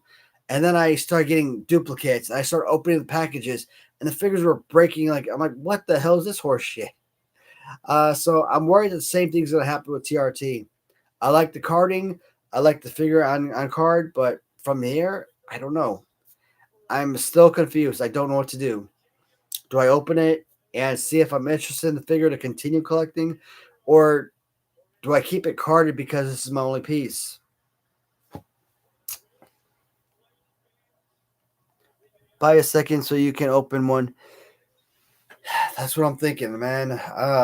The one I got off of auction, I won for about $30. Shipping, taxes, I don't know. Maybe it came out to like $35 or something. And I think you get these from the store at the time for like $40. So maybe that was a good price, but like I'd really have to get them cheap, like $20 a pop or less. So I'm probably gonna wait on Paul Orndorff to see if I get another one I can open up. But there's at least 4 figures in Series 1, and the other one I really wanted was the manager, Denny Davis, or the referee, Denny Davis. Do I just say screw it, buy all 4 figures, keep them carded, put them in a protective case, hang them up, call it a day? Or do I open up and have a new loose collection? I'm so confused. I don't know what to do. All right, guys. So currently we're at 25% remaining on the battery.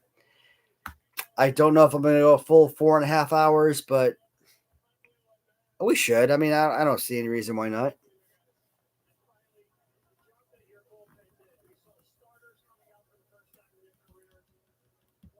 Yeah. I don't want to listen to the Mariners, man. I'm still pissed off about the Cubs. 3-2. How do you, I can't get my mind wrapped around that. How do you lose 3-2?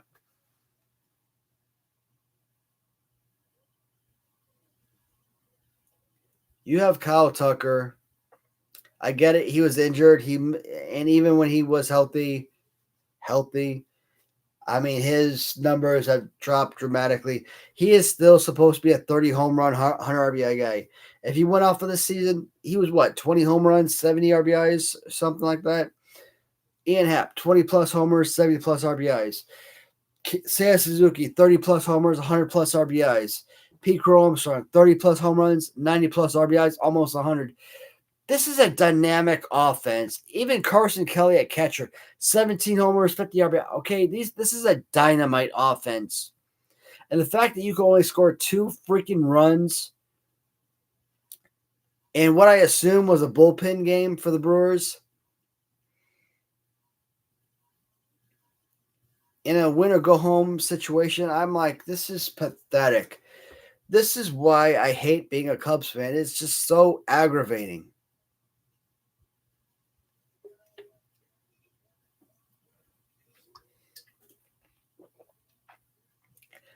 Dodgers, Phillies are on right now. I actually would have liked to see the Phillies take that series.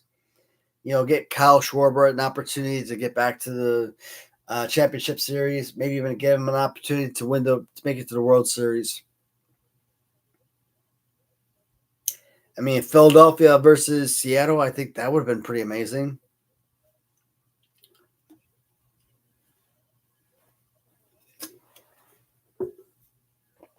Alcohol is gone. Pop is gone. Ice is mostly gone. Now it's just water.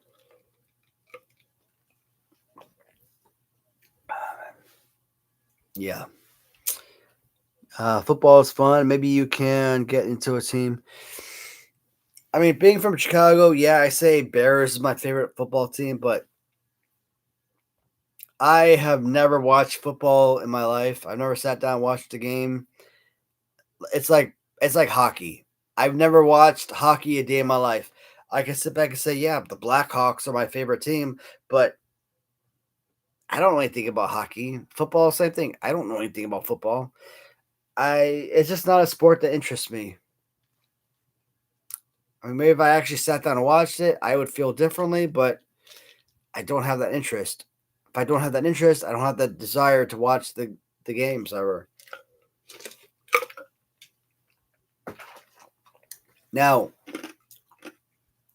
if the Bears win in the Super Bowl, would I watch it then?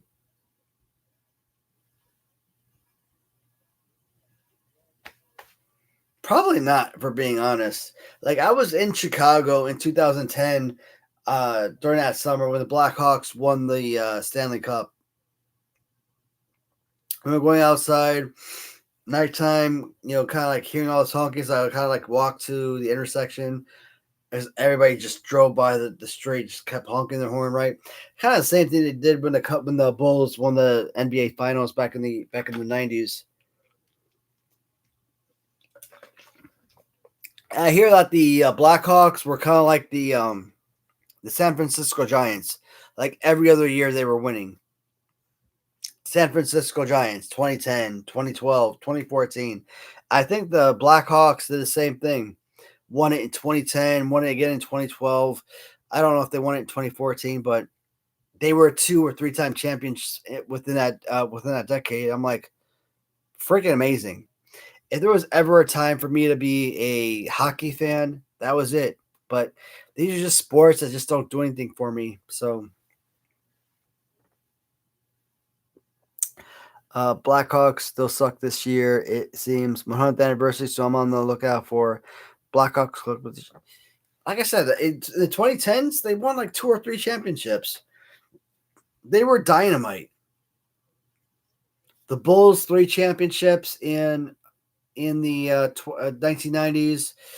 The Blackhawks 3 championships or 2 championships, whatever it was, in the 2010s. That made Chicago a viable city. When it comes to sports, any of these teams can afford to buy any free agent they want. They just refuse because they're cheapskates. And us as fans, we will always fill their stadiums because we just want that experience, right?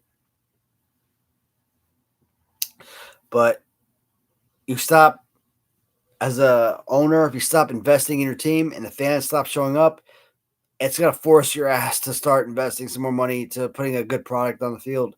But people keep showing up regardless, win or lose. And how do you expect to get a good team?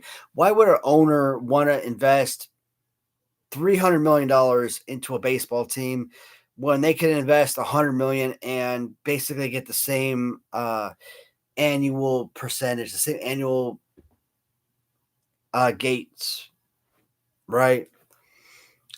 At the gate, you might get 40,000 plus fans a game. Whether you're a 90 loss win season, a 90 loss season, or a 90 win season.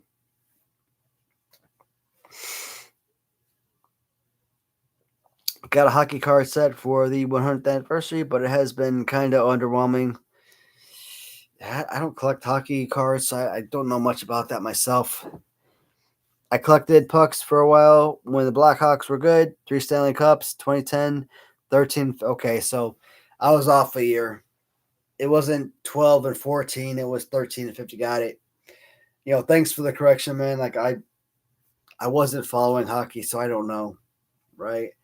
Like I think over the time I heard that they won multiple championships, but 2010 I remember because I remember turning on the TV and seeing the championship. I remember hearing all those honking outside, and my wife and I, when we left Texas in 2010, we were staying with her mom for a couple months, and if we didn't have a house on post, like that's the one downside about living on family housing as a soldier.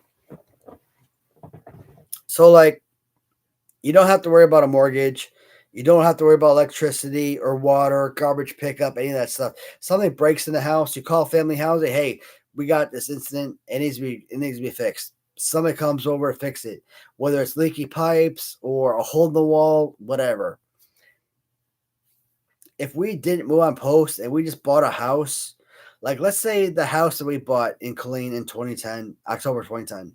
Let's say we bought that house back in November of 06. When we moved off post, or when I got in the Army in 2010, we would have already had the house established. Plus the fact that I would have been living in that house for 3.5 years. Like that house would have been so much more closely to being paid off than what it was. So it took me about 1.5 years, 2 years to pay that house off being in Afghanistan, but technically with the amount of money I was making, I should have had the house paid off in like 7 months to a year, but that's beyond the point, man. I miss working in Afghanistan. The pay was so freaking good. The job wasn't exactly out of the ordinary, right? Would I go back to overseas contracting? Absolutely. With the right company, with the right job, of course. I miss those jobs, guys. I miss having that sort of income. Oh, well.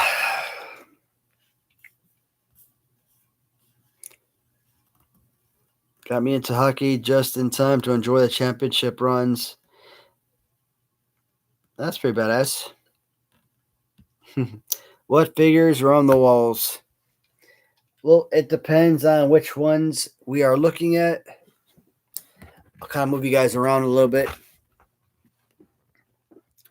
So this is the collection. I know it's dark, guys, but this is a collection of Mystic Knights of Tir na Nog. All of the individual cards, and it includes a lot of the packages. And I got a bunch of loose figures over here. And this right here is sort of, I don't know if you're seeing it, is the 1980s, 1990s Ninja Turtles. Of course, over here is where I have the 2020 Ninja Turtle releases. And even include this Mattel stuff right here, where it's Turtles of Grayskull. Only have 3 out of 4. And then we got the Funkos, Street Fighter Funkos.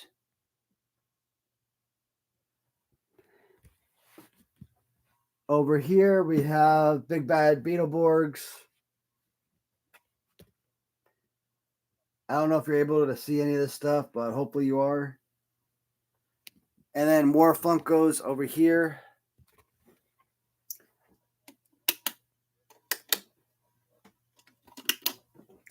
So like up here, you got the DC Primal Rage Funkos.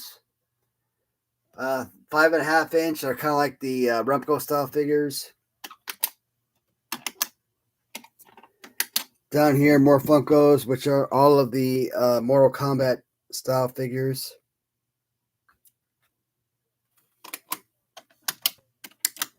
Further down, these are Funko horror figures with Freddy, Jason, Michael, Pinhead, and Leatherface.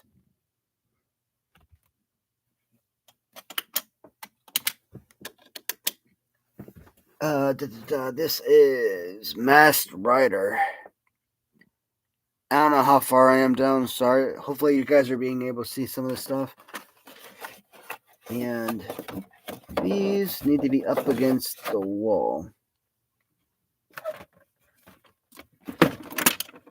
Dang it. I'm not getting my stuff down over here. And last of it, this is just DR Troopers. Some of my stuff knocked over. More VR Troopers right here. Funko Thundercats.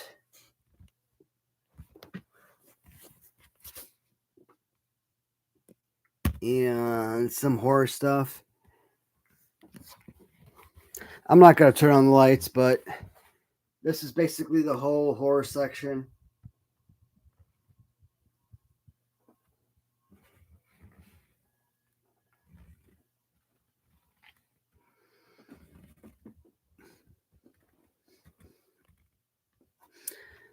And then, well, one of my favorites from the 1990s.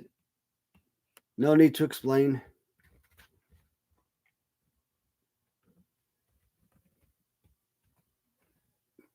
There's that. There's this stuff right here.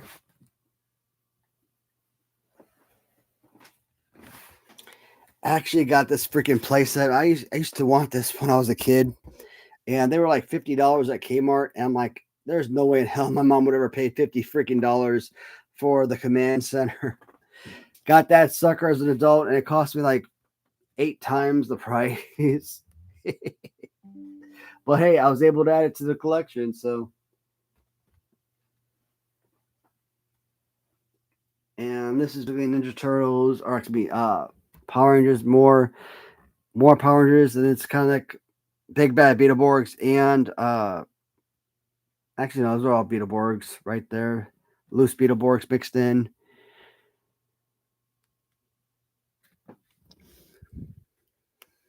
So that is all of that stuff right there.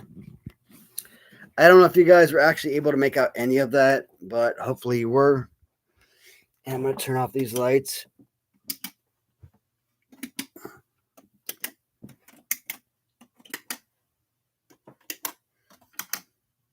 Dang, that's a lot of lights. Got to put 3 lights on each shelf to ensure that there's adequate lights to be seen. All right.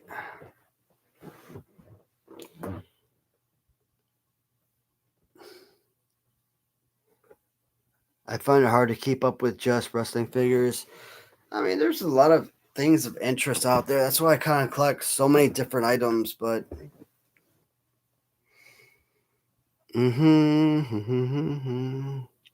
watch you and people like Kyle Peterson and all to buy and collect figures outside of wrestling. I watch a lot of Kyle Peterson, like, you know, guys like Kyle Peterson and Fig Heel, and of course 80s Revolution, who I bring up all the time. You know, it's guys like that got me into collecting. I mean, this was never an interest of mine prior to, let's say, 4 years ago. And you know, whenever I make videos nowadays and someone leaves messages like, "Hey man, you got like one of the best collections I've ever seen," like, you know, it makes me feel good about myself. Like I actually put a lot of time and effort into building these collections, and I'm darn proud of them. So, but anyways, guys, we are at 4.5 hours. I could break some record and try to go to like 5 hours today, but I think 4.5 hours is good. Plus, my computer is at 19% right now, so I think this is a perfect time to end the stream. For everyone that's still here, still tuned in, I just want to say thank you so much for tuning in. Hell yeah, man! I was thinking about possibly going to 5 hours, man, but I just don't think I have the mental capacity to keep going. Like, I'm really drunk, and I think I need to take some medicine, some headache medicine, and go to bed as soon as possible. Call it to your laptop. You know, last time, Wednesday, Bone Breaking Action, I did like 2+ hours of a live stream on the cell phone, and then I continued on with like over an hour and a half of, you know, me on the live stream. And I was in the process of talking, and we were talking about something very important, and then just the computer or the phone just went black. I'm like,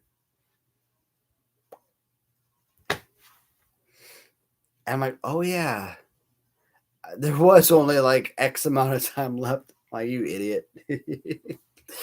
But I don't know, man. You know, when you're in the process of talking about something and you want to go into like this big discussion, and then the damn thing just dies out on you in the middle of it, like, well, shoot, that sucks.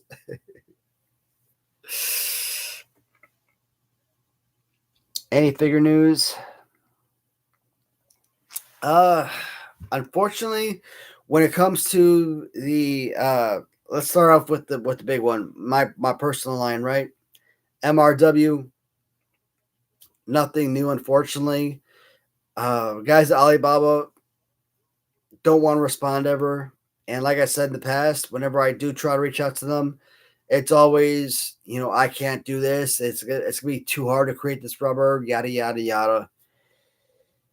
Random Treasures doesn't want to help me. I've already tried reaching out to that multiple times, and I don't hear anything back from her.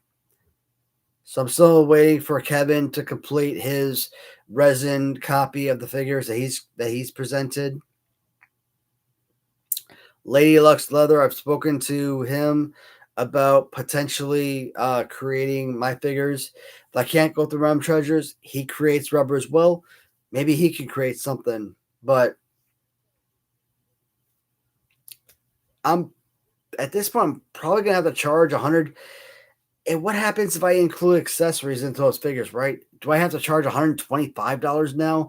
$150 even to get you know, money back, that not only what I paid into it, but to earn enough profit that I can actually afford the next. I don't want to do that, man. How many times have I said these figures should be $50 pieces? New in package, poster, bubble, carding, all of that. I can't do it. I've been talking about this for how many weeks? Even a couple months even. I can't do what I need to do, and that is infuriating. I don't want these individual release figures with that and nothing more.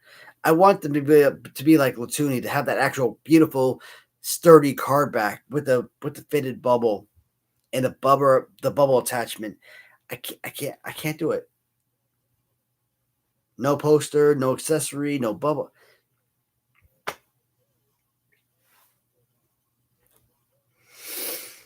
Last hope that I had was to try and create a GoFundMe page to see if that would help.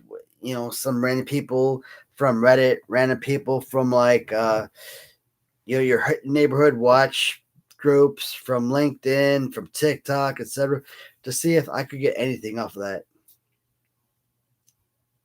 Something to help me fund the overall charge of this stuff, because I can't come out of pocket 25 grand. It's not possible. It's way too much of a price tag for one person to handle.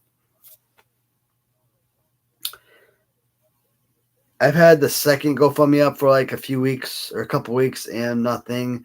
The first GoFundMe had up, I only had like $50 or so. So, and that was a couple friends that contributed, but I don't know what else to do. I'm kind of stuck. And it's not even so much a price tag, right? Like, I think the biggest issue is that nobody is willing to freaking create my figure. Sean from KWK, KFib Heroes, Ahmad from Latuni, they both reached out. They both said, hey, you can go through my factory that I use. Great. But now you got to pay me a percentage to use that said factory. Not so great.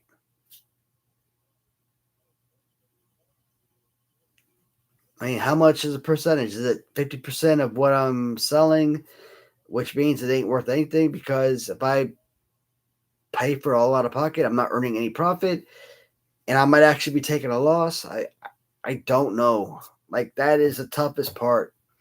Like, I don't know what to give as far as updates, because there really is no updates. But I'm constantly in contact with these folks and trying to learn more information, trying to get to see what they need. Like when the guys at Alibaba talk about the hair being too thin, and when they fill in the mold, the rubber is going to fill in, so it's going to be one single piece of hair instead of like these little individual pieces, right?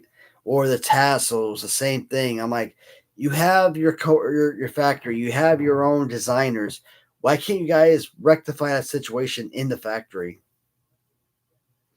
I'm begging you guys, like, hey, here's my money. I want to buy this. Let's get it done. And they're just making it so extremely difficult on me as a patron. So I'm like, I don't know. If I go through Treasures, or if I go through Lady Luck's Leather, they're doing all the work. They're painting the figures, right? They're creating the rubber and they're painting the figures. Like, how much can I actually make from that?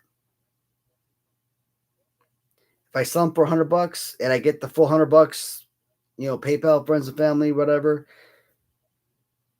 I'm earning a very small percentage of profit. If I go through eBay and sell them for $100, there is absolutely no profit whatsoever.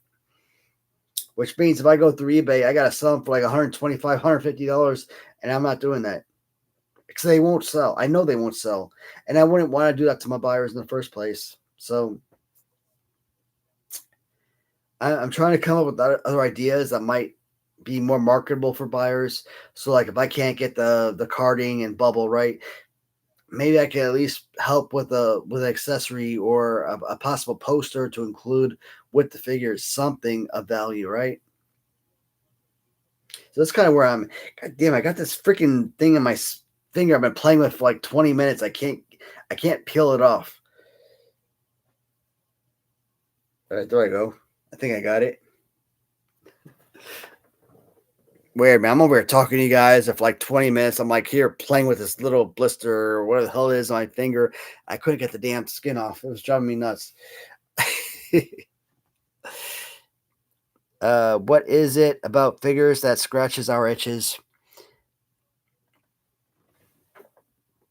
That's funny because I wasn't even a collector 4 years ago. Like I found these different channels that inspired me and motivated me to get into collecting. And when I started collecting, I went freaking all in on it. But I look at this stuff, I'm like, look, if I was a soldier, man, trying to buy this stuff 10, 15, 20 years ago, etc., like I wouldn't have any of this stuff. Based on what I earned as a soldier, like I was literally living paycheck to paycheck. I mean, it was just because of overseas contract work. That's the only reason why I was able to afford all this stuff. And I know that. I actually wanted to do 20 years in the Army so I could retire as a soldier for at 20 years, at 23 years, at 25 years. It just didn't happen that way. Now, between being a soldier for 6 years, between contracting for over a decade, almost 12 years, I could retire after that, 18 years or so, and get a government paycheck from that, which is awesome. And allowed me to be self-sufficient. So I still get that military check, and I can recap by kind of like being a self-employed reseller. So I can be home with my wife all day and still earn a paycheck through my eBay, through my Mercari. I got it. It's not quite where I wanted to be, but that's why I said, man, if like Lockheed Martin or Raytheon, if they reach me out, hey, I want you to come work for us, even if it's right here in Louisville, in a heartbeat, yes. I'm not actively applying for those jobs, but it just so happens if, hey, the previous person that I worked with reaches out to me, absolutely. What if they want me to go back overseas? Yeah, I think I probably would. I moved from Lego to wrestling figures in the past year or two. I've never collected Legos when I was a kid and never done it while I was an adult. I don't have any interest in that particular toy line. Yeah, man, I just don't have any interest in Legos, man. They're just not my thing. And arguably, they're probably one of the more valuable, more expensive, sets of collectibles for a lot of people, for kids or adults for that matter. But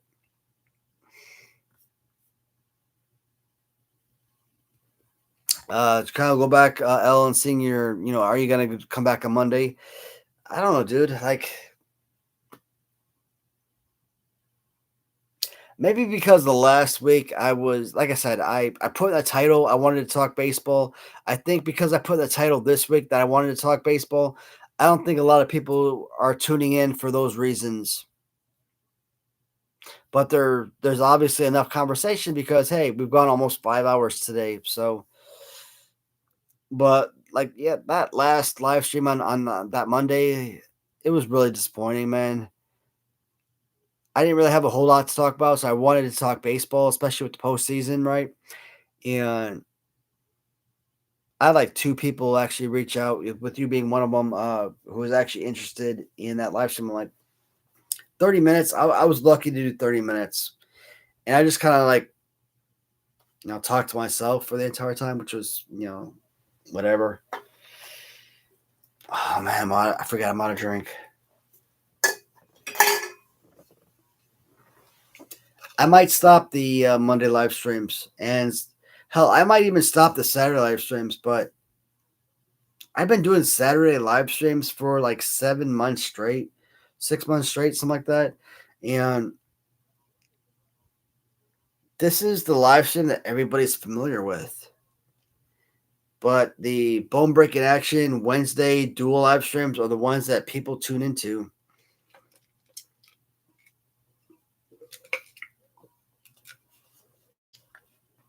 So I'm trying to decide what's like the best course of action.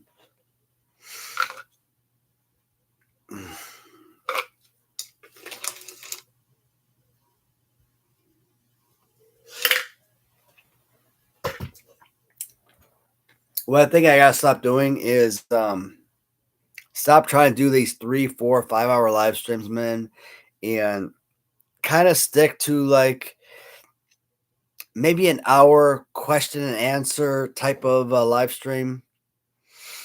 And once we hit an hour, cut it off. If we need to come back the next day, the day after, do another one, we'll continue on that way. But right now, I don't know. Because there's not really much you could say over the course of 3, 4, 5 hours, right? But your guys' communication, that's what it's all about. Your communication is what allows me to go this long during a live stream, because I'm able to respond to your questions and kind of, expand on my answers a little bit.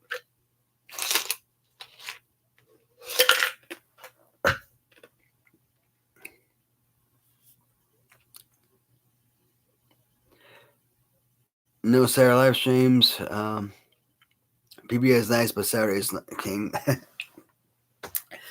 I'm probably gonna spend a few more days. Excuse me, a few more days in this room. I like to set up the computer in different locations, right? So maybe cover this horror section right here, maybe the PR collection over there, maybe the PR collection in that area, and possibly move back to the office. If not the office, maybe across the hall into one of the other basements, or Jesus Christ, one of the other bedrooms.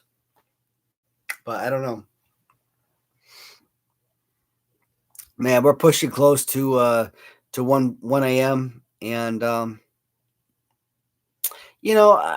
think an hour, 4 hours and 45 minutes is good, man. I don't have to make it all the way to 5 hours. So at this point, guys, there's only a couple guys remaining, a few guys remaining. So I am going to turn off this baseball game because, that's game 2. I was wondering why Philadelphia was playing the Dodgers. That's game 2. Dodgers have already advanced, so 14 minutes. Yeah, you know how I am, man. I have OCD. I look at this and I see 14 or 446. I'm like, man, I got to go the full 5 hours. But at this point, it's kind of a struggle to keep my mind right. At the same time, trying to find topics of discussion. So that's where I'm at, right? I can look at my phone and see if there's anything that popped up on the phone that might be of interest. I thought it was 3-2 Brewers over Cubs. It's 3-1. Cubs are just that is just so damn disappointing.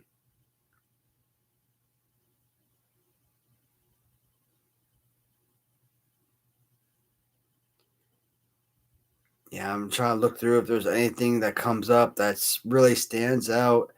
I don't see anything.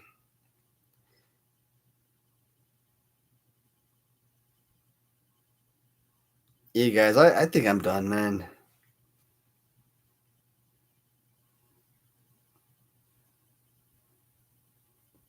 Looking at some more responses. That's it, guys. I think I'm pretty much set. You see the end of the Dodgers-Phillies last game? Wild.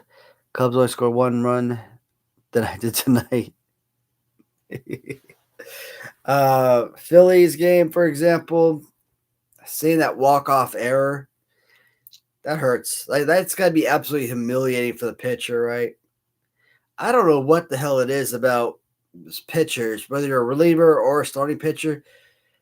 Like, John Lester had the yips for years, and he could throw the ball over the plate without issue. The man was a strike pitcher, but batter hits the ball right back to him. He feels it. Batter is still standing in the batter's box, and John Lester could not throw that ball to first base to save his life. Like, he'd have to run it over first base and still underhand the ball to the first baseman because he could not do a simple throw from the mound to first base. Or if he was trying to do a pickoff play, he'd have to throw and bounce the ball off the ground into the first baseman's glove.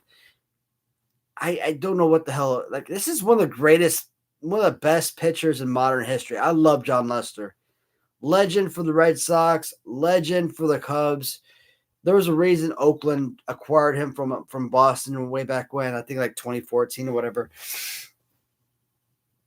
Well, why is it so difficult to throw the ball to first base? There was a pitcher the Cubs had, I think late 90s, maybe early 2000s, maybe 2000, 2001, Scott Downs. Scott Downs, he was a left-hander. He'd stand on the mound, had the ball up like it. He would like immediately just kind of, just like that. He'd be pitching and get that ball shot down to first base. I think he had one of the best pickoff moves I've ever seen. I think Shota has a good pickoff. I think Colin Ray, as a right-hander, has a good pickoff. And Kyle Hendricks is a right-handed pitcher for the Cubs. For years, I watched that man pick off guys left and right off of first base. So I don't know what it was with John Lester, why he struggled so badly, but still a freaking legend. I don't know if he's a Hall of Famer, but I think he deserves it. I think he won the World Series with the Red Sox in 2007. He may have been in the minor leagues. I don't remember. But let's say he was in 2007 and he won it again in 2013, and then a Cubs World Series in 2016. There is no reason why John Lester should not be a damn Hall of Famer at some point in his life, right? So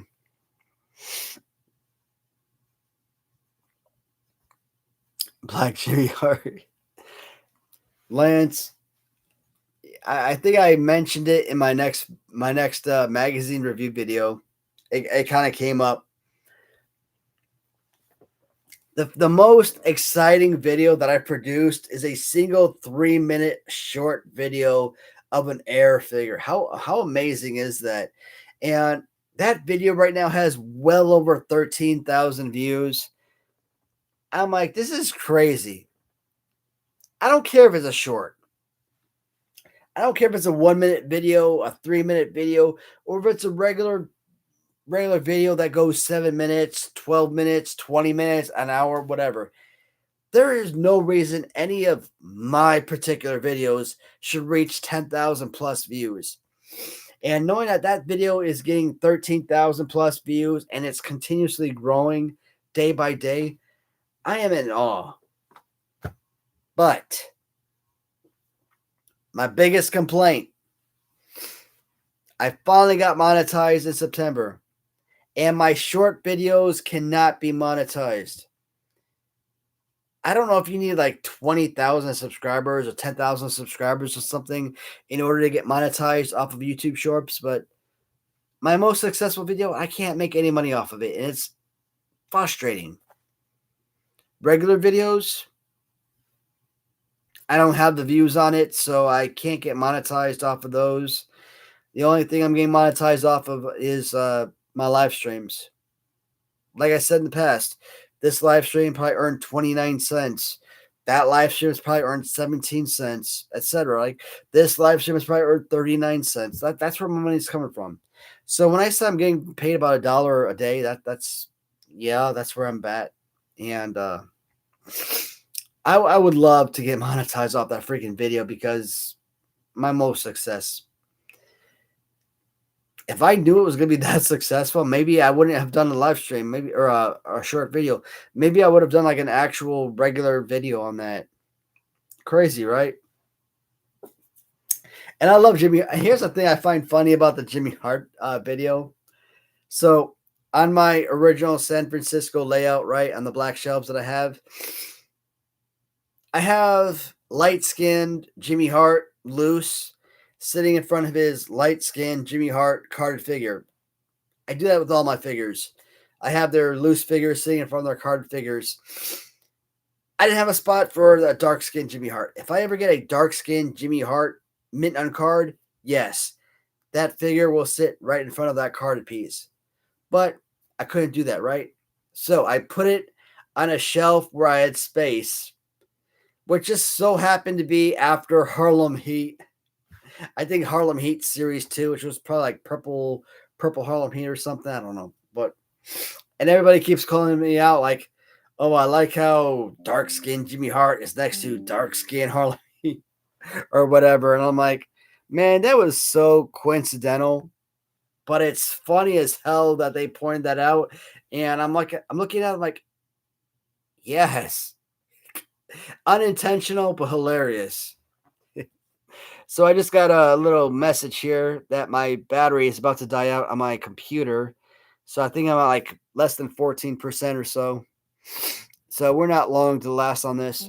So guys, once I hit exactly 5 hours, regardless of what we're talking about, I am going to have to end the stream. So just give you guys a heads up. Will there be a Waddy's channel dark skin variant?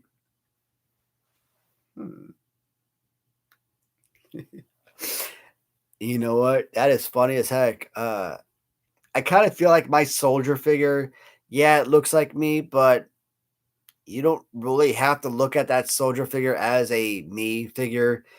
I can create a variant with dark skin, right? And just make that be a random soldier figure that anyone could buy as part of their federation. You know, tag team with Corporal Kirchner and have a nice little soldier tag team champion set or something. Maybe. Shoot. Why the hell not? I want a Black 5L variant fig. How would I create that figure though? That would be fun. Don't get me wrong. I always love these ideas and I think about that type of stuff, right? I'm just trying to think like what would be a good design for that particular piece. Irish, what's happening, buddy? 6 minutes to go. Well, we're at about 4 minutes now. We need a full video of Black Jimmy Hart. I want to tag the real Jimmy Hart. I don't know if I want to remake that video because I feel like a full length video, whether it's like 5 minutes, 10 minutes, whatever, I feel like it would take away from that short video. But maybe the 13,000 plus that have watched that short video will watch the full length video. I don't know. I think that would be crazy fun though. You know what? Monday or Tuesday, I could quite possibly do that. Do a 5-minute video, 10-minute video on Jimmy Hart, the dark skin era, and maybe I'll get the views that I need to get monetized and actually get paid for that. It used to piss me off, like whenever I watch like YouTube, right? And like these Twitch streamers would be on there like, oh my God, you only donated $1. Of that $1, I'm only gonna get 30 cents. Yeah. Like, dude, shut the fuck up. Like, I hate that. These viewers took the time out of their time to not only watch you, but to send you money. You're bitching and crying. Shut up before I punch you in the goddamn face. So goddamn ignorant. But I was talking to my wife today, and I was talking about the live streams, and I'm like, look, live streams for me are the only thing that makes money. And like I said, I'm making about $1 a day. And if you're thinking about this as from work potential, like if YouTube is your entire life, that's how you earn your income. And let's say you're doing a live stream for 4 hours and you earn $1 off that live stream. You basically made 25 cents an hour.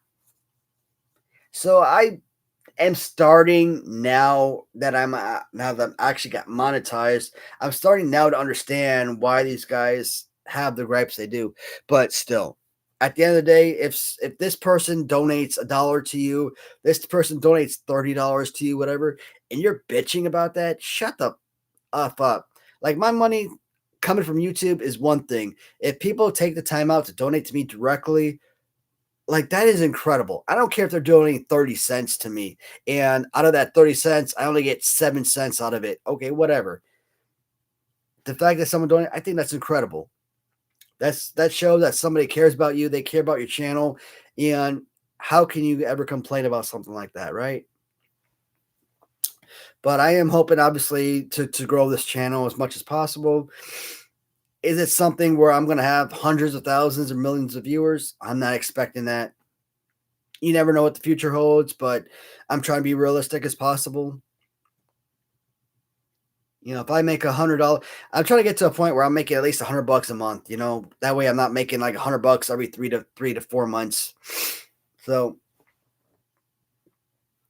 I still got to continue to grow the channel and hopefully get those viewers that are tuning in, subscribing based on the shorts. Hopefully they'll tune in to watch my regular videos. Hopefully they'll tune in to watch my shorts or my live streams. So we will see what happens over time. In the meantime, I will always keep you guys up to date as much as humanly possible. I'll try to keep things light and fresh and funny as much as I possibly can. Obviously, you know, I'm not the best talker in the world, but, you know, I try to do what I can for this particular channel.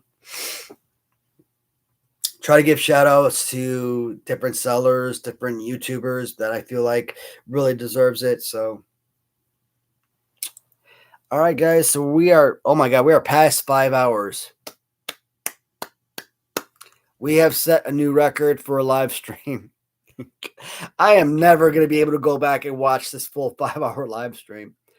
I mean, maybe I could do like an hour, hour and a half at a time. Then my wife wakes up, comes downstairs, and I'm stuck there. I might go back and watch like maybe 2-3 hours of this, but I don't think I'll be able to make it through the full 5.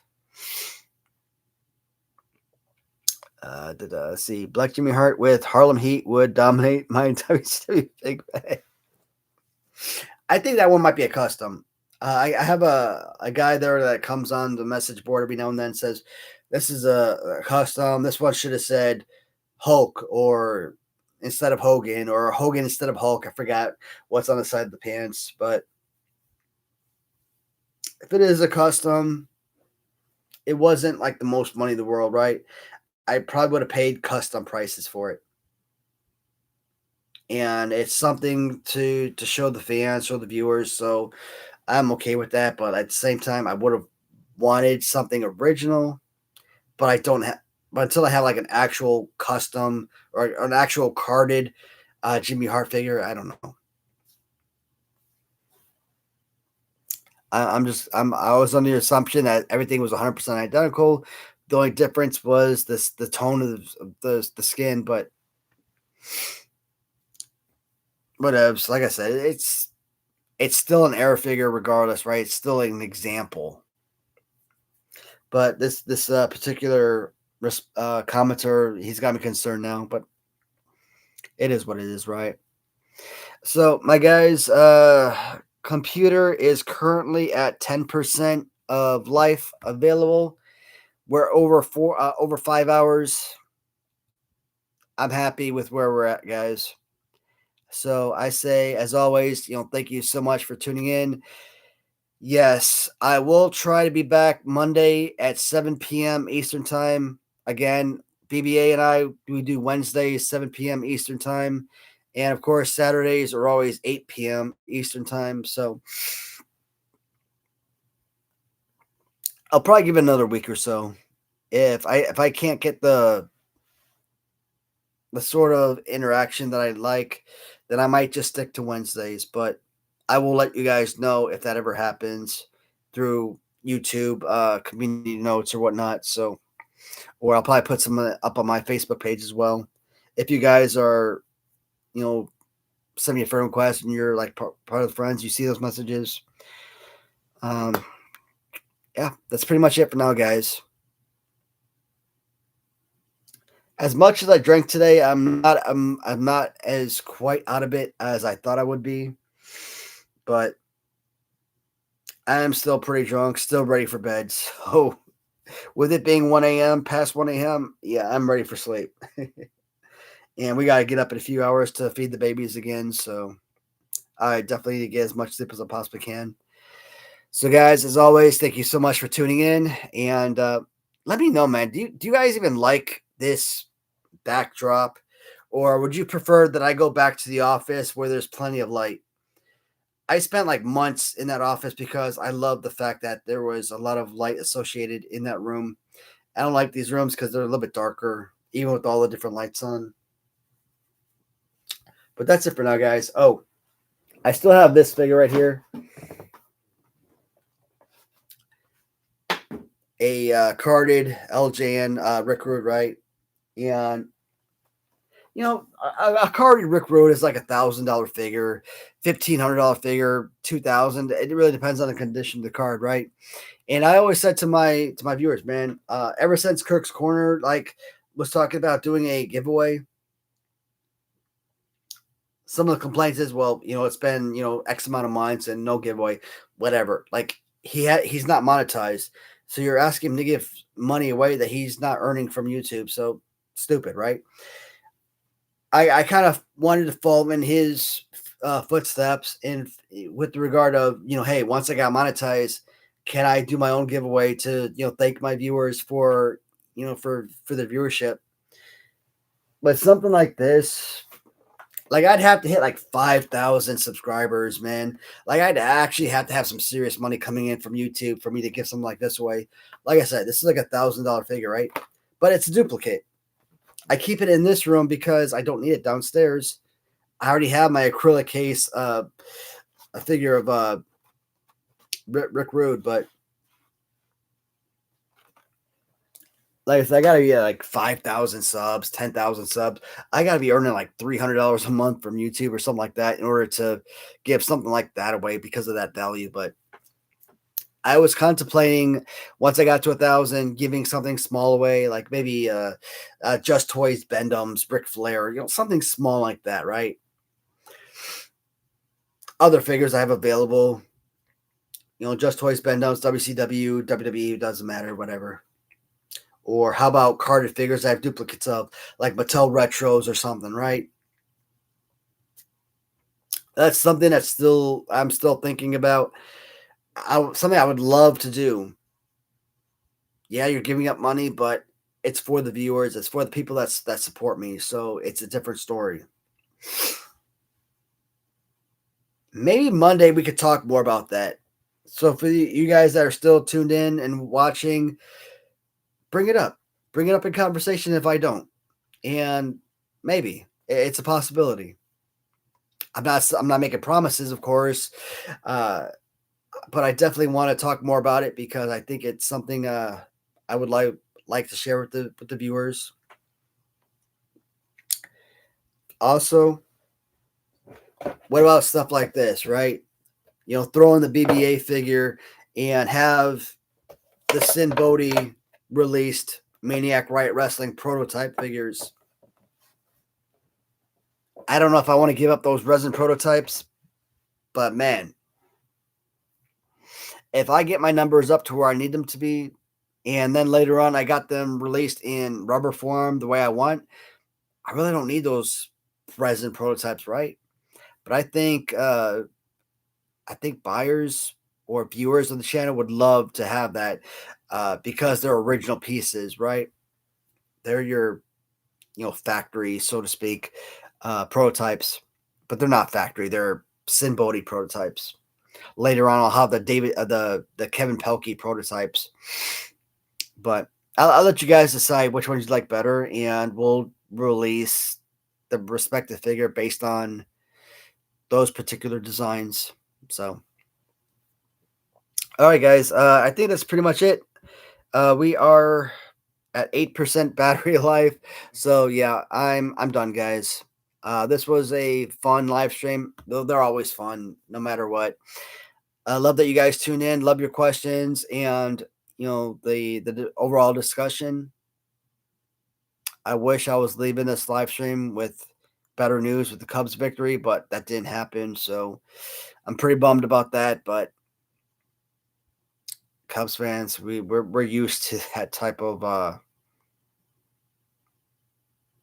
we're used to being the lovable losers. It sucks. All right, 508. Do I want to go another 50?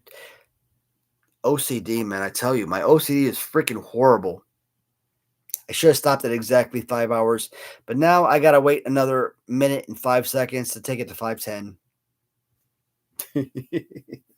Technically, I should take it to like 5:15. That way, I can say 5 1/4, right? But I'm ready for bed, guys. I'm really out of it. I just want to brush my teeth, man. I just want to go to sleep. So we will go another 45 seconds and call it a day. And I think everyone has tuned out for the evening, which is, I guess, good because I'm ready to go. Could you find another Black Jimmy Hart? 2 of them would go viral. That would be fun, man. But yeah, I'm probably gonna showcase the Harlem Heat with the Jimmy Hart figure because I think that's funny as hell. Like I said, it wasn't intentional that I put them side by side, black with black characters. It just happens that was an opening on the shelf. I'll talk more about it on Monday, guys. So we're at 5 hours and 10 minutes. I am ending the live stream here. Thanks for the viewership, guys, in the comments.